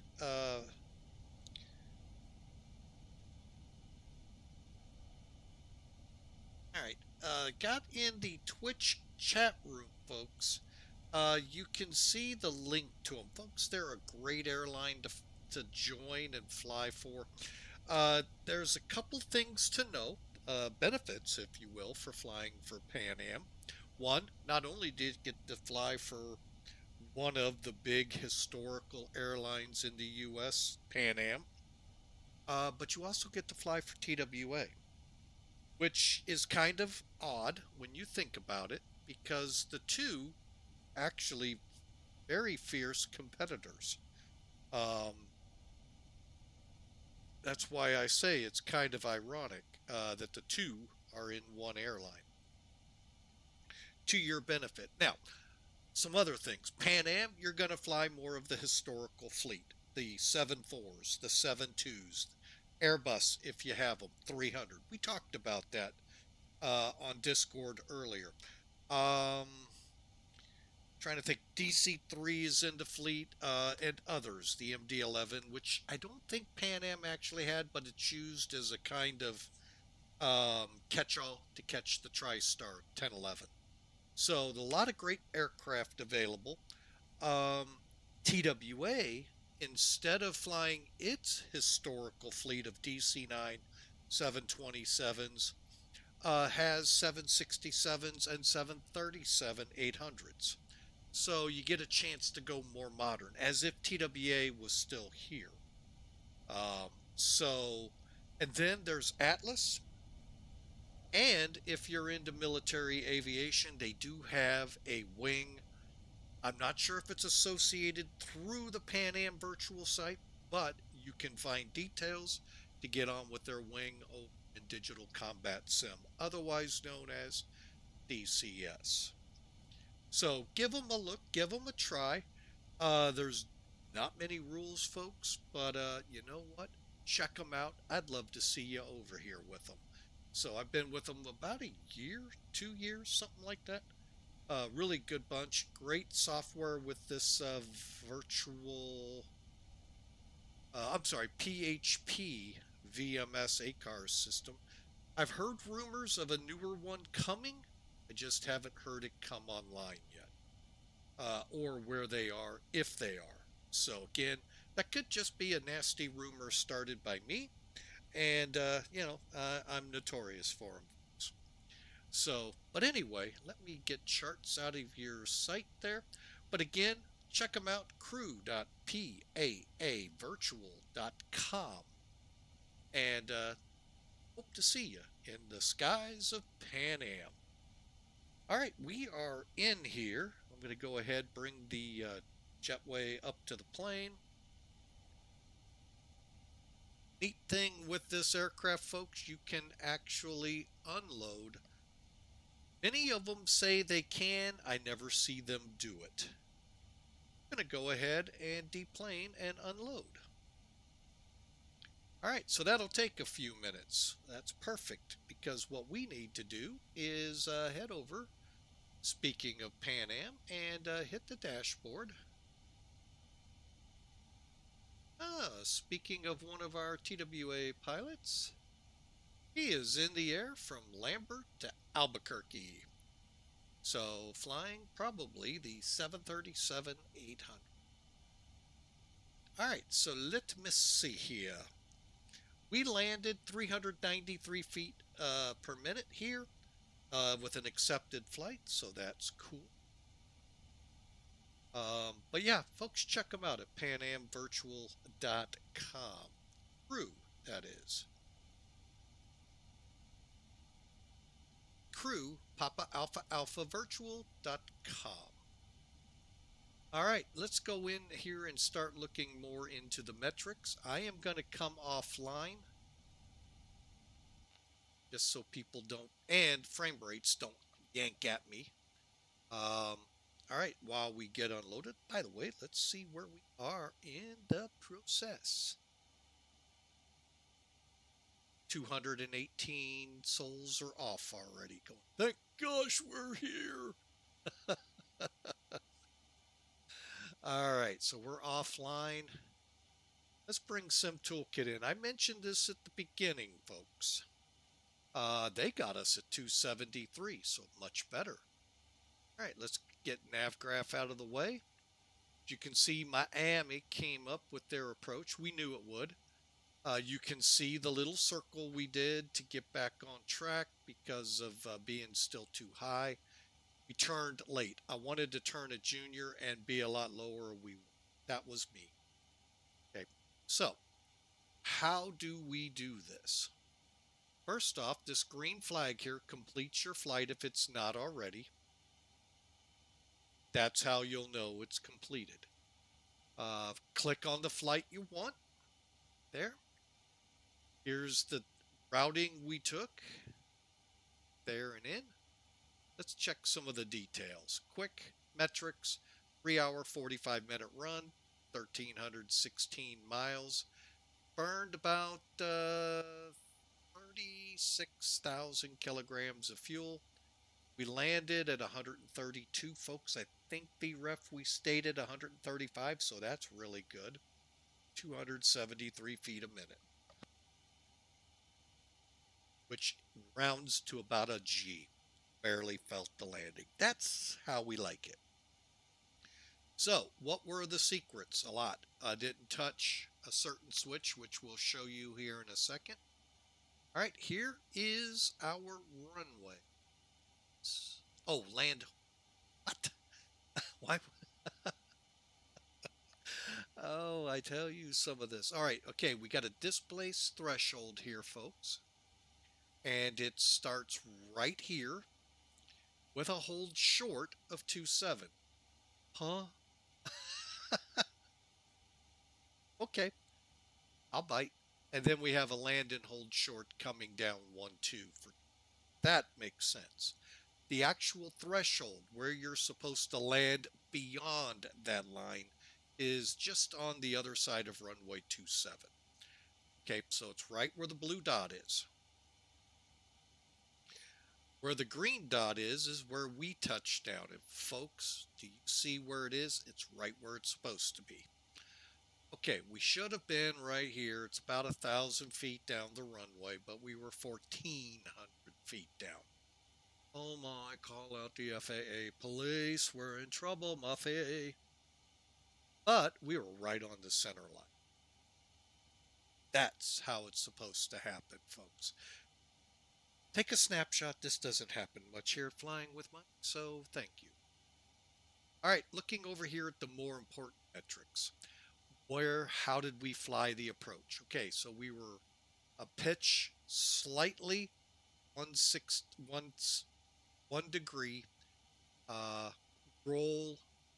I'm sorry, we may have landed 3 point. In this case, 5 point.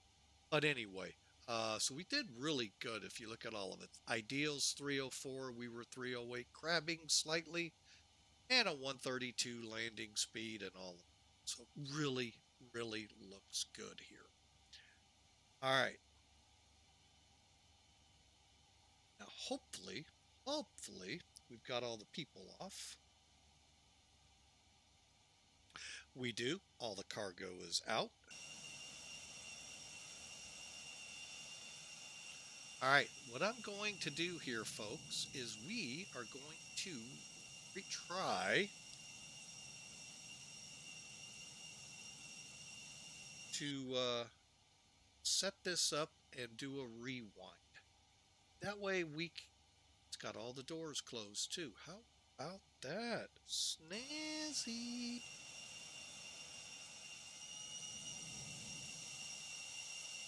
All right, so everything's closed up. I'm going to get the chocks out from under it. Cockpit to ground. Remove the chocks. And once they're removed, we are going to hope for a rewind.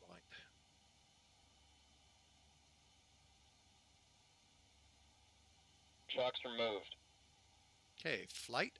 This is a built-in feature, folks. It's not a download like you do for other sims.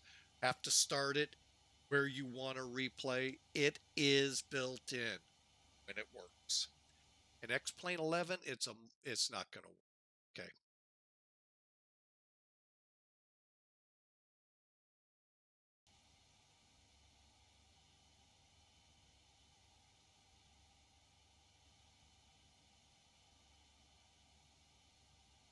All right, so it's going to crash automatically here. So what we're going to do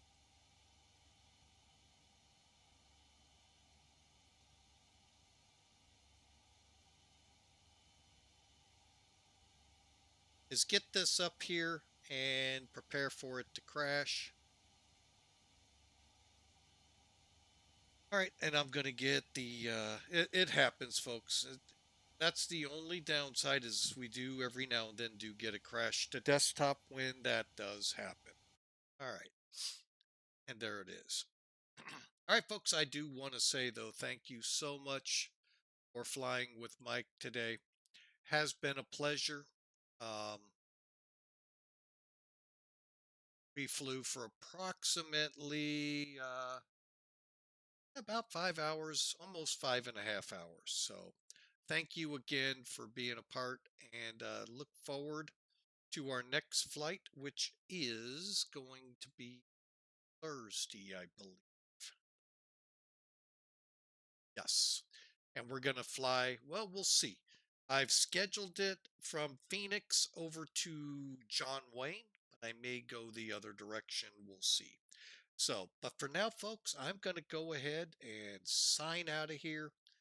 Hope you all have a great day and have a great new year. And again, let me reiterate a prayer. Hang on a second. Let me find it again.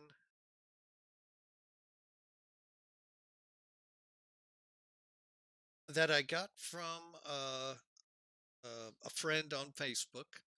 And it actually is a really good thing. And I wish this on you all. May this year bring you closer to God and His Word. May you find peace and comfort in His promise. May you grow in your faith as you walk with Jesus throughout 2024 and then on. Amen. Folks, I pray this for you, that you look to God more often, look to Jesus. Folks, you would be shocked what Jesus and God can do for you if you just ask. And if you need someone to chat with, hey, I'm always available, folks. Let me know on Discord, and I'll be glad to come up if I'm able to at the moment. I may be at work and unable, but I will love to chat with you. Rejoice in hope, be patient in tribulation, be constant in prayer. That was from Romans 12, folks. May your year of 2024 be a great year. And with that, folks, God bless you all. We'll see you Thursday. Have a great night.